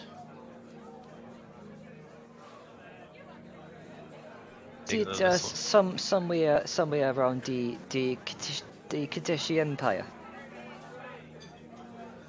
Stops a, like the very slightest of pauses during his mug tilt. Somewhere around there, yeah. Was it the skin that gave it away? Gives a little chuckle. Not his hand to compare. not entirely. I'm from Imbali City myself. Well, I grew up there. Grew up in Nioba. Just looking that on the map.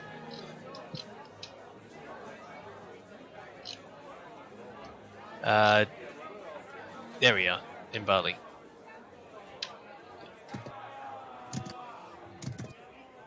A lot closer than I thought.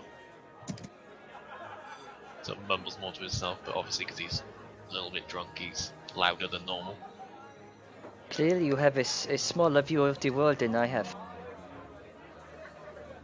Well, I haven't seen much of it, so it's easy to think that everything's small when there's not a lot of it. I suppose.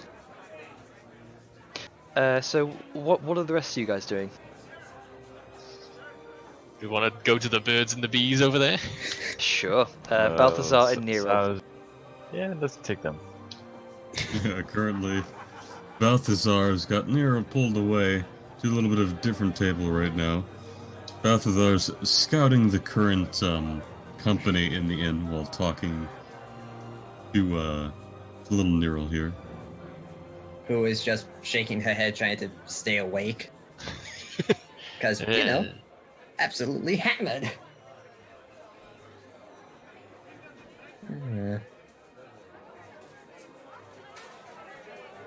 You're having a hard time there. You want a hand? Maybe? Do you want me to make you feel better? Mm, It's a yes. drunkenness. Oh. Oh yeah, sure. Go ahead. Yeah, but you have to promise me you won't immediately start drinking again. I won't. Alright. Now, this is for being... I don't want to say it, but this is just for being too infatuated with him.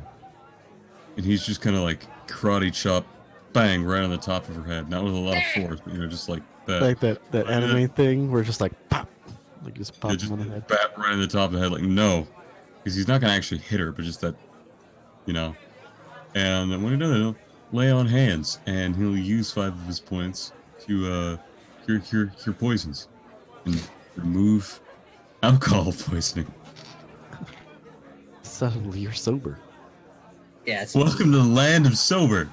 And now you can rubs her think hands like, clearly. "Ah, why'd you do that? Oh god, what have I done?" And her eyes like just shrink, realizing what she's done with now that she has a sober mind. Welcome.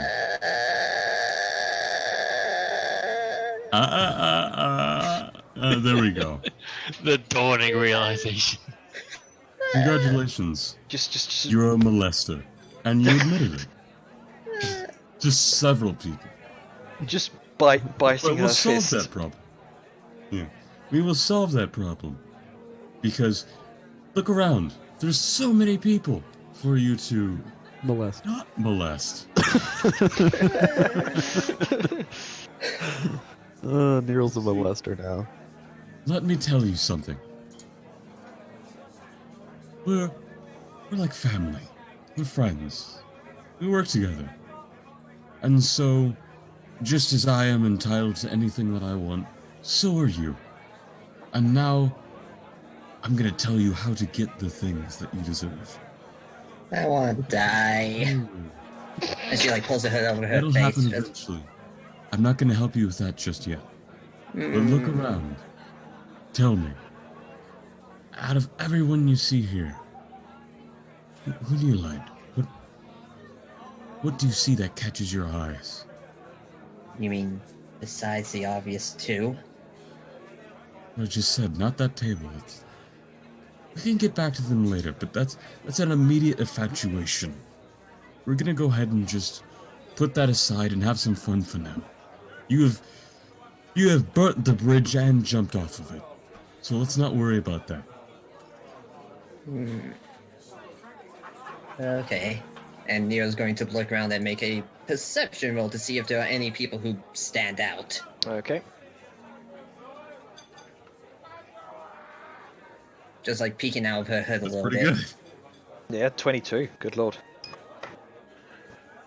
So, you do look around for a good 5 minutes. You see, the tavern is mostly comprised of either, well, it is mostly men, kind of coming off of their coming off of work, kind of coming into the tavern to have a drink with their friends. It's mostly dwarves, humans, and halflings. However, one particular individual does catch your eye. Looks like rather slim looking male kobold, actually. Huh. Oh damn. Looks Well- like Here's the port down. yeah. Because well, kobolds are pretty common for the most part across the world. Most are, uncivilized. They don't tend to poke around, civilized settlements.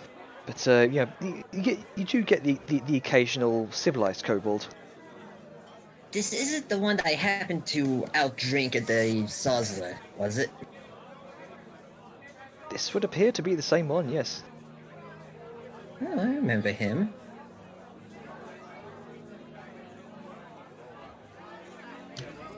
See somebody you like? Not sure, but I did find the kobold that I drank against during the competition. Oh. Oh, yes, I remember. Yeah, over there. And I point him out. Well, that settles it then. And his Balthazar stands up. Wait, what? Stay here a moment. And Balthazar is going to saunter over to the table of the kobold and start exchanging a few words. Hello. What can I do for you? Wait. You're one of the people we drank against Silver Sailor Sosler, innit? Yes, you drank against another kobold, didn't you? If I remember that right? I think so. Yeah. What was her name? It was Nero, wasn't it? Yes, exactly. You see, my little friend is actually in the tavern at the moment with me, and we happened to spot you, and was curious if you might be interested in a little bit of a, I don't want to say so much as a friendly rematch, but I don't know, a few rounds for old time's sake. Make a persuasion check. He's gonna Sorry point for over the there, ball, in fact, yeah, point back towards him. She's a bit shy right now, but was hoping for a more familiar company. And whoop bam. 14. Gotta love rolling below 10. Yep. I know that feel. almost got your 13. First round's on me. I mean, I've got to go soon. The rest of the groups wanted to head out of the port, but I can probably. I could probably have a brief talk, yeah. Yeah, it's just a couple drinks, just a few moments. Nice little talk.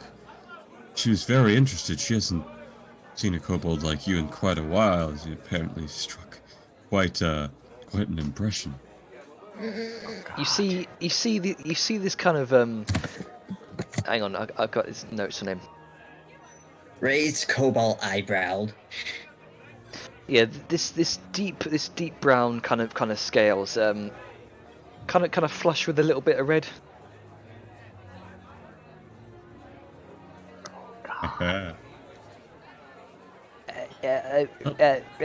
Really. Indeed. As a sorcerer, a little bit of magic is in her blood, and sometimes it pulls her to certain things. And I can't help but think that, maybe an interesting little pull towards you. If you head over to that table, I'll send a few drinks that way. I don't mean to take up too much of your time, but it would make her evening. He looks like a deer in headlights right now. But make another persuasion check with advantage. They're perfect for each other. Yeah. They're both making the same sound. 2 deers in headlights. Except this would be more the case of one deer is hiding their head in the dirt. That's okay, you don't need your head to smash. Balthazar's driving. And man, he has got a bloody grill. So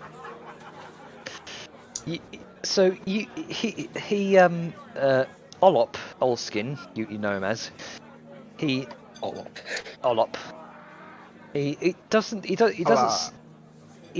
so much kind of wander over by his own, by his own wills, but you more or less kind of gingerly push him along. He doesn't kind of struggle or reject, but he's curious. How you spell that by any chance? There you go. OLOPP. OLOPP. Yeah, I was making a joke. You know me. Oglop. Oglop. Hey, somebody gets it. That's his name. Alright then.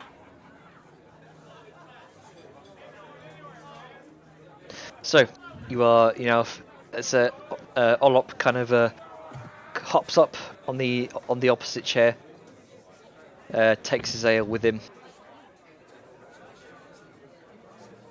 Hi. Peeks out from under the hood. Hi. You, it's nice armor you got there.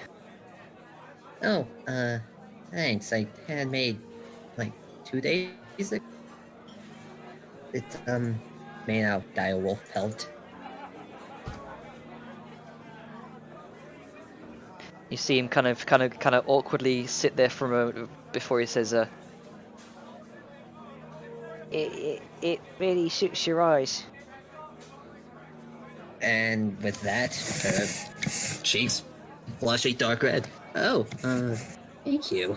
There's no eye contact from him. He's sort of like he's trying to look everywhere else, but your eyes. You don't even know what color they are, do you?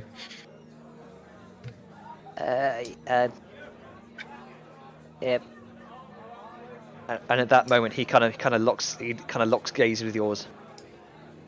Yeah, they're like rubies. That's the first time I've heard them described as rubies before. There's a bit of a kind of shy grin that comes over his lips.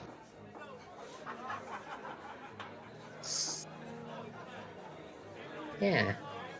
And she starts to relax. So, what is it you do around here? Well, I'm a part of an adventuring group, a bit like you guys are. I heard what you did at the docks a couple of nights ago. Huh. Yeah, that was an eventful day. I usually kind of sneak up and stab people, you know. I know people And with like that, that from my own mercenary group. He kind of takes out what looks like it's like a dagger, but on him it looks more like a sword. I just sneak up and stab people.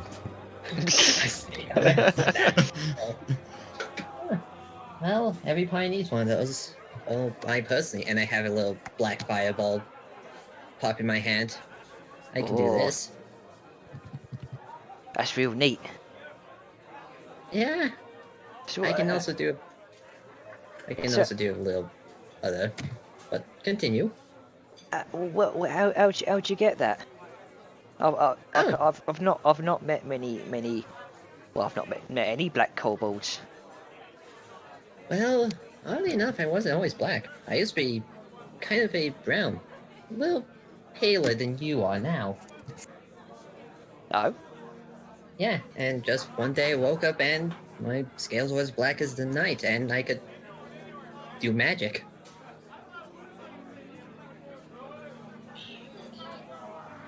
There's a flush that returns to his cheeks again, and he says, I don't know. I think the black looks better with your eyes.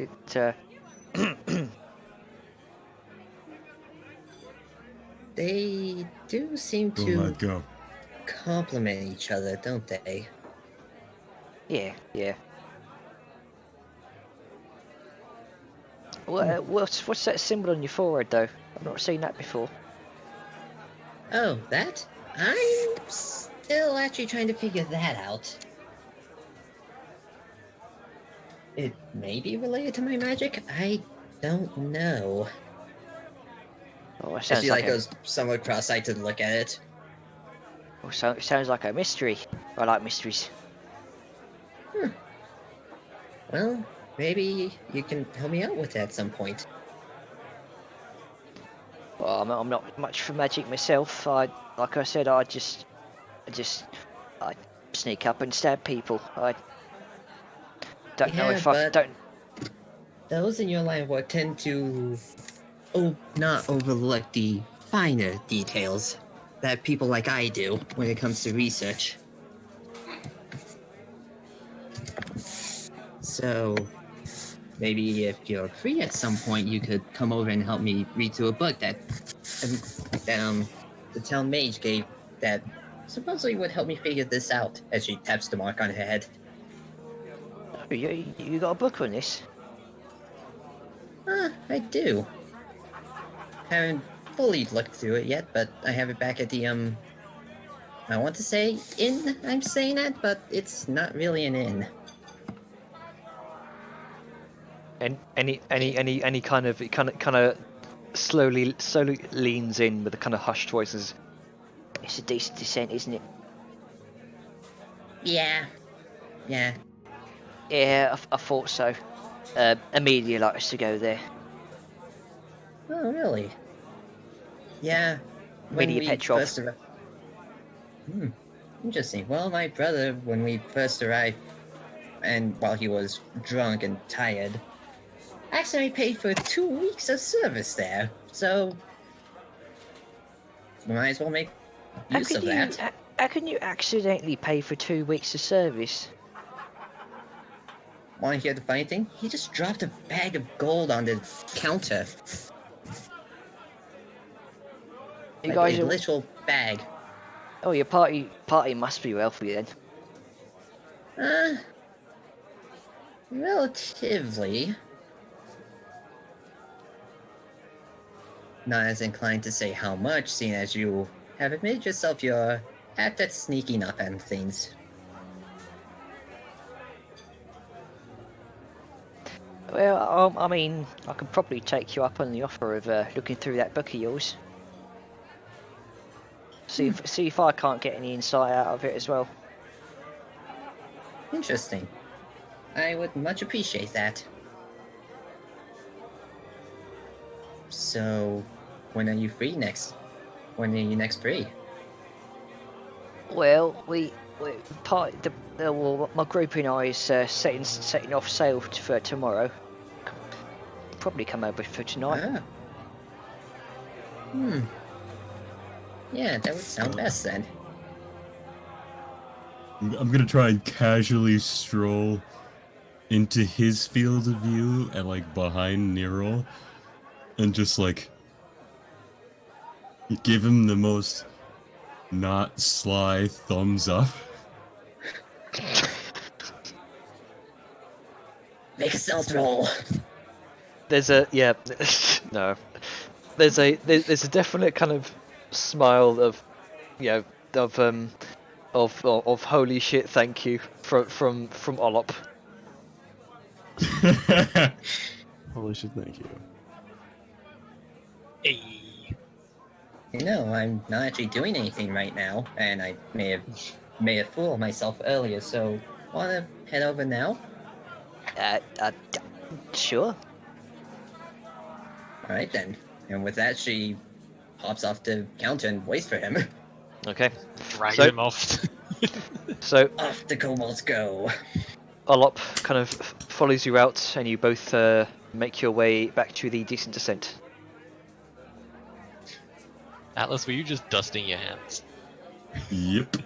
Job done. My work here is done. And with that, as they go out the way, I'm gonna smile to Bros, order a couple more drinks, and head back to our table. I'll Meanwhile, just go ahead and take the Bros silver now. Bros has seen this entire thing unfold, and he kind of like resting a chin on his hand as he kind of looks over, and he gives you a smirk and 2 thumbs up to Balthazar. Yeah. You see? Kind of like, hey. Hey, give me some booze over here. I need some wine for the two funny-looking people, the hat and the sword. The head is so. Where is this voice coming from? Hey, Hey, sit on Don't it. worry you got about a it, Billy. Forget about it. Right. You know, if you put your voice changer up like really high pitched, you make a superb imp. Are they all New Yorkans, are they? Some of them are, yes. Oh god. some of them, not all of them. Only the I need ones to who go Not back all on my imps. day. Right, so who are we panning over to now? Well, everyone's at the table now, so Yeah, everyone's at the table. Okay. I Right, think well- Sal's beer has gotten warm. Yeah, she needs to actually drink that. Balthazar is gonna sit down with a very smug look at Vellum. Vellum has not noticed. let's see. Assumedly she's done looking at Vellum's sword now, right? Yeah. He's gonna sort of safely stow it away, and then after all, it's like, Doll, I got a proposition for you. Sort of reaching for a drink. What's your proposition? You and me, sort of just waving for another fucking, I always forget his name. Bros. Ross, that's it. For some Ross. reason I said brow in my brain. Is like, that's not right. Right. You and me, let's drink till we can't stand, sit until we sway. At the end of the day, whatever happens, come what may, come what may. He takes a swig. And while this is meant as a sort of sheath to the wind, live in a moment comment, there is a subtle implication there. Siren rolls her eyes, like, visibly, and shakes her head, like, after the sign. You're not from where we're from, you wouldn't get it. Wow, you that's wouldn't racist. understand the culture. You wouldn't understand the cultural significance. What? That you're both orcs? Oh, wait, she's not an orc. I love the anger of that what. Because because God. your argument made no sense. But yeah, after that, he's just gonna sort of give a bit of a smile and take another a long. Darla swig. just raises a brow and she says, You're coming on very strong. Like My I said, friend's here needs company. But like I you're said, direct. say what you mean. You come on strong, but you're direct. I like that. and with that she kind of downs the entirety of the drink. Gonna make a Constitution saving throw for her. Vellum will join her and also make a Constitution save. Nope, not well. But yes, I mean, do you want to sort of lowball a general price for what drinks would be for the entire evening? Because he's basically going to Yeah. be drinking constantly. So, Okay, so we'll say like a gold for all the drinks for the evening. done. Drinks enough for 2 people for an entire night. That's a bargain. Yep. So if you're I mean, gonna I have no money left. I have a silver and 3 Yeah. copper to my name. So if you're going to be drinking for the whole evening until you're blackout drunk, I would say yeah. Well, I mean, not blackout drunk, but you know, enough Yeah. when enough is enough. Well, yeah. Probably. Actually, yeah. I'll make Constitution saves with disadvantage. Just one. Yeah, just one. 13. Pretty decent, but not, you know, She enough rolls, that you won't enjoy the buzz. She rolls a 14. Pretty closely matched. So yeah. Yeah. After a while, well, you're not in any state to kind of wander back to the Decent Descent by yourselves, but there are rooms available. Yeah, right. So you both pay for a room. That would be That would be Should have enough for this place for a couple. yeah, it should be enough. That good for common accommodation. That would be 5 silver pieces. Hmm. This is by no means. Oh, wait, no, I remembered I had the thing. Yeah. Okay, cool. I have no money left apart from 3 copper now because I forgot to do numbers when I did my money last. Yep. It's like, oh wait, no, I forgot to account for that thing I did with the carriage stuff. You Okay. wanna borrow some money from Sal? No, I have I have just enough money, but I did my math wrong on the carriage when I was booking that, and then all the shopping, I just did my math wrong. I realized. I put Yeah. a note down. It's like, wait a minute, why have I got more money than I had before? And then I'm like, oh right, that's why. So, both of you retreat for the evening, and that will be the last we see of them for the meantime. Yeah. Everybody is gonna get smashed by somebody, and Sarah's just sitting there like, Still I don't know nursing what her to first. do. Stunned. Still nursing her first beer. I mean, Grunk also only had 1 beer. Grunk is fucking out. He got in early. He downed that motherfucker. Yeah. Grunker got smashed by himself. Yeah. Yep. Grunker Wouldn't have smash. it that on, but Balthazar and Siren, not here to see Mhm. all this. what are you two doing? Sitting very Sorry. smugly. Siren's on probably about halfway through her second glass of wine, and she's just shaking her head, just like, it's just not right when you have to get that drunk. I feel bad for her. Mm. Hopefully, he'll still be able to perform after that much whiskey. I'm back. Sorry. With, I with had the to- amount of Vellum, with the amount that make we play make him. make a performance check now. Oh no! I thought I'd avoided that. At I already made my disadvantage. personal one. Lol. No, I was You know what? I was joking, Inspira- but okay. Fuck it. No, you've sealed your fate now. Well, it's performance, but you still have to do a Yeah. constitution You- to see if it maintains. Oh, Because you're Oh, fighting God. Whiskey Dick right now. Ah. Oh. No, that was my inspiration. oh dear.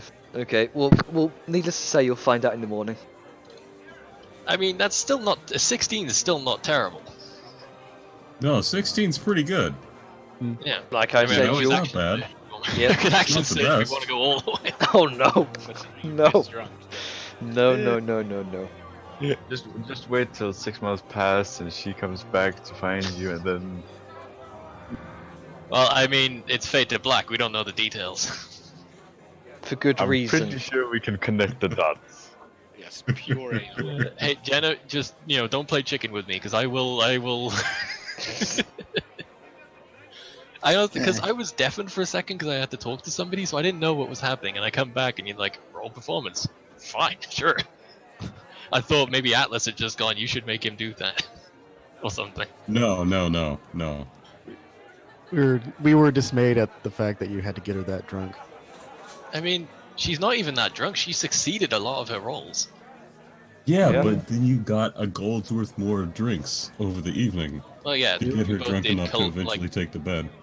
That's like a collective con saves that she rolled like relatively good. Anyway, semantics. Yeah. Do I need to action surge that ass? Is the question. No. Doing it. Nope. I know, I'm teasing. So So- many fun things. I'm sorry, Jenna. You were going no, and I couldn't resist teasing you. So by now it's like it's like 7 o'clock in the evening for you guys.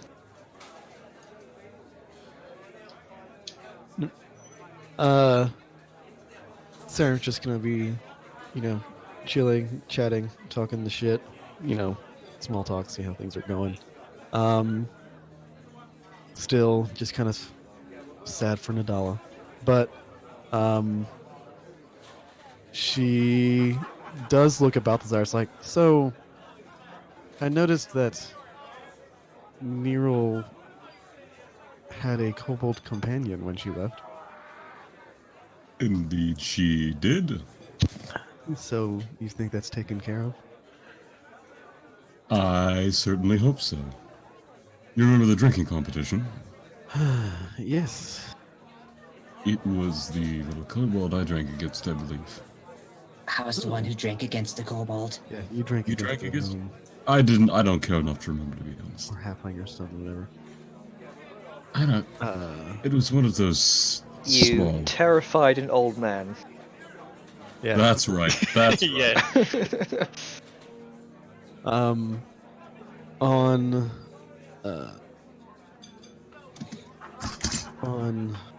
let's see. Yes. Oh, I thought he looked familiar. Well, at least hopefully that'll get it out of her system. To get something out of her system. Now I'm worried about poor Saoyun. What? Siren looks over at Saoyun, who's at the tables, like, what do you mean? Her infatuations aren't limited just to him, it seems. She has a broad scope, I'll say. Sao is still looking confused and sort of wide-eyed and just not panicking, but sort of, I still don't know what's going on.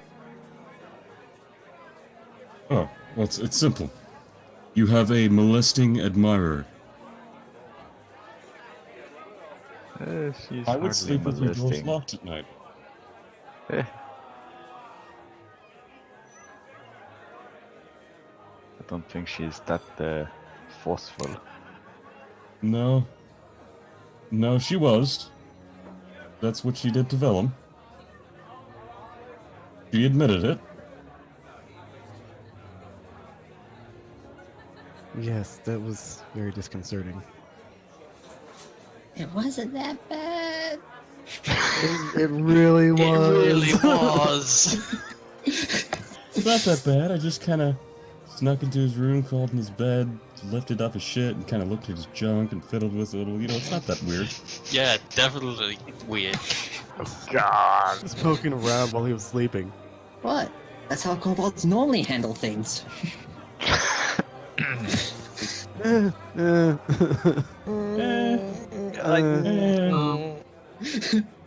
joking. I don't think you are. This is by far our most awkward session. And I love It'll it. get worse. And I'm So- afraid that Groot gets passed out right now. So I'm looking about I'm looking at Sal, I'm just like I'm pretty sure she hadn't gone quite as far or even anywhere near as far with you, mostly just admiring from a distance. But the fact that she went as far as she did with Vellum is a bit of a problem, but it does seem that Balthazar has handled that at least well enough for Hopefully yeah. But if at any point in time you feel the need or uncomfortable or anything like that, just feel free to come to one of us and we'll take care of it. So I do have the curiosity of why she thinks that magical knowledge of alteration spells is mutual. I don't know. That is peculiar. Sao just looks at him.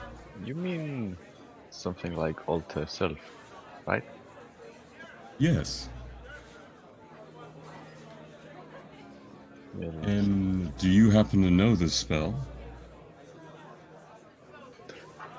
Sao just sort of blinks a bit, looks down at her beer, and just looks back at Balthazar, and slowly starts morphing into a one-to-one replica of him, just without the clothing matching. I do. Don't stroke his ego. Careful, he might want to bang you now. Why Nice you look job, like bud. him?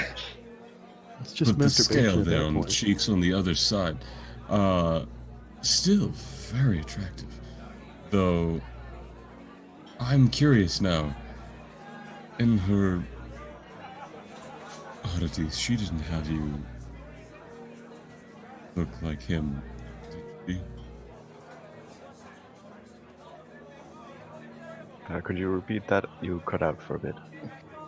Oh, I said, in her oddities, she didn't have you look like him, did she? Well, she never asked me to replicate anybody. Is good.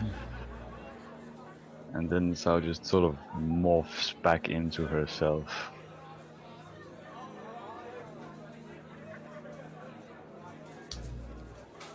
Well, While there are certain was very- limitations to what I can,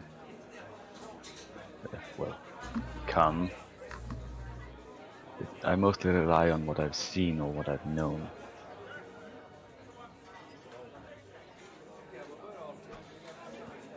Also, don't expect me to do this kind of thing again. I didn't expect you to do it now. That's why I asked it.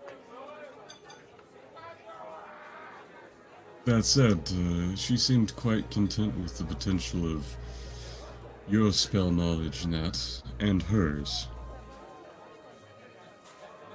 Excuse me?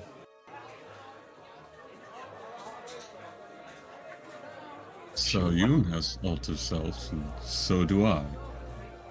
In her own words.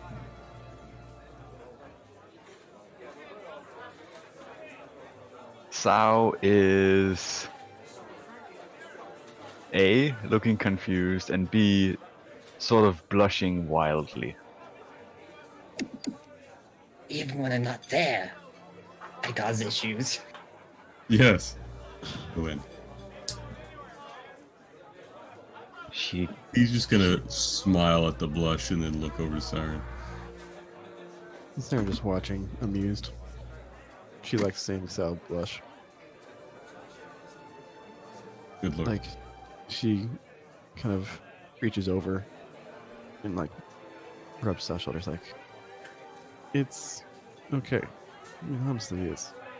I normally find it quite cute if it weren't for the context that it was in, but I don't know. Haven't you ever wanted to just kind of be someone else in the midst of things?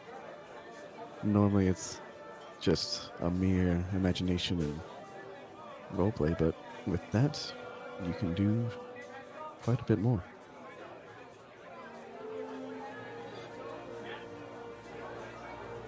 Again, so I was just going back and forth between Balthazar and Siren, and just sort of. It's visible on her face that she would rather be somewhere else right now.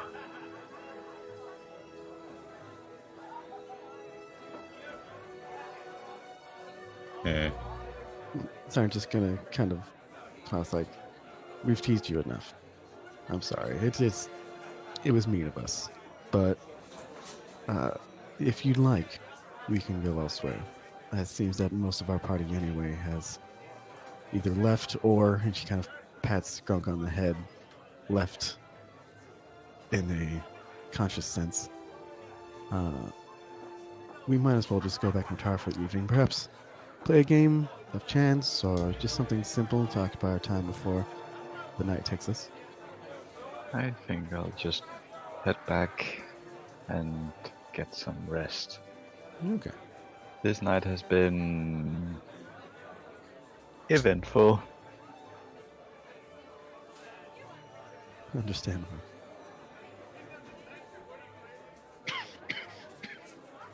Well, it was fun. I'm sorry to say that you're the object of another strange infatuation, and also for the awkwardness that comes of it. But, a friendly piece of advice. Though, do as you wish. Perhaps not indulge in her childish games. She's still learning, you see. I shall try not to. Do what you wish, but just word of warning. Let her ruin other people while she discovers herself. Like that poor little kobold lad, Uglap, I think. You have no idea. I am so sorry, Jenner.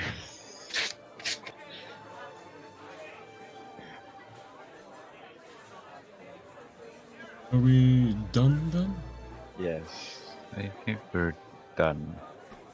All right, let's go. So, Yes. you will make your way out of the Laughing Seal Tavern as you are finished for the night. Siren talks a guard into carrying Grunko with him. Again. He's a heavy little guy. Dance Make like a a chimpanzee. make a persuasion check with disadvantage. God Why? forbid Siren actually carry Why me. disadvantage? Twice in a row. Come on, this is stupid. I'm not drunk. She's had like 2 glasses of wine over the couple of hours You they've should be been here. fine to carry him, is what the point is. I think a guy, an armed soldier, just to carry somebody home for you. Also, a drunk, smelly goblin. That too. Yeah. A guard's not going to be your own personal kind of servant. One was. I'm just saying. She's done this Yeah, and then before. that one If guy anything, told- if anything, that should cancel out the disadvantage because I've had advantage and I have experience in doing it. Yeah, but He then did that as one- a courtesy to the people who just saved the city. And plus, that one guard then told the other guard buddies about this one demoness who will try to get them to carry random stuff for her. The demoness that's This friends with David Captain gets Doris. out to here? Yeah. Either way, rules are Okay, Man, well, okay, just make a persuasion check. Just regular. It's gonna be like a 13 anyway, so it's all right. Oh, I rolled. a Oh 13. Jesus, okay. Well, I mean, it's a 13. So you do manage to Oh, fuck catch it a is. guard who isn't doing much, and he just kind of rolls his eyes and takes Grunker, follows you. Thank you ever so much. And then we go, and I think that should be the end of the session. Yes, because we are an hour and a half over from awkwardness. It was Yeah. too good not to stop, but again, it was getting too long. That's a hell of a. Yeah. Oof. Do we want to do Skittles, or is everyone too tired? I'll say I'll give everyone 200 XP each. Hey. Hey. I can only apologize. Yeah. This went. I mean, this Oh, wasn't dear. entirely my Behind the fault, but bar. I didn't exactly help. Oh my god. It would have been, you know what the funny thing is? It would have been fine if the two events hadn't coincided. It's like the Nero confession came along at the same time as the Nadala thing, and that just fed into an infinite loop of awkward. That was just luck because I rolled a 2 on my constitution save, so I got drunk instantly. Oh Christ. And you know what's funny? So many more people in the voice chat since the awkwardness started. Hmm. A bunch of people watching Yeah. or listening. Most technically. Oh my god, but yes, I am very sorry, Jander. Yeah. Yeah. And I have to do things to get ready for my other session, which normally yes. I have 2 hours to take, do stuff, but now I just have 30 minutes. So Have fun. I will talk to y'all in real quick. So Sable, it's not this upcoming session, it's the one after that you're going to be starting, I It's think? the one after next. It's the Okay. 27th and the 3rd. I'm not going to be here. Okay. So Well, next week I'm from- still good, but after that, yeah. Well, for me, I think it is the next session that I won't be able to Yeah. be here for. If not, I would be able to show up like near the end. Okay, Because so that's when they get having- back from Neil's Texas. busy having fun. So next session, like I said in the channel, I want to do a time skip because I Yes. mean, That's a very otherwise- good idea. otherwise we're going to spend all of the whole game in like Port Morkney. Yeah. I'm 100% on board with that. I was actually going to make a recommendation of that as well because Same. it's fine in short stints. Like if we're in town for a couple of days, we could do it by the day, but not for like weeks at a time. Yeah. Well, I also think Indeed. so. My argument before I go is I wouldn't like you don't need a time skip to do a story hook. Like you can just introduce shit and like there's multiple ways to kind of wrap up loose ends or even just leave loose ends so we could come back to them at a later date. Yeah. So like but a time skip it's cool, it's fine. It kind of cuts things off and we can just summarize where things were or like where things are. But like don't feel the need to always time skip to get us out of a town where we've just been like lazing off. You can easily just throw something at us and we can go from there. I'd say thing- save it. Oh, sorry, Doug. Go on. One thing I would like to say regarding time skips, they are great for majority party. It's great for me and Vern because we're crafters, and this is sort of a mini downtime moment for us where we can do some work. I'd say save it for when there's long stretches. Short stints, normal, but then long stretch. If it becomes longer than like a week or a week and a half, then feel free to go speed up the time. But it doesn't mean that we're basically going right to the end. You can just say something like, for example, oh, on the third day, you're in town and this happens. And then if you want to introduce something, that's how you Yeah, do that's it. that's sort of essentially thing. that's At essentially X point instead of just by day, yeah. yeah, that's essentially what I want to do.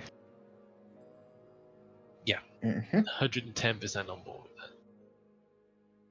Oh, and something else before I go. Okay. Sorry, I'm listening. I'm still kind of stalling myself. But on the listening to the door thing, like Balthazar listening in by himself. Like I feel like in that situation we should have both rolled perception instead of rolling with advantage because, like, short of him hearing anyway and telling me what he's hearing and us sharing that, like, there's no real way for him to give me advantage on like a listening check. Right. So that's just its own thing. Anyway, again, fun session, really hilariously awkward. Poor Nero being a molester. Anyway, y'all guys have a good one. See y'all guys next week. Take it Yeah. easy. I Oh did wait, not... real quick, Nectar. Yeah. Where are you going to in Texas? I think it was like close to Austin. Okay, that's where I live. Anyway, bye. Bye. Hi. Just, I felt like a confession was coming, but I didn't think all of it was gonna come out. Including the molestation. It's like, okay. How do you By respond? the way, Janner, recording. What? Have you stopped You're the recording still. I will stop recording in 3, 2, 1.